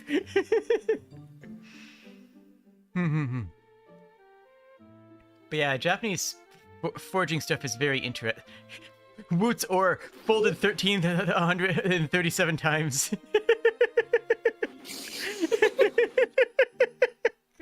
Oh jeez. I'm not ready for that level of I am ready for that level of meme. That's exactly why we're here. We're right here for that level of meme. That's actually perfect. Yeah, the process for sword steel in Japan was to fold 100 times. The meme of like the story, of course, is 1,000, but it is like actual swordsmiths. It was about 100. Yeah, because after that you diminish returns. Yeah, and we've learned more recently in like the modern metallurgy that like you've done as much as you can by the time you've done 10.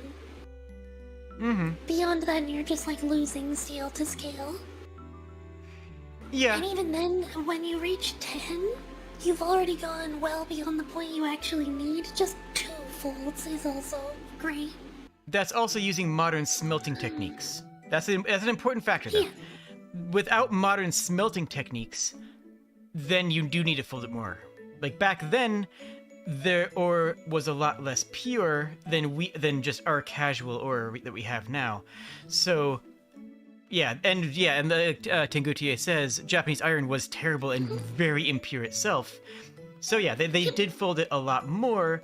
Nowadays, you don't need to fold it at all, right? Modern sheet metal is as powerful as classic samurai swords, but yeah, back then it did make sense to fold it as often as they did because they were still working the impurities out in the forging process instead of in the slag and in the smelting process. Well, it's in the smelting process you would get it from iron sand.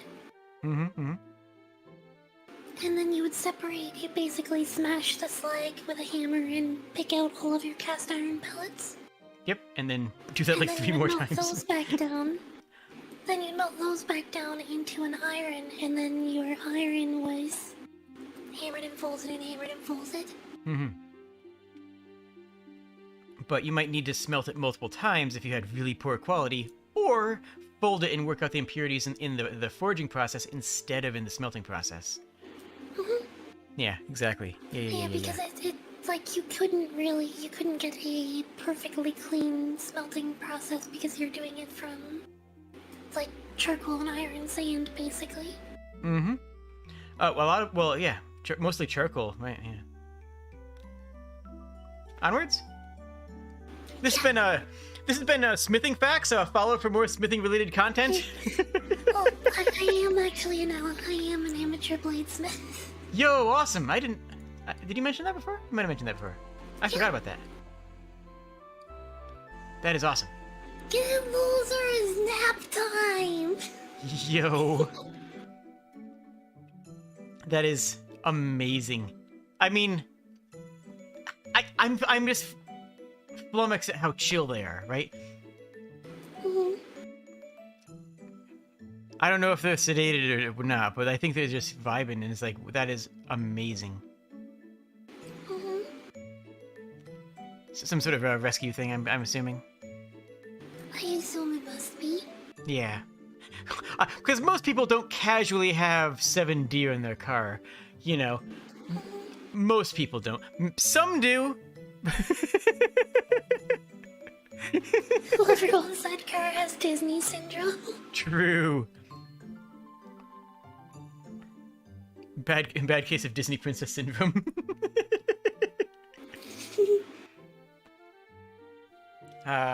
Amazing. We've only got 3 memes left. Should we finish strong? Yep. Let's finish strong. Let's keep going. Onwards. Cargo skirts. Cargo skirts. Amazing. Yeah. Perfect in every way. I would buy and wear any of these. Give me the pockets. Give pockets. Gimme. And like, honestly, these don't look bad. Like, I know this is like, you know, a joke sort of thing, but like, these unironically look pretty cool. Mm-hmm.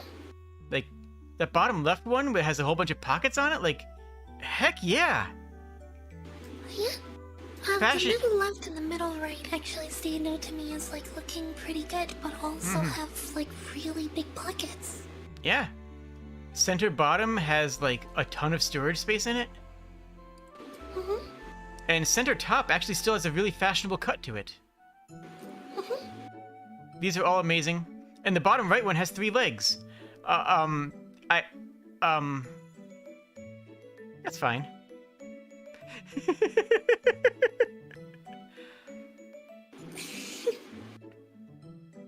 Yeah, this is of course another one of those AI created images, but like, it's been. Umbra says the only reason they wouldn't wear one is that they have poor cold tolerance. You'd be surprised.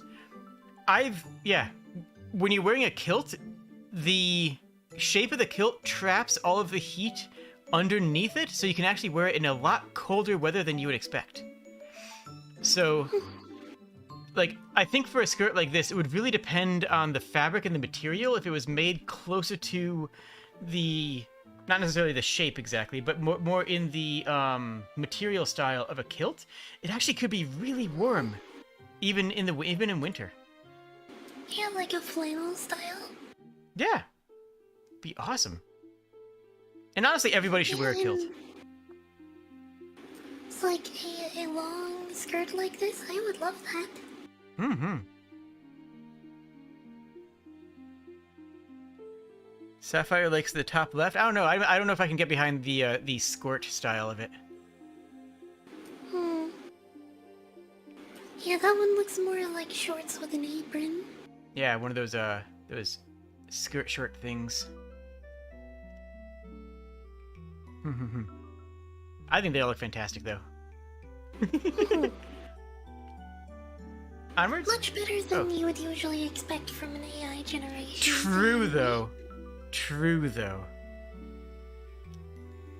top right. Top right definitely has the most pockets, I think. Yeah, yeah. Mm-hmm. What cargo pants of holding? Heck yeah. Okay. Next one? Onwards! Onwards! I think I have the wrong one. No, I don't. Okay. Wait. I do. Wow. There we go. Hmm? Oh. Is that... Which one are we on? Says I have my last two were out of order. Ah, okay. You wanna read it?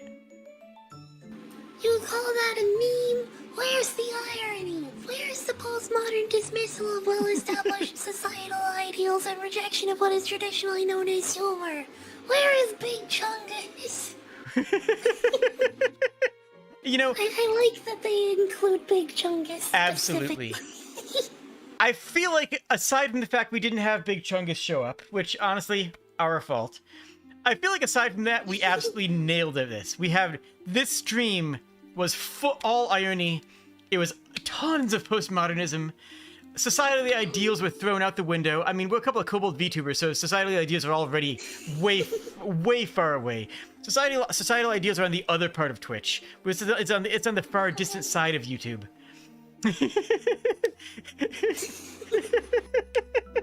It's true, though. Yeah, but... So, you know what? I think we nailed it. I think that you and I together have made this anime girl happy. Yeah. And really, what could be more beautiful than that? The answer is apparently Big Chungus.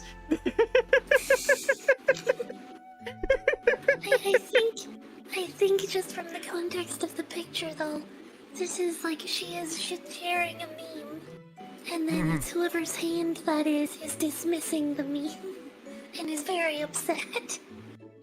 Maybe. I was thinking it was the other way around, where someone else was, but I don't know. It's honestly, the more you think about it, the more you realize you probably shouldn't think about it. Yeah, probably. I think you're right, though, with the look on her face. You're probably right, though. Anime girl judges you.png.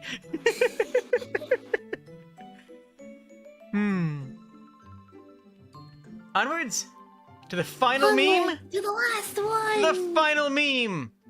Guys, please keep us in your thoughts. Nothing happened to us. I just want you to think about us. Yeah. I mean, I only exist when people are thinking about me. That's just true. So, I appreciate it. I appreciate the amount of thought and caring and compassion that all of our chat has. And I appreciate it even more when they show that thought through liking the video, subscribing on YouTube for free, or subscribing on Twitch and following for Sprigg. I think that's really something beautiful that all of you can do.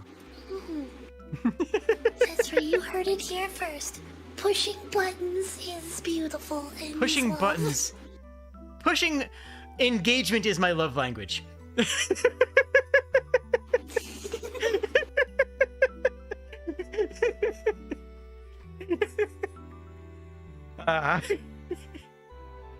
Seriously, thank you all. Downloading Shade Lotto Legends. Oh no. Gosh, I can't do that sponsorship because so much of my audience is game developers and game designers, like a fairly significant part of it because of all the game jam stuff and game dev stuff I go into. So I can't do that because I would get laughed off by my audience. Like they don't understand, but you know. Yeah. My big thing is like by agreeing to do it, you're locked into giving a specific opinion, whether it's your actual opinion or not. Yep, they give you a script. And it's just like, I can't lie. thing. I don't want to lie, period, to my community. Fair, yeah, reasonable. I would. I'm not gonna sit here and pretend that I wouldn't do a sponsor if I didn't believe in them. Like but I would also make it very obvious what I thought, right? If I ever do a sponsor read and I'm just like, you'll be able to tell if I'm not into it, right? You guys can tell. I got a smart chat. We got a smart chat here. Yeah. Yeah, that's my thing too. It's like I don't want to do a read of a sponsorship if it's something that I obviously don't actually think. Yeah, exactly. And it can be. Like, one of the ones that really, really bugged me was I got offered this meal delivery one. Through, like, it's a meal delivery service. If you, like, take the sponsorship, you just have to say that you've been using us for the past 6 months, you really like it. And I looked at it and it's like, well, you, unfortunately, you don't deliver to my country? So that would be a blatant lie, like outright. Right? Like, there's no way that I can give an honest. Oh, it's hilarious! Oh my gosh. Will I ever be in an anime for my voice? I don't know, Shadow. I would like to do voice acting someday.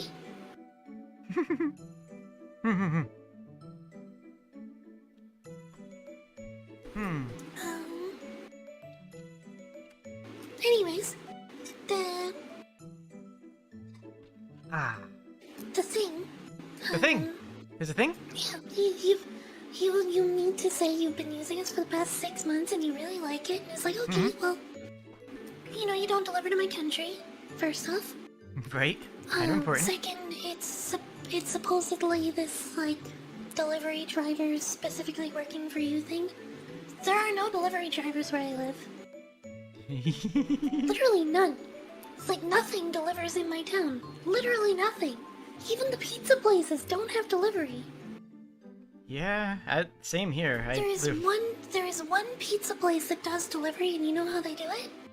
How? They sell the pizza to a taxi driver, and the taxi driver includes the pizza in the cab fare. Honestly, that's fair, though. Honestly, fair. But it makes like a 1 kilometer delivery $8. Yeah, that's what I did a. So there's a couple places around me that will deliver. Not a lot, though. And the delivery charges are astronomical. That's basically how they get away with it, is the delivery charges are through the roof. And I did a stream setup at one point, which uses one of those, like, Uber Eats or something? I don't know, like one of those... Uber Eats style things. Yeah. And I never did it again because people were paying so much for the actual delivery costs. Like, no. Just give me donation money and I'll head out to the local co-op. Yeah, it's not even an option for me, so... And, like, literally a third of the orders that people made were canceled because the people they ordered it from actually looked up my address and were like, we're not delivering out there. And I'm like, okay, I'm in the middle of nowhere. I accept this. I do have throne, though. Do you have a throne yet, Jade? I do not have a throne, but I have a reason for not having a throne. Kind of. Oh, okay. I want to normalize people giving cash, frankly. I love Throne because it lets people buy you things, right? The whole point of Throne is that it lets you buy things for streamers, objects that they are interested in and want. But in part of my brain mind of wanting to turn this into a job, right? You know, buying me a tablet or buying me a new mouse doesn't pay for, taxes, right? Doesn't pay, mortgages. So, like, I don't intentionally chose not to make a Throne account because I want people to be comfortable giving cash donations. Because eventually, I want to be big enough where that's sustainable, right? Yeah. I actually, like, one of the things that I think... I had a couple of other things gifted on it, but I also had it as, because I don't eat a lot of like junk food. I don't tend to eat anything that I don't make myself. Mm-hmm. So there's a lot of like candies and stuff that my chat really likes that I've just never had. Oh, cool. And I sometimes can't get at all. So I just put them on my throne. That's a good idea. Oh, and to clarify, I have nothing against Throne or people who use it. That's just my own personal stance on it. I'm not saying, you know, anything ill to anybody who uses Throne or, you know, works it. Yeah. Just to clarify. If you ever would like a link, though, I have some spares. Okay, cool. I will mull it over. Like, I'm not like opposed to it, you know, directly, but yeah. I put it up with like my wish list of these are the things that I'm going to work towards buying for my stream. And then it's just like, you know, I will work towards it. And then when I get it, I'll take it off the list. That makes sense. Yeah. Can't use Throne for commissions. And then also, sadly. just because I couldn't think of more stuff to put on it, I was like, here's some unrelated stuff. And it was all tagged as unrelated, just hobby stuff. Reasonable. I mean, that's completely valid. It 100% makes sense, though, what you were mentioning, that is, like, wanting to normalize the cash donation thing. Yeah.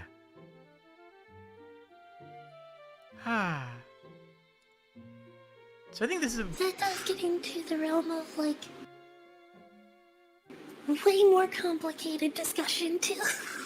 Yeah, that seems almost like it might be a not live discussion, right? That's all more like talking shop sort of stuff.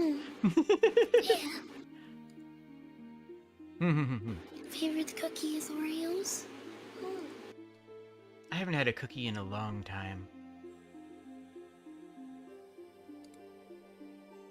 Cause I know, I'm thinking. I think it's carnivore. been a few months for me now, too. Yeah, you did mention that you were on the keto, right? Yeah. Was it? Exactly that. So I haven't had a cookie in a hot minute. I do occasionally have jelly, just like some jelly on almond toast, or bread made from almond flour.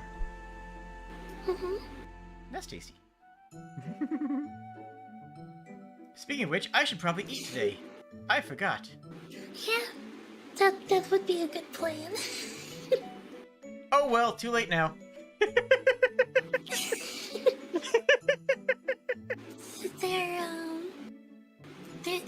There are some very real days though where it's like, I don't have any money. What did you have for lunch today? A nap. Yeah.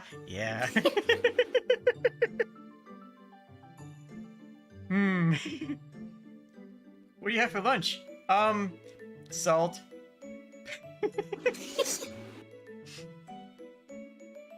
Not even kidding. No, there was a little while ago, I had some, I don't imagine you've heard about it, but there's the CRB and the CERB, where, COVID response benefits that are available here. Yeah. So the CERB, like right after we applied for it and we got it, I realized that, this says we have to pay it back. So until we figure out how much we have to pay back, let's not spend any of it. Let's just hold on to it. Be And smart then they were about like, oh yeah, you have to pay 100% of it back because you don't fit this criteria, this criteria, this criteria, this criteria. Okay, here's all of it back then. Honestly? We just held on to it in our bank account for a couple of months and our bank paid us more on interest. That works. And then we gave it all back. So we made like $5 or something like that. That's your aid. A $5. So then we did the CRB, which was like, if your income has been affected by COVID, so it's like, these all different reasons.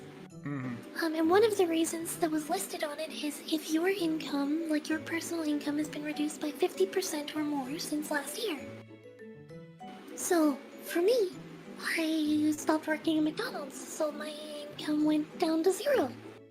Yep, that would do it. So I was like, oh, yeah, I can apply for this then. I am viable for this. Mm-hmm.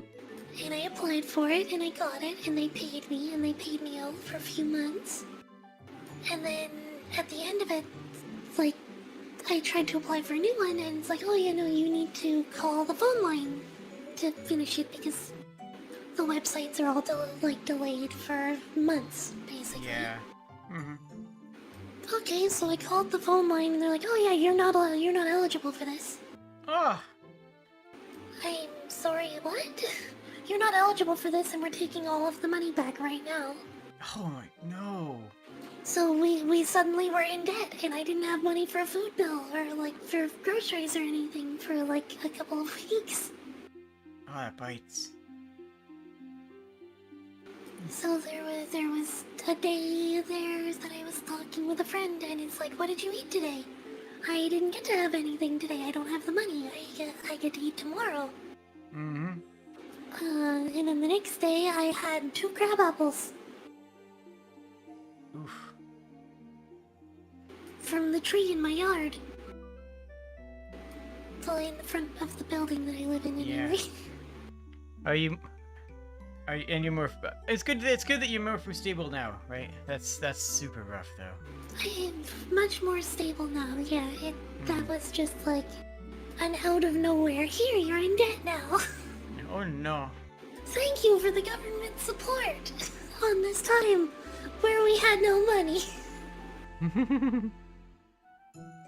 Because, like, Shard was, because everything got locked down, she was stuck in northern Quebec, unable to go to her next job site, and unable to get back to the head office to get her, like, reimbursed for the money for being there.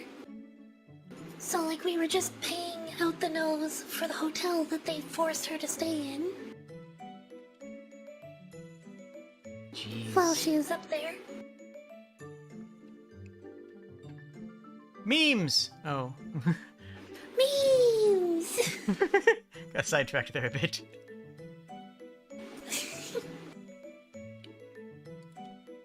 Well, it's been over 4 hours now, so... Oh gosh, it's almost... Oh, jeez. We've been streaming for a little while, haven't we? Yeah, about 4.5 hours. Mm-hmm.